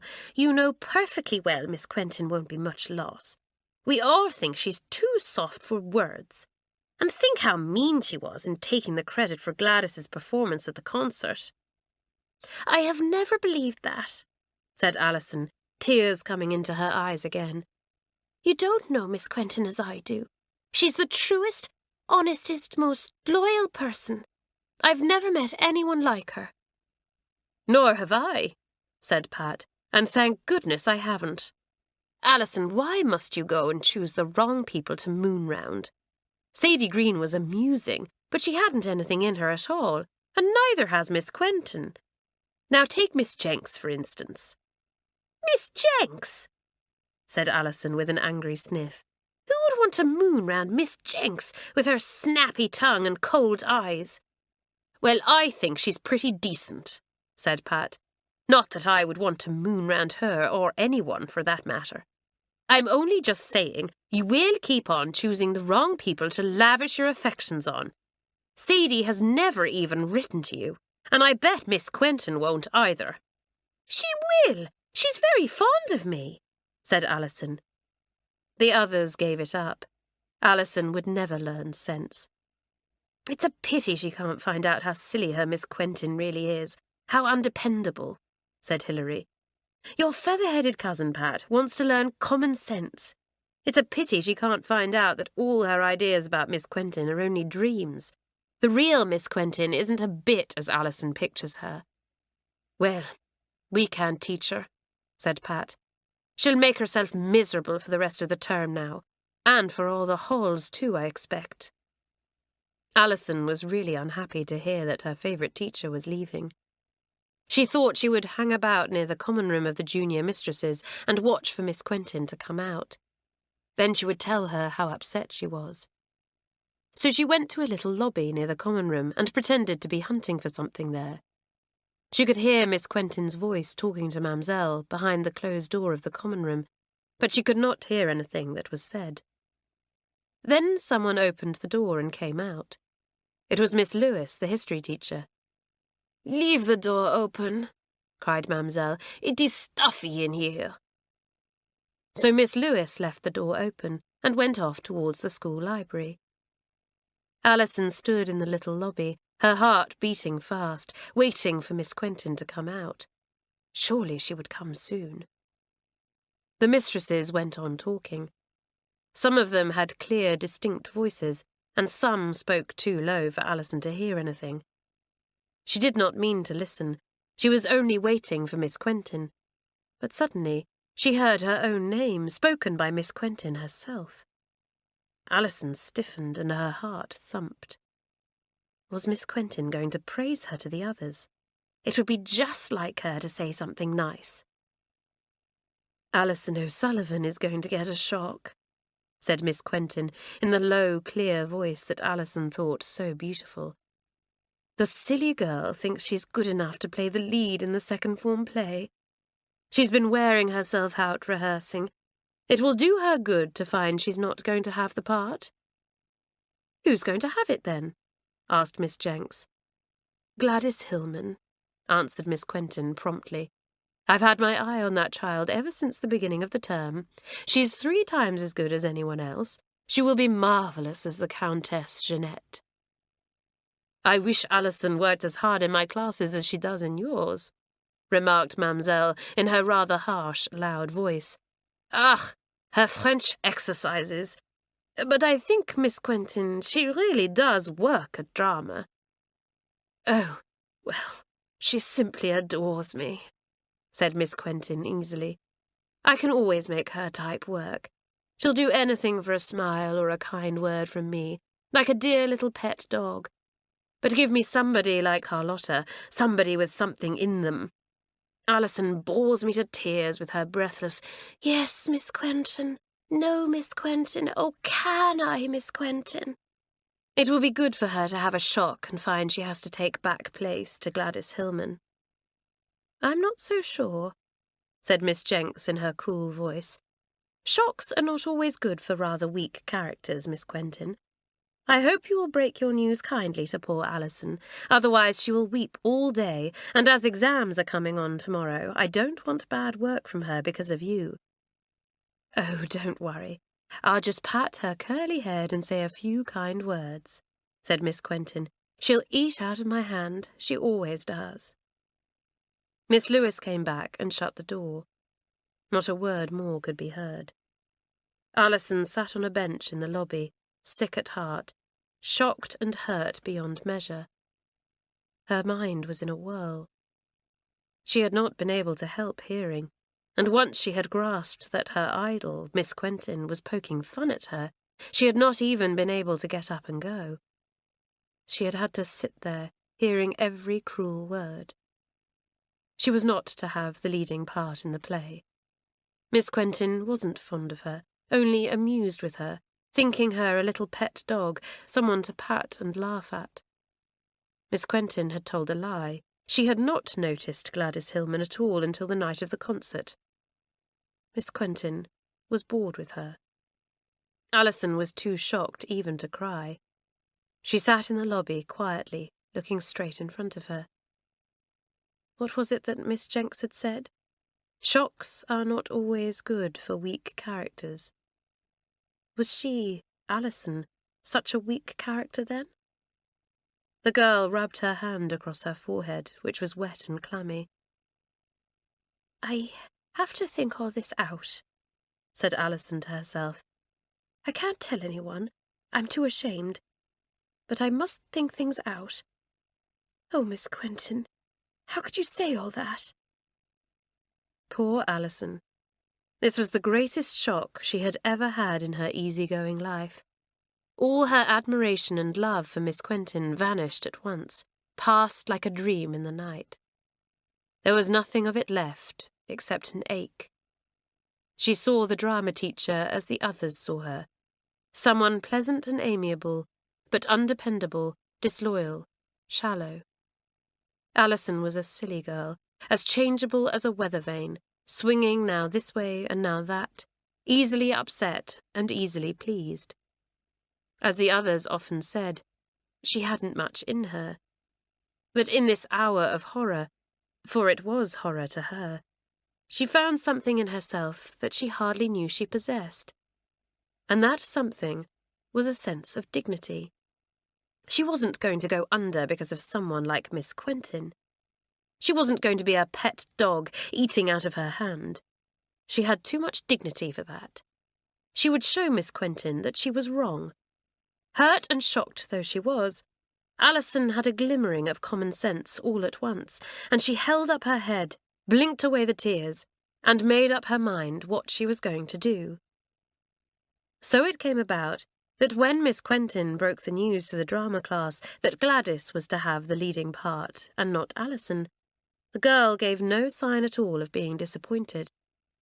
Her face was pale, for she had slept badly that night, but it had a calmness and dignity that astonished the watching girls. "So Gladys is to have the part, you see," finished Miss Quentin. She lightly touched Alison's curly head. "I'm afraid my Alison will be disappointed." "Of course not, Miss Quentin," said Alison, moving away from the teacher's hand. "I think Gladys should have the part. She is the best of us all, and I am very glad." The girls stared at Alison in the greatest amazement. They had expected tears, even sulks, but not this cool acceptance of an unpleasant fact. "Who would have thought Alison would take it like that?" said Janet. "Well, good for her. All the same, I think it's a shame. Miss Quentin made us all think Alison would have the part." Alison would not meet Miss Quentin's eye. She played the part she was given very well, but seemed quite unmoved when Miss Quentin praised her. Miss Quentin was puzzled and a little hurt. "Girls, I have something to tell you," she said at the end of the lesson. "I shall not be here next term. I shall miss you all very much, especially one or two of you who have worked extremely hard." She looked hard at Alison, expecting to see tears and to hear cries of, "Oh, Miss Quentin, we shall miss you." But Alison did not look at the teacher. She gazed out of the window as if she had not heard. Hilary cleared her throat and spoke politely. "I am sure we are all sorry to hear that, Miss Quentin. We hope you will be happy wherever you go." Miss Quentin was hurt and disappointed. She spoke directly to Alison. "Alison, I know you worked specially hard for me," she said. "I worked hard because I like drama," said Alison in a cool voice, looking Miss Quentin in the eyes for the first time. This was a direct snub, and the girls gasped in surprise. Whatever made Alison behave like that? They gazed at her in admiration. So Alison had seen through her beloved Miss Quentin at last, and instead of moaning and wailing, had put on a cloak of dignity and coolness. One up to Alison. Miss Quentin retired gracefully to her next class, very much puzzled. The girls crowded round Alison. "Alison, what's happened? Has your beloved Miss Quentin offended you?" "Shut up," said Alison, pushing her way between the girls. "I can't tell you anything. I don't want to discuss it. Let me alone." They let her go, puzzled, but respecting her request. "Something's happened," said Hilary, watching the girl going out of the room. "But whatever it is, it's for the best.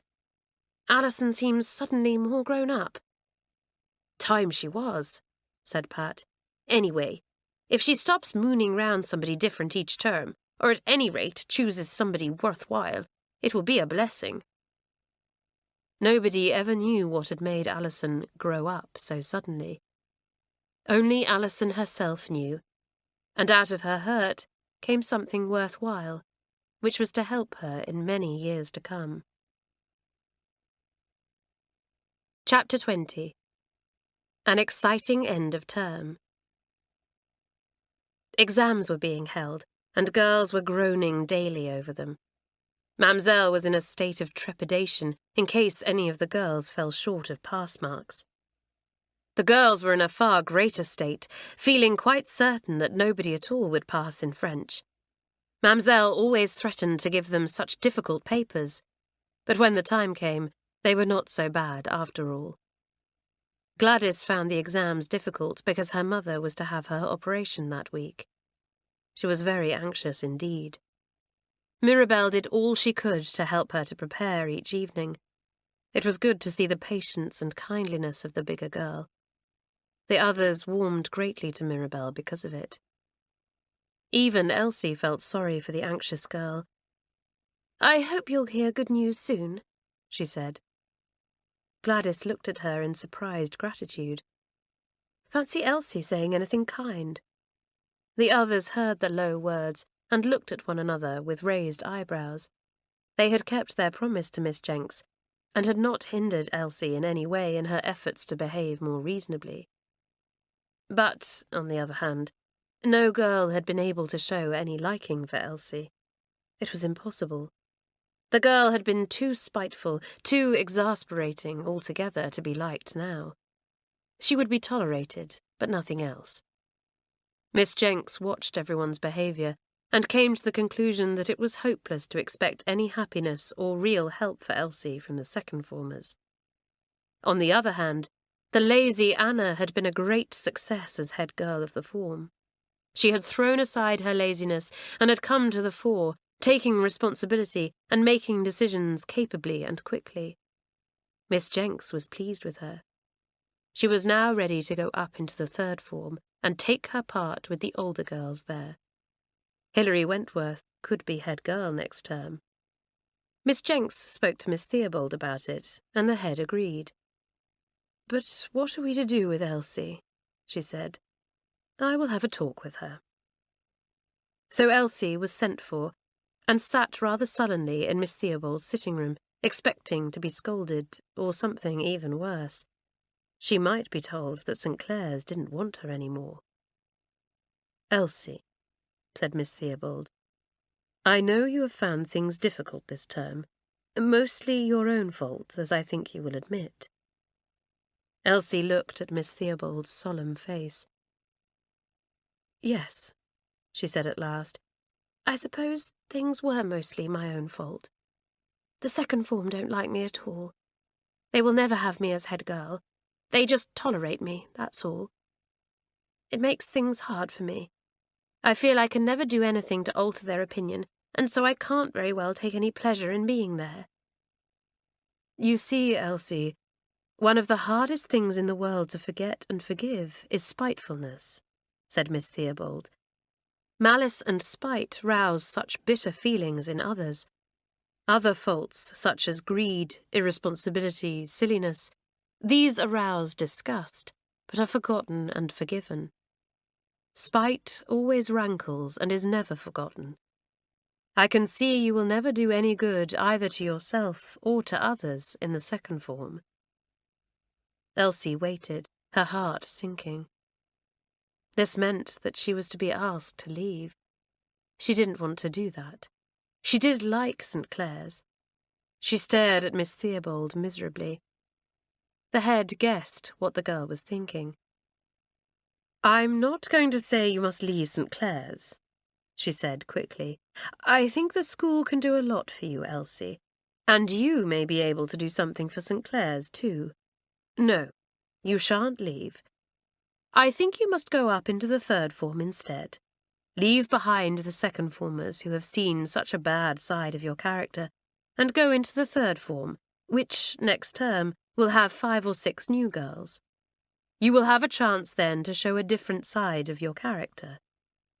You are not really ready to go up, either in your work or in your behaviour, but I will send you up if you will tell me that you will take this chance and work hard, and more important still, try to get the cattiness out of your nature that every schoolgirl detests." Elsie's heart lifted in relief. Go up into the third form and leave behind the girls who would always dislike her. Wouldn't she work hard? Wouldn't she be kind and friendly and helpful to the new girls who didn't know anything about her? She smiled gladly. "What about Anna?" she asked. Is she going up too? Yes, but you can trust Anna not to give you away at all, said Miss Theobald. She's a good girl. She really has turned out well as head girl. Now, Elsie, take this chance and make good. I will, said Elsie. Thank you, Miss Theobald. I never thought of going up into the third form. It makes all the difference in the world. The girl went out, pleased and hopeful. She saw Gladys Hillman in the passage and went up to her with a warm gesture of friendliness. Any news of your mother, old thing? She asked. Not yet, said Gladys, wondering whatever could have made Elsie look so friendly and glad. Elsie went on her way and met Bobby. I say, she said, I saw poor old Gladys just now. Can't we do something to take her out of herself a bit? She's moping again. Good idea, said Bobby at once. I'll play that trick on Mamselle. You know, the trick that makes plates jump about. Mamselle is taking lunch today at our table because Miss Jenks is going out. It will be sport. So the second formers were told that a trick was about to be played, and they all cheered up, forgot about exams, and looked at Bobby with bright eyes.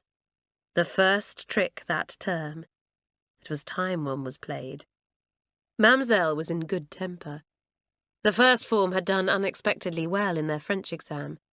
She beamed at everybody. The second formers beamed back, and Doris gave a deep chuckle, exactly like Mamselle's.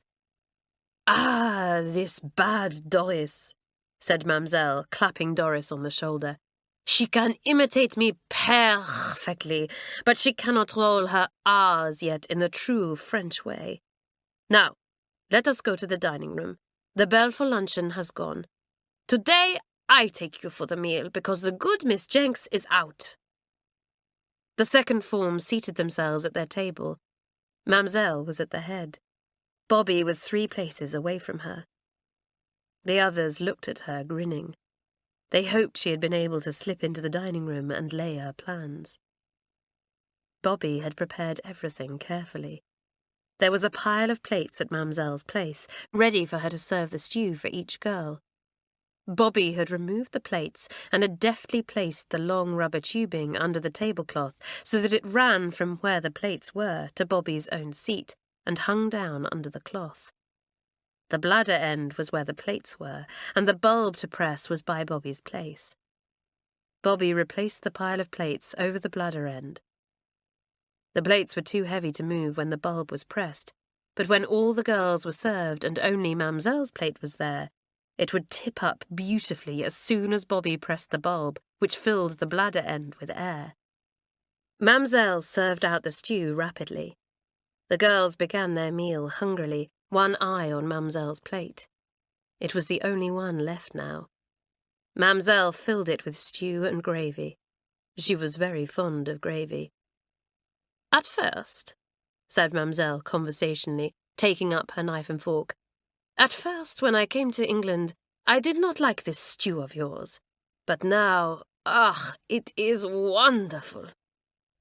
Bobby pressed the rubber bulb she was holding under the cloth. The bladder end under Mamselle's plate filled with air and became fat and big. Mamselle's plate tilted up on one side, gave a little wobble, and subsided again as Bobby let go the bulb she was pressing. Mamselle was overcome with astonishment. She felt her nose to see if her glasses were there. Yes, they were. But could she have seen right? Her plate had moved. She took a quick look round at the girls. They seemed to have noticed nothing, though actually all the girls had seen the plate lift and wobble and were fighting hard to keep from giggling. Mamselle dismissed the matter from her mind. She had imagined it. She began to make conversation again. Tomorrow, you second formers will have your French tests, she said, smiling round. Then she tried to cut a piece of meat with her knife, whilst Bobby, at the same moment, pressed the rubber bulb. Air ran through to the bladder, and Mamselle's plate lifted itself up very suddenly and spilt some gravy over one side. Mamselle looked at her plate in alarm. It had done it again. It was alive. It had spilt its gravy on the cloth. Tiens! said Mademoiselle, very much startled. "What is this?" "What is what, Mademoiselle?" asked Janet with a solemn face. Nothing, said Mademoiselle hastily, not liking to say that she feared her plate was alive. But something certainly was the matter with it. She looked down at it, hardly daring to eat her meal. Bobby gave the plate a rest. Mademoiselle looked at it warily for a little while, and then plucked up her courage to eat her meal once more. The plate seemed to be behaving itself. Then it suddenly went mad again. It tipped up and down slowly and solemnly 3 times, then jerked from side to side, spilling some more gravy. Mademoiselle grew really alarmed. She glanced at the girls. How strange that they did not seem to see what was happening. She must be going mad. "Don't you like your stew, Mademoiselle?" asked Pat solemnly. "I thought you said it was wonderful." Mademoiselle looked suspiciously at her plate, which was now quiet. Doris made a silly joke in order to let the girls laugh loudly, for 2 or 3 of them were almost hysterical by now, and would certainly have given the game away if they had not been able to laugh loudly. The rest of the school looked in amazement at the bellowing girls. Miss Theobald, who sat at the head of the 6th form table, was displeased. "Quiet, please," she called to the 2nd formers. They choked and became quiet. Doris was purple in the face with trying not to laugh again. Mademoiselle looked round with a frown. "Such a noise," she said reprovingly, but her attention was soon drawn to her plate again, when it solemnly rose up and down twice, and then became quite still. Mademoiselle frowned.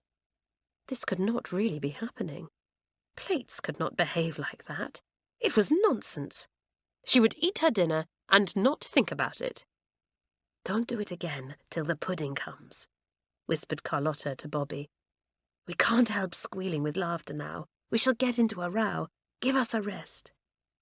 So for the rest of the first course, the plate behaved itself, and Mademoiselle was much relieved. But when the pudding arrived, and she had served it out, leaving only her own plate in its place, the fun began again. The pudding plate leapt quite wildly, and Mademoiselle pushed her chair back with a scream. The girls choked, and the tears ran down their cheeks. "Ah, this plate!" cried Mademoiselle. "It is as bad as the other one. See how it jumps!" Bobby kept the plate quite still. Doris exploded into laughter, and 2 or 3 joined her helplessly. Miss Theobald began to look really vexed. The rest of the school craned their necks to see whatever could be happening at the 2nd form table.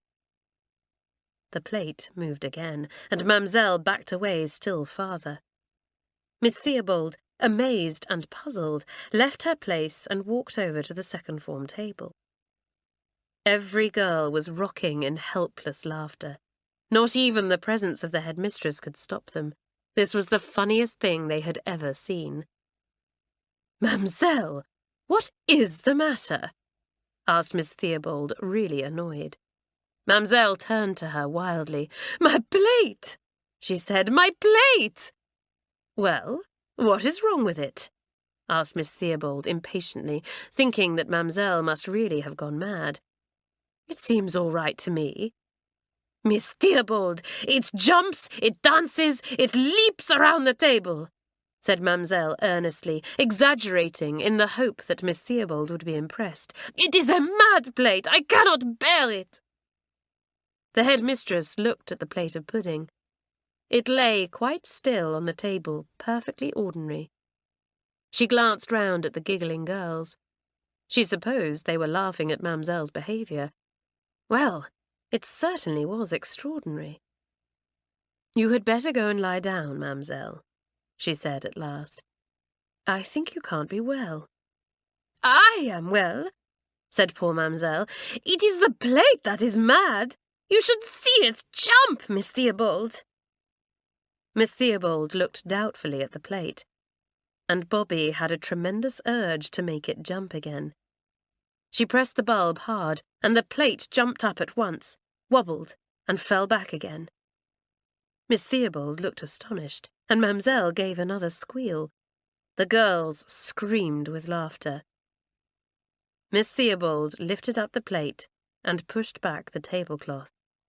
There, underneath, was the little rubber bladder attached to the tubing that led to Bobby's place. Mamselle's eyes nearly fell out of her head when she saw it. "I think, Mamselle, one of the girls is playing a trick on you," said Miss Theobald. "I will leave you to deal with it. I dare say Roberta can explain how it was done."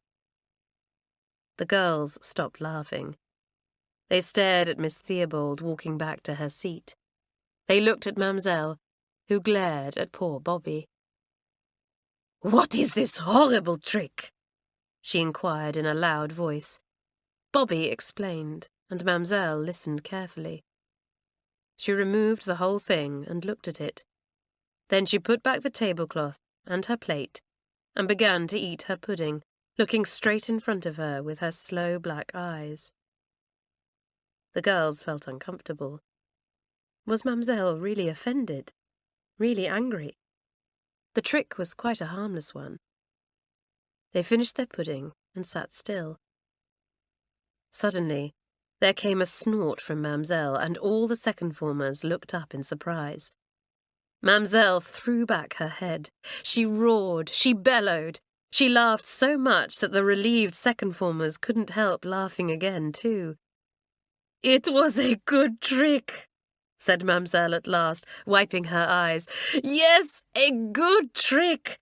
I shall make my sister laugh till she cries when I tell her. When I think of that plate jumping at me like that. Ah, magnifique!" "I'll lend you the whole trick if you like," said Janet. "It belongs to my brother. You can play the trick on your sister." Mamselle stared at her in delight. "What a good idea!" she exclaimed, beaming. "This will cheer my good sister immensely. You shall show me how it works." Miss Theobald smiled as she left the room. It really had been funny. What a good thing Mamselle had seen the funny side. But she could generally be trusted to. Poor Mamselle, the hundreds of tricks that had been played on her during her years at St Clare's. She would never learn to be suspicious of the girls. "Marvellous," said Janet when the second-formers were in their common room again discussing the affair. "Simply super. Bobby, you did it awfully well. I thought I should have died trying to keep in my laughter. Oh dear, when I think of that plate jumping about, and Mamselle's horrified face, I want to scream all over again." Everyone was amused, and Gladys, who had seen few tricks played in her life, laughed as much as anyone. She forgot her worry for a while, and Mirabelle was glad to see her smiling face as she listened to the talk. The next day, Mamselle gave out the French papers. They were much easier than the class expected, and everyone gave a sigh of relief. Even Doris hoped she might get enough marks for a pass. In the middle of the exam, when everything was perfectly quiet, the door opened and a junior girl looked in. Mirabelle glanced up. She looked across at Gladys. Gladys had gone white. She wondered if there was any news for her. "Please could Gladys Hillman go to Miss Theobald?" she said. Gladys stood up, her knees shaking. She was sure that her mother was dead. She went out of the room as if she was walking in a dream. Mirabelle stared after her, miserable. She feared the worst, too. But in 2 minutes, Gladys was back. The door was flung open, and she burst into the room, her face beaming and her eyes shining. She rushed to Mirabelle. "Mirabelle, Mother's had the operation, and she's come through it wonderfully. She's going to get better. I'm going to see her soon, just for an hour. Perhaps next week, Mirabelle. Isn't it marvellous?" Mirabelle was as glad as if it had been her own mother. She forgot about the class and put her arm around the happy girl. "Oh, Gladys," she said, "it's marvellous. I am glad." "Hurrah!" yelled Bobby, as delighted as anyone. "Good old Gladys." "I too am glad," beamed Mamselle, forgetting all about the French exam for a wonder.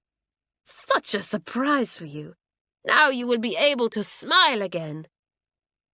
Gladys glanced round the room, suddenly remembering where she was. She had forgotten everything for the moment, except that she must tell Mirabel, her friend, the great news. She went back to her seat, so happy that she felt she might cry with gladness at any moment. "And now we must look at our exam papers again," said Mamselle in a kindly voice. "Gladys, you should do a wonderful paper with such good news to help you." Everyone was glad. The term had only 2 more days to go, and the girls were pleased to think that Gladys had something to look forward to. They were as nice to her as they could be, even Elsie. The last day came, and packing was begun. Gladys couldn't help feeling a little sad as she saw everyone preparing to go away for the holidays. She would have to stay at school, but never mind. She would be able to see her mother soon. What a pity she was so far away. It would be difficult to see her more than once. Just as the second form were in a complete muddle over their packing, Miss Theobald came into the room with a letter in her hand. She had just received it. The girls stood up and listened.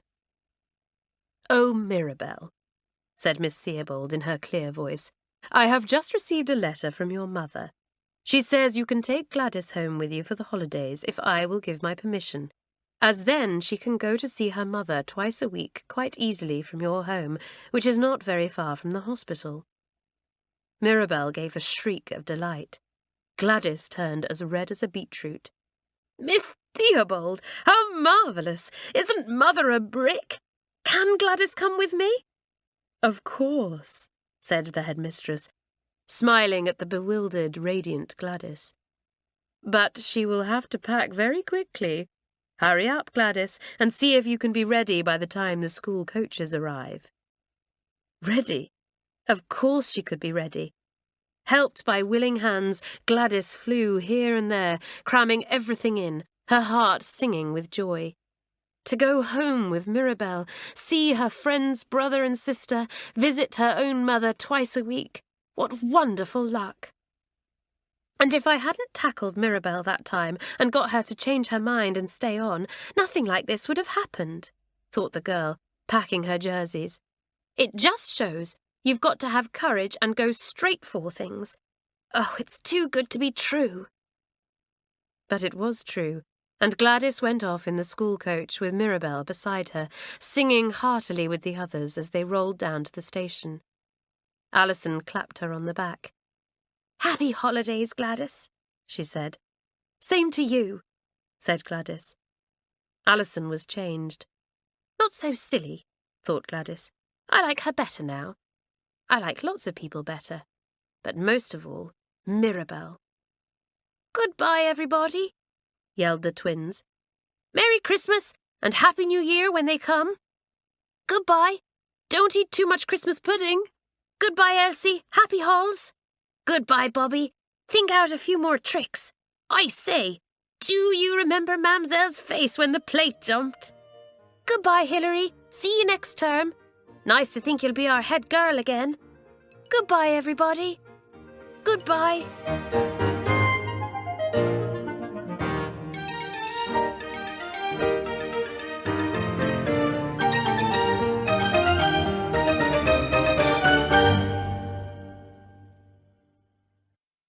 Audible hopes you've enjoyed this program.